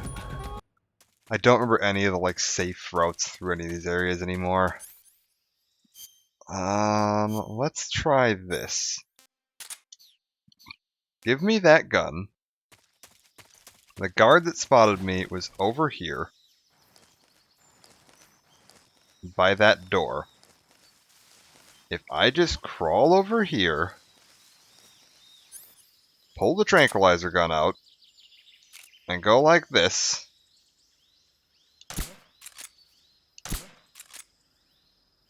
There we go. I was like, guy? And then we just run on across here. And we're gonna real quiet like go through this building.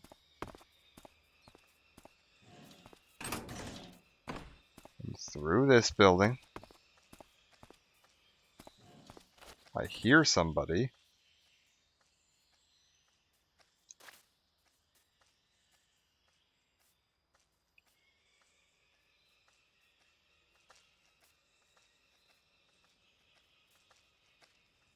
I hear two people.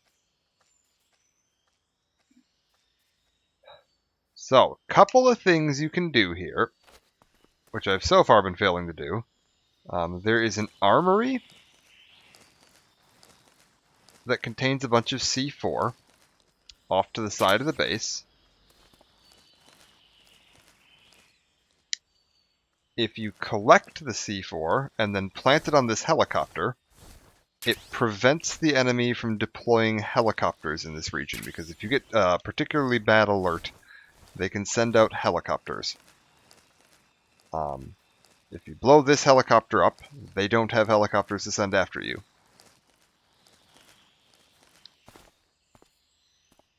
Other things you can do, I'm going to try to stay low to the ground here, be as covert as possible. They have a little storeroom right here that you can get into. That will get you some food. Calorie mate, a ration, and a mouse trap for catching rats, which you can use to catch live rats and other animals, small animals. If you blow up this food, it will make guards hungry, which makes them less accurate, more likely to, less observant, more likely to complain. But it only works in the area around the Bolshaya base. So anything that starts with the word Bolshaya, I believe, the guards will just be kind of shit because you've destroyed their food supplies. Sorry, I'm trying to listen. I hear footsteps.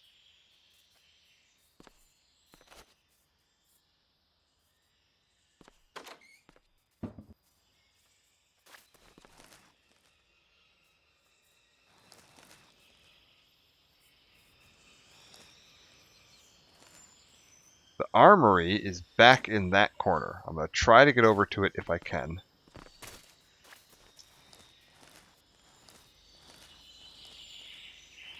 I just gotta keep my eyes open because these corners here are blind corners where you can very easily just walk around a corner and get spotted by a guard. That's the guy that spotted me crawling through that trench.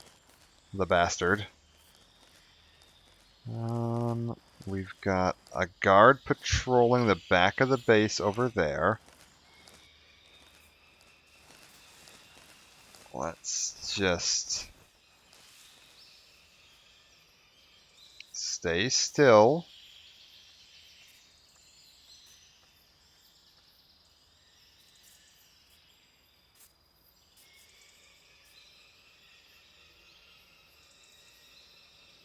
Because these are some of the unique systems in Snake Eater. Every area has a base that has a supply room somewhere, and you can do the like destroy their food supplies to give yourself an edge in combat. They also have an armory, and if I can get back to the armory, I'll show you how that works too, because then I'll have the C4. This is a problem. This guy is coming directly towards me, which is probably going to cause me to get spotted. I swear to Christ, if I get spotted again...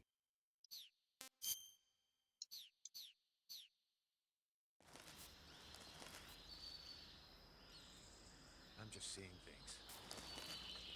Okay, I don't quite know how to control Snake's direction here. Oh. Huh? I swear to Christ, this fucking guard. Who's that? Radio, we need backup. Oh my Christ. I fucking swear to God.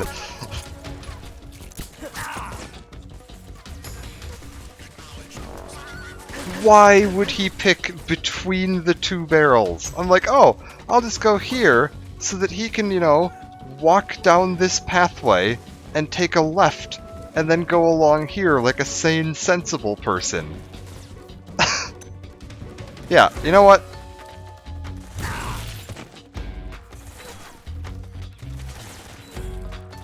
Guys, right here, in the head.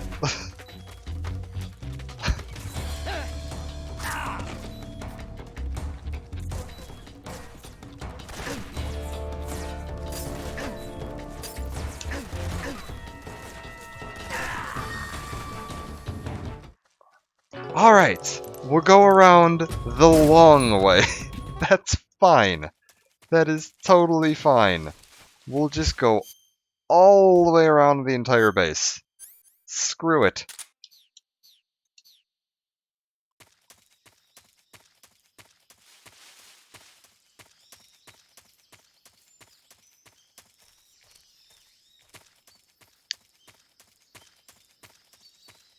And we're just gonna knock out every single guard in this base with a tranquilizer headshot.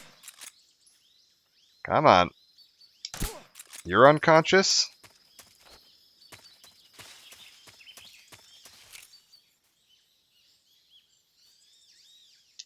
And you're unconscious. And you little bastard. You're definitely unconscious.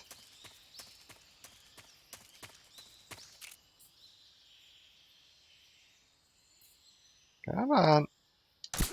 You're unconscious. Comas for everyone. You're unconscious. There. We'll just knock everyone in the world out. And then we'll go in here. I'll get a grenade and some TNT, a stun gun, a white phosphorus grenade. We'll just drag this guy a little ways away from this building real quick. And he's gonna drop a smoke grenade.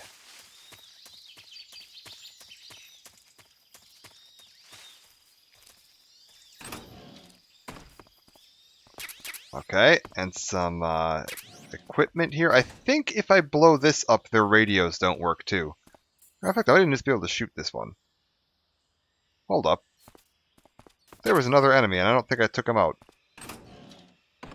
No, I did. Okay.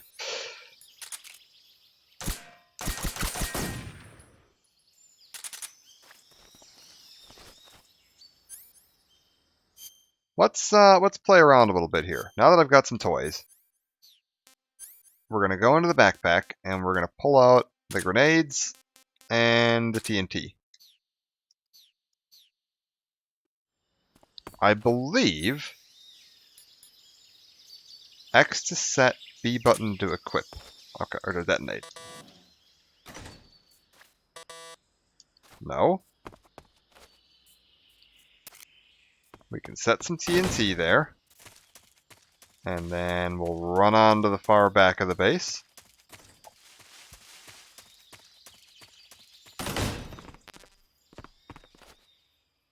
We can set some TNT there.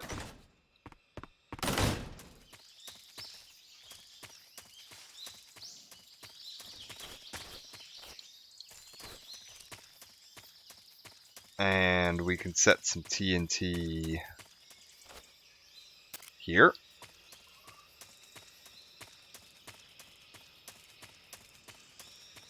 And we can set some TNT here. And then I think I can just walk over here and be like,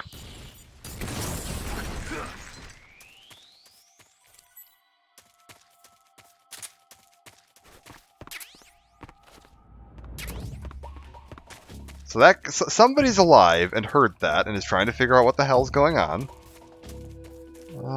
Okay, so it didn't blow up the radio equipment.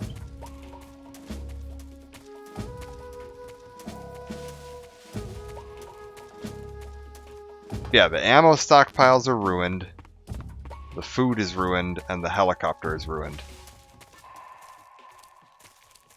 Which means we're going to be a lot safer going forward.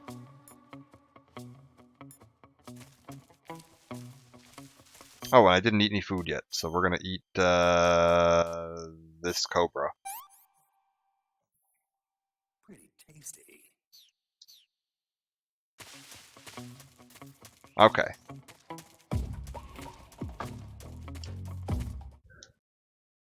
I think this is gonna be a boss fight. Yeah. I think this is the first boss fight of the game.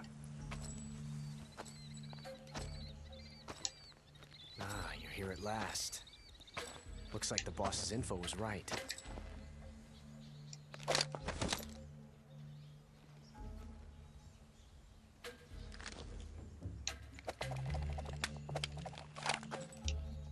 Twice now you've made me taste bitter defeat.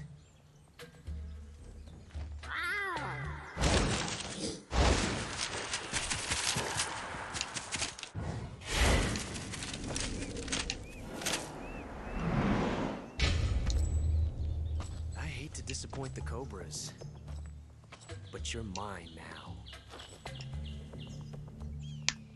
All of you, leave us.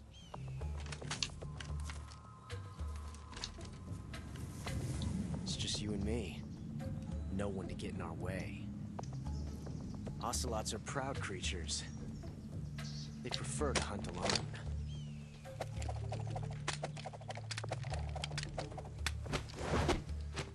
If you ever want to see something really cool, look up the behind-the-scenes motion capture for this, because they hired a guy that can actually do all of these tricks.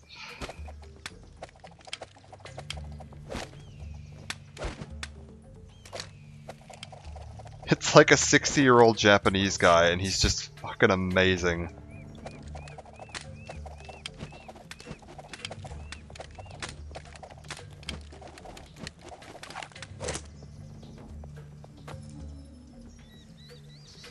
This time I've got 12 shots.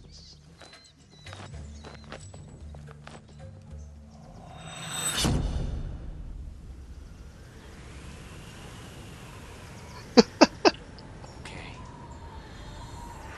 Draw.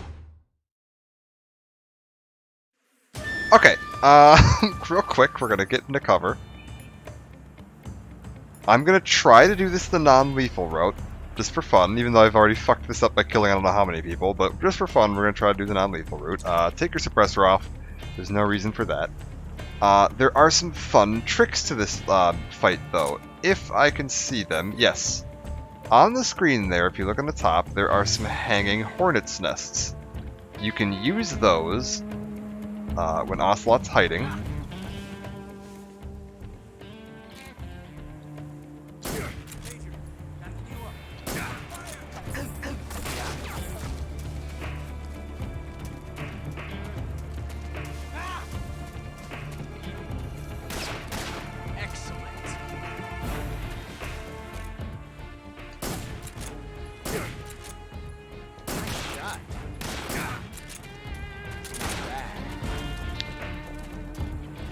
Get away from me!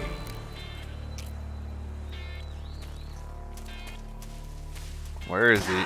Oh, oh, oh! Okay, he's out of ammo. I've never felt a tension like this before. That's so different from simply changing a clip. Okay, so the first time he does this, I guess it's in a cutscene. You can't take advantage of it. You can take advantage of this later in the fight. This reload time is exhilarating.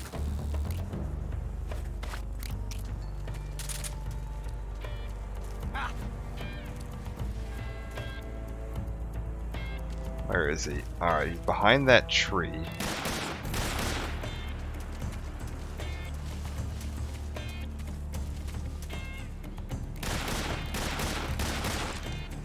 Okay, he's only got 2 more shots. Okay, and now he's got to reload. Where'd he run off to? Is he hiding behind that rock? Okay, here's the plan.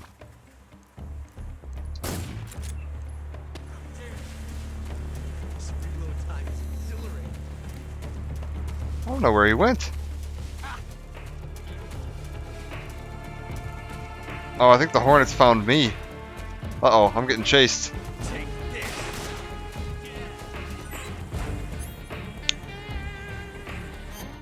Okay, I need bug spray. Because I lost him there, shot the wrong hornet's nest, and now they're chasing me. Go away. Oh god, there's hornets chasing me and they won't go away.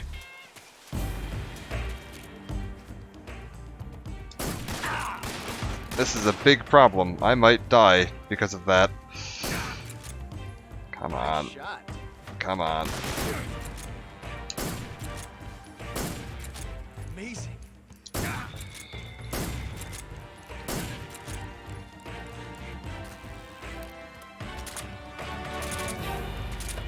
Okay, I've got some ammo. I think the Hornets have pissed off. No, the Hornets are still following me. Good, good.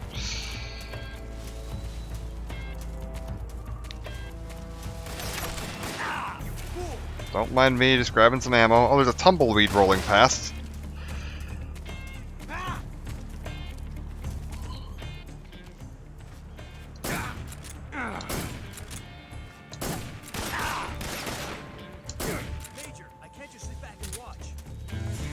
He's almost out of stamina, so I'm shooting at him with a tranquilizer gun.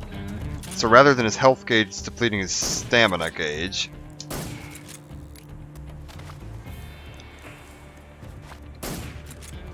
Have some of your own hornets, you bastard. Shoot! Get out of here! Son of a... Shoot! Get out of here! Where is he? Oh, there he is. See my technique? Oh god, I got bit by a fucking snake. Oh my god, this is the fucking roughest fight I've had in a long time. Loading like this, it's a revolution. Damn it. You're all talk, huh? Oh, come on.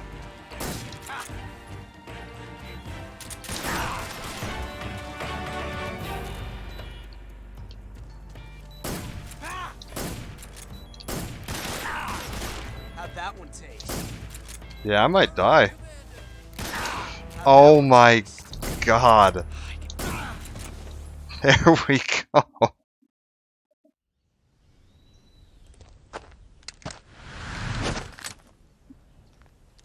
Fucking hell. I gotta practice this game more. I used to be really good at this. Found us. Fair, I'm not used to playing on an Xbox controller. I've played on PlayStation for ages.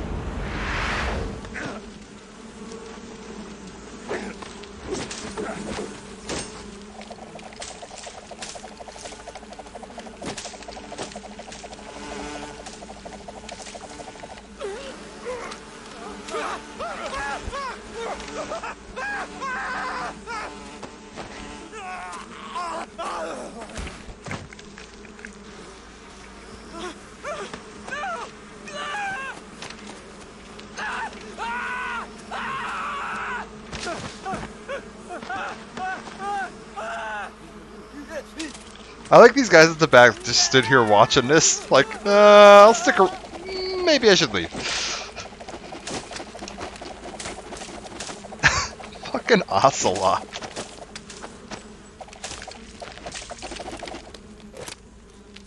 You were lucky. We'll meet again.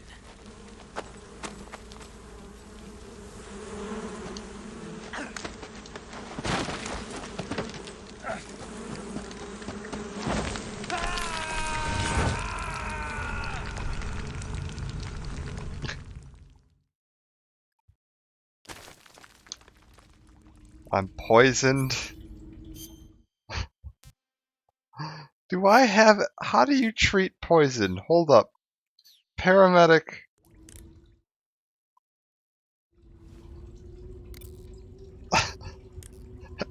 Paramedic, save me. Snake, have you been bitten by a venomous animal? Yes. Yeah. It looks I like how his his reaction is the same as mine. Unless you cure it, your life will just keep decreasing. You've got to treat it now. To cure poison, go into Cure in the survival viewer and administer a serum injection. Snake, did you get bitten by a venomous animal? Yeah. Wow, you caught a... Okay, that's great. We're gonna go ahead, go and cure this stupid poison. Good God. Venom poisoning. Inject serum. Okay. Dear Lord God.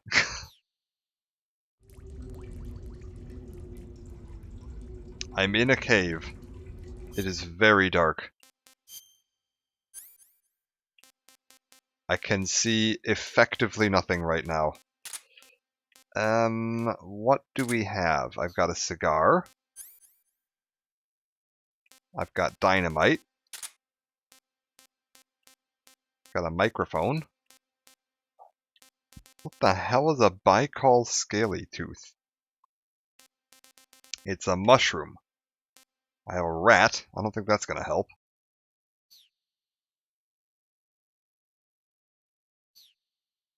Well, I can't even see my character right now. The entire screen is just kind of black. There's a little bit of shiny. I think there's some wet rocks over there or something. There we go. Found me. Oh, this is killing me. There's a snake on the ground there.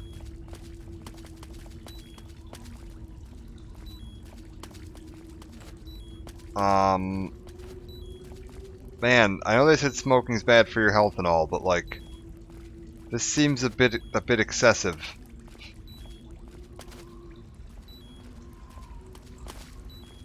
Okay, hold up. I can't see a damn thing.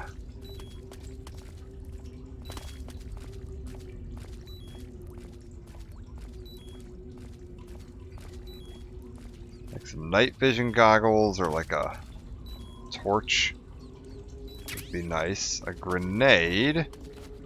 I mean, that's certainly something. Hold up, I see a glowing mushroom here. Ah! I stabbed a bat.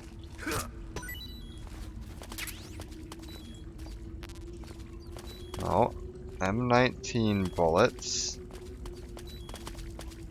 Okay. I am fucking lost, let me tell you.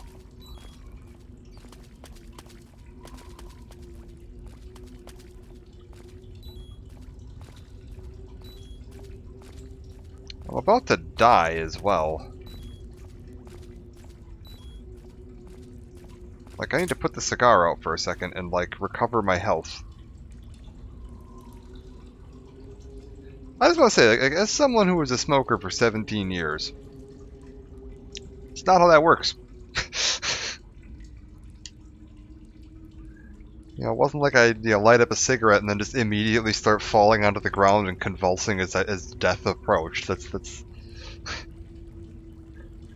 a bit excessive. But I guess Snake is dramatic about everything, including his bad habits.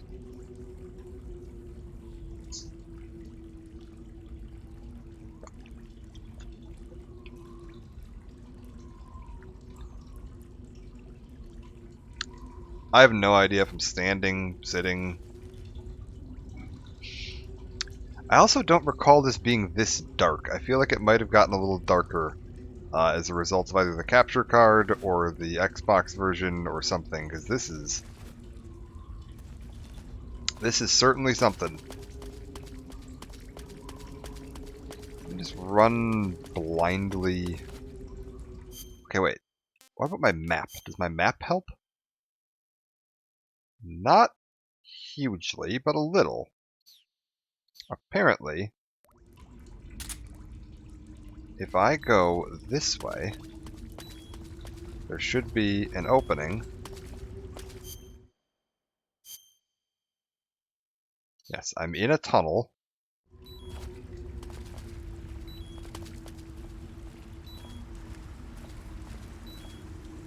I found water.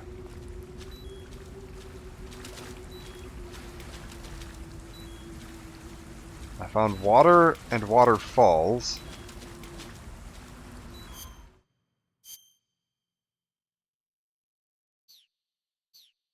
And there's something over this way.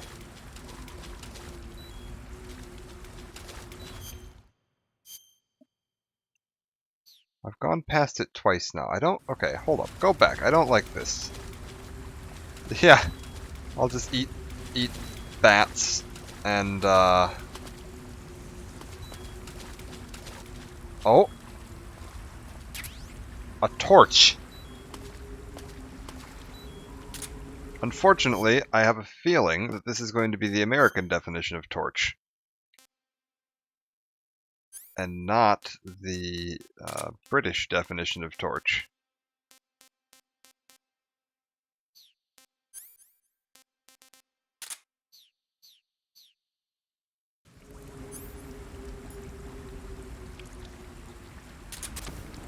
Yep. Oh! It's a Kenyan mangrove crab.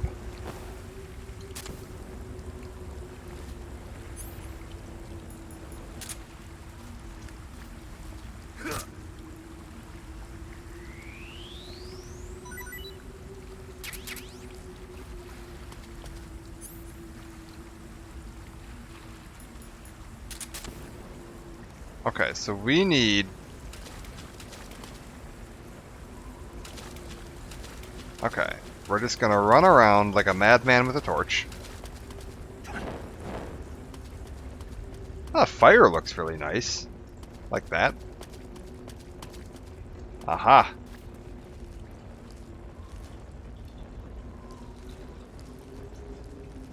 Can I keep this torch lit while crawling through this? I sort of can. Oh, there's a frog.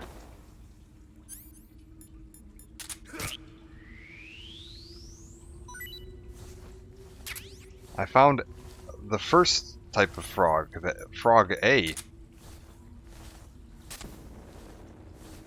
Okay, we're gonna keep crawling. We're gonna keep crawling. It's fine. Hello, what are you? Got a diamond-shaped marks on its back. It's not a diamondback, is it?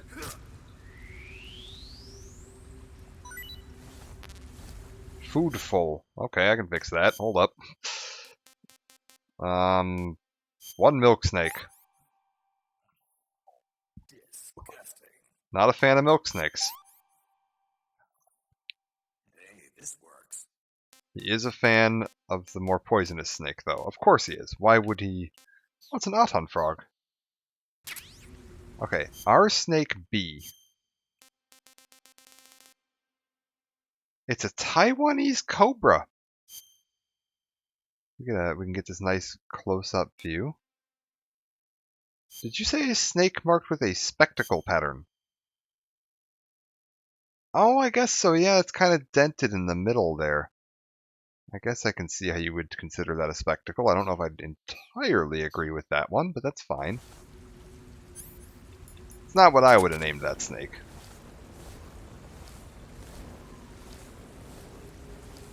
It's on vacation.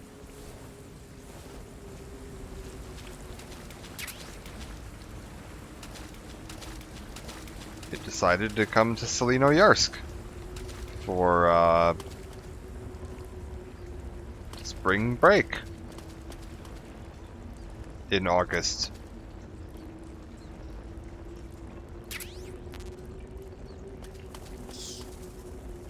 Get away from me! Get away from me!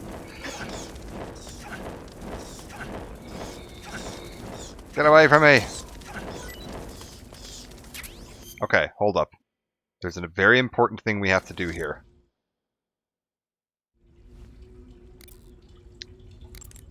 I see you've caught yourself a... I don't care about the Taiwanese cobra. I see you caught your... I don't care about that. I see you've caught... Yeah, Kenyan mangrove crab sounds delicious. I see you have a... No. I see you caught...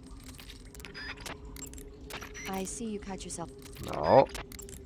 I see you've caught a vampire bat. The vampire bat bites its victims and sucks their blood. Got it. Speaking of bats... Just save it. Huh? I know you're gonna talk about vampire movies. Attack of the Vampire Donuts, or Dracula versus the Space Hippos, or something like that.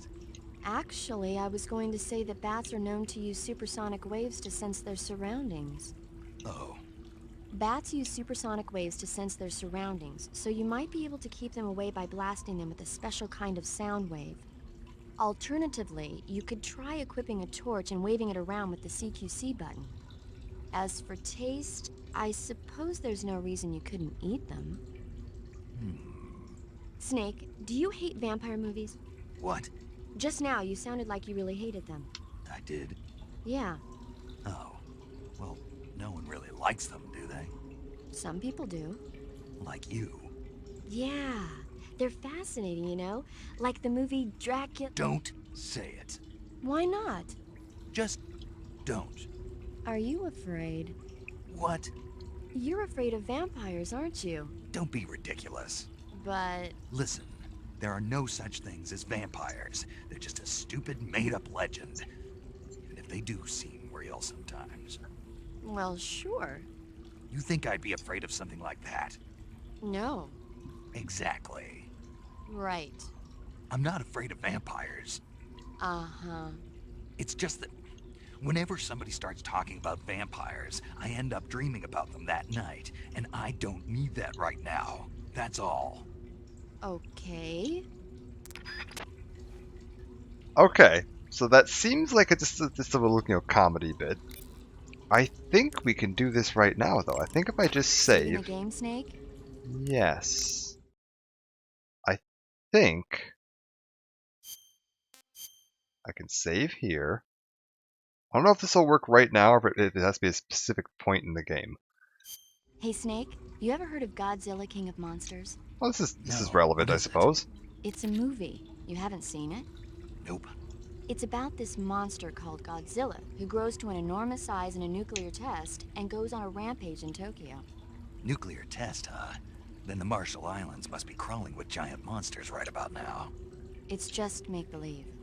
Maybe that's why my pants have been so tight lately. Dear Snake, God, it's a Snake. movie, not a report out of Los Alamos. I know. So then what happened? Godzilla is immune to all weapons, and humanity has no way to stop the monster. Dr. Shirazawa develops a new type of weapon, but meanwhile, Godzilla is getting closer and closer to Tokyo, obliterating everything in its path. It was originally a Japanese movie, but they made an American version too. I recommend seeing the original Japanese one if you ever get the chance. I agree. It's mostly mindless fun, but it's also got a serious anti-nuke message as well. Where can I see the original? You'll just have to go to Japan. Really? That's too bad. Well, if you wait 40 years, you might be able to see it in America too. Why's that? 2004 will be Godzilla's 50th birthday. You think they're still going to be making Godzilla movies then? Of course. Everybody loves Godzilla. You sure know a lot about movies. I don't suppose you're the movie-watching type, are you? Not really. Okay, then I'll tell you everything I know. When the going gets tough, movies can save your life. It's always good to be able to look at things from a different perspective when you get in a jam. That's the magic of movies. No kidding. Well, I guess it might at least make a nice distraction. That's the spirit, Snake. Have a little fun. So yeah, every time you call to save, you get a little movie thing. And I think, because we had the vampire conversation... Oh god, I'm getting bitten by bats. If I now go into the main menu, if I quit the game... yes.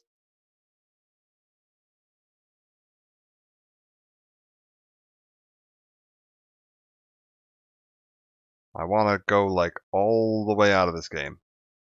Like, all the way back to the main screen here, game. Come on, now. You can do it.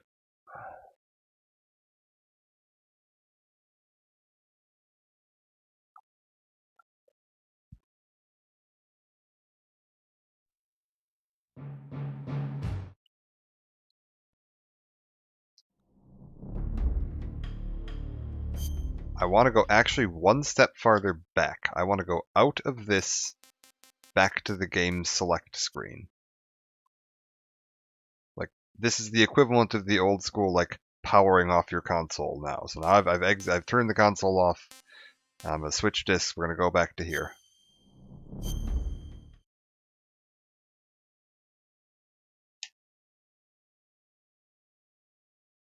And I believe once I get in and load my game, there should be a little special event that happens. Or I have to wait until a specific point later in the game. But you need to have had the vampire bat conversation in order for this to happen. And I think there's only like 2 or 3 points in the entire game where you can find bats. So getting a bat in your inventory and calling paramedic to get the vampire bat conversation, where you find out that Snake is afraid of vampires, is a trigger for unlocking a specific event that I'm hoping I should be able to do right now. I'll know immediately if it worked. It did not work. Also, why am I fucking poisoned again? What?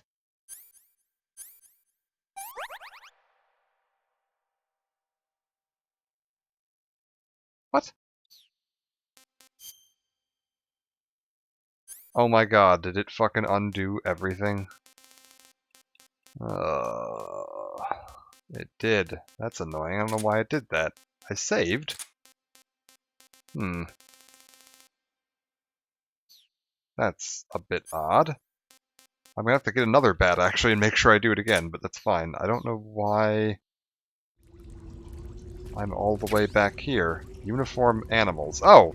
And I walked right past that last time. That's the reward for beating Ocelot with the tranquilizer gun. Okay, well I need to get to the room with the water.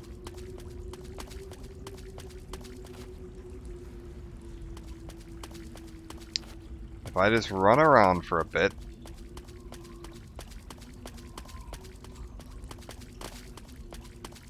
I was able to see those waterfalls pretty clearly, even without like a cigar or a torch or anything lit. So if I just run around like an idiot for a minute. Aha!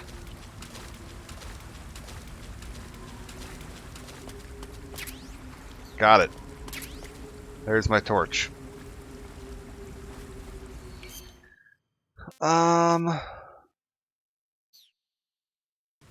Weird. I wonder why that didn't save. I'm gonna save again here just to make sure.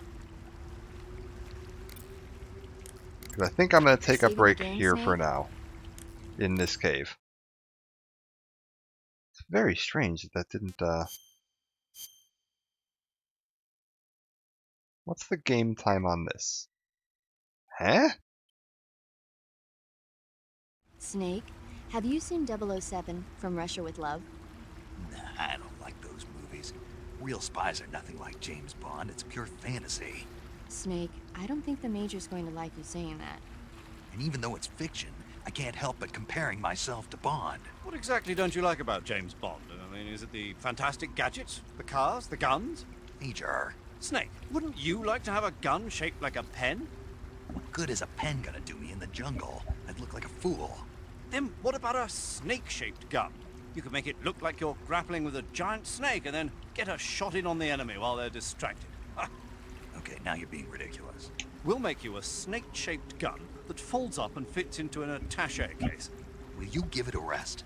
Oh, I get it. You're worried about how to handle the ladies, aren't you? No. I knew it. To tell you the truth, I don't like the idea of playing hanky-panky with enemy femme fatales either. But that's part of Bond's appeal. You could learn a thing or two from him. I mean, what about this Eva? What are you planning to do with her? I don't even trust her yet. No, that's not what I mean. You can't let yourself get involved. This is a game of spy versus spy. She's using you just as much as you're using her. I realize that. You've got to grab the initiative, and to do that, you have to get the upper hand in the relationship. That's what a spy is supposed to do. Get the upper hand? I don't think I'm cut out for that mission. Maybe if you change your code name to 00 Snake. Major. 007 is the biggest thing to come out of England since the Mayflower. I wouldn't be surprised if they made 20 more of those movies. Didn't you know? The Major is a huge James Bond fan. Don't get him worked up like this. Worked up? Maybe you don't realize this, but now that you've got him started talking about Bond, I'm going to have to listen to him lecture for a whole hour after he gets off the radio. You have my sympathy. It's too bad you can't enjoy such a great movie, though. I guess I'm just one of those people who can't enjoy spy flicks. But yeah, I like the little fun conversations you get here. And yeah, again, we'll touch on this. This whole game is supposed to be a bit of a throwback tribute to the old James Bond movies, because Hideo Kojima is a big James Bond fan, and so he was like, you know what, we're gonna do this game set in the '60s, which is, you know, I think 1964 is actually the first James Bond came out in '63, and the second one was in '64. Dr. No and From Russia with Love. And, you know, they're like, you know what, let's just do a little stealth action Bond-style adventure with the big, ridiculous Bond music opening theme song and all that. So, yeah, I think we're going to call a break there for now. This probably won't be that long of a series. I'm thinking Metal Gear Solid 3 at the rate I'm going through it right now. Even with my clumsy gameplay, is going to be maybe 3 parts, maybe 4 if I really get stuck. If the cutscenes are longer than I remember, maybe 4. Metal Gear Solid 2 will probably be 2 or 3 parts. Let me think. What order do I have to play these in? I'm trying to remember the order that these all go in. It's going to be 3, then Peace Walker, then 5. 5's pretty long. That'll probably be at least 7 or 8 parts. 3, Peace Walker, 5. Metal Gear 2, then Metal Gear Solid 1, then 2, then 4. Metal Gear Solid 1 I can definitely do in 1 or 2 parts. Peace Walker I've never played. That's actually going to be a brand new one for me. I have no idea how long it's going to be or how long it's going to take. I'm imagining 4 or 5.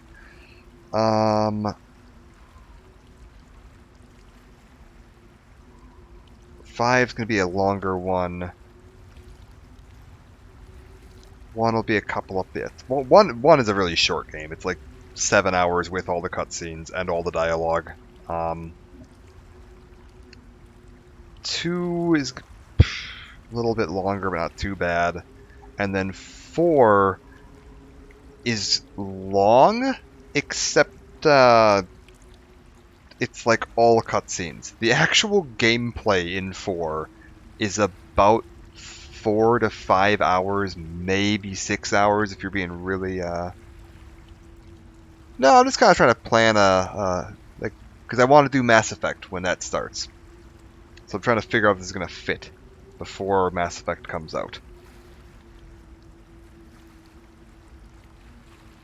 But yeah, 4's like 5 or 6 hours at the most with the gameplay.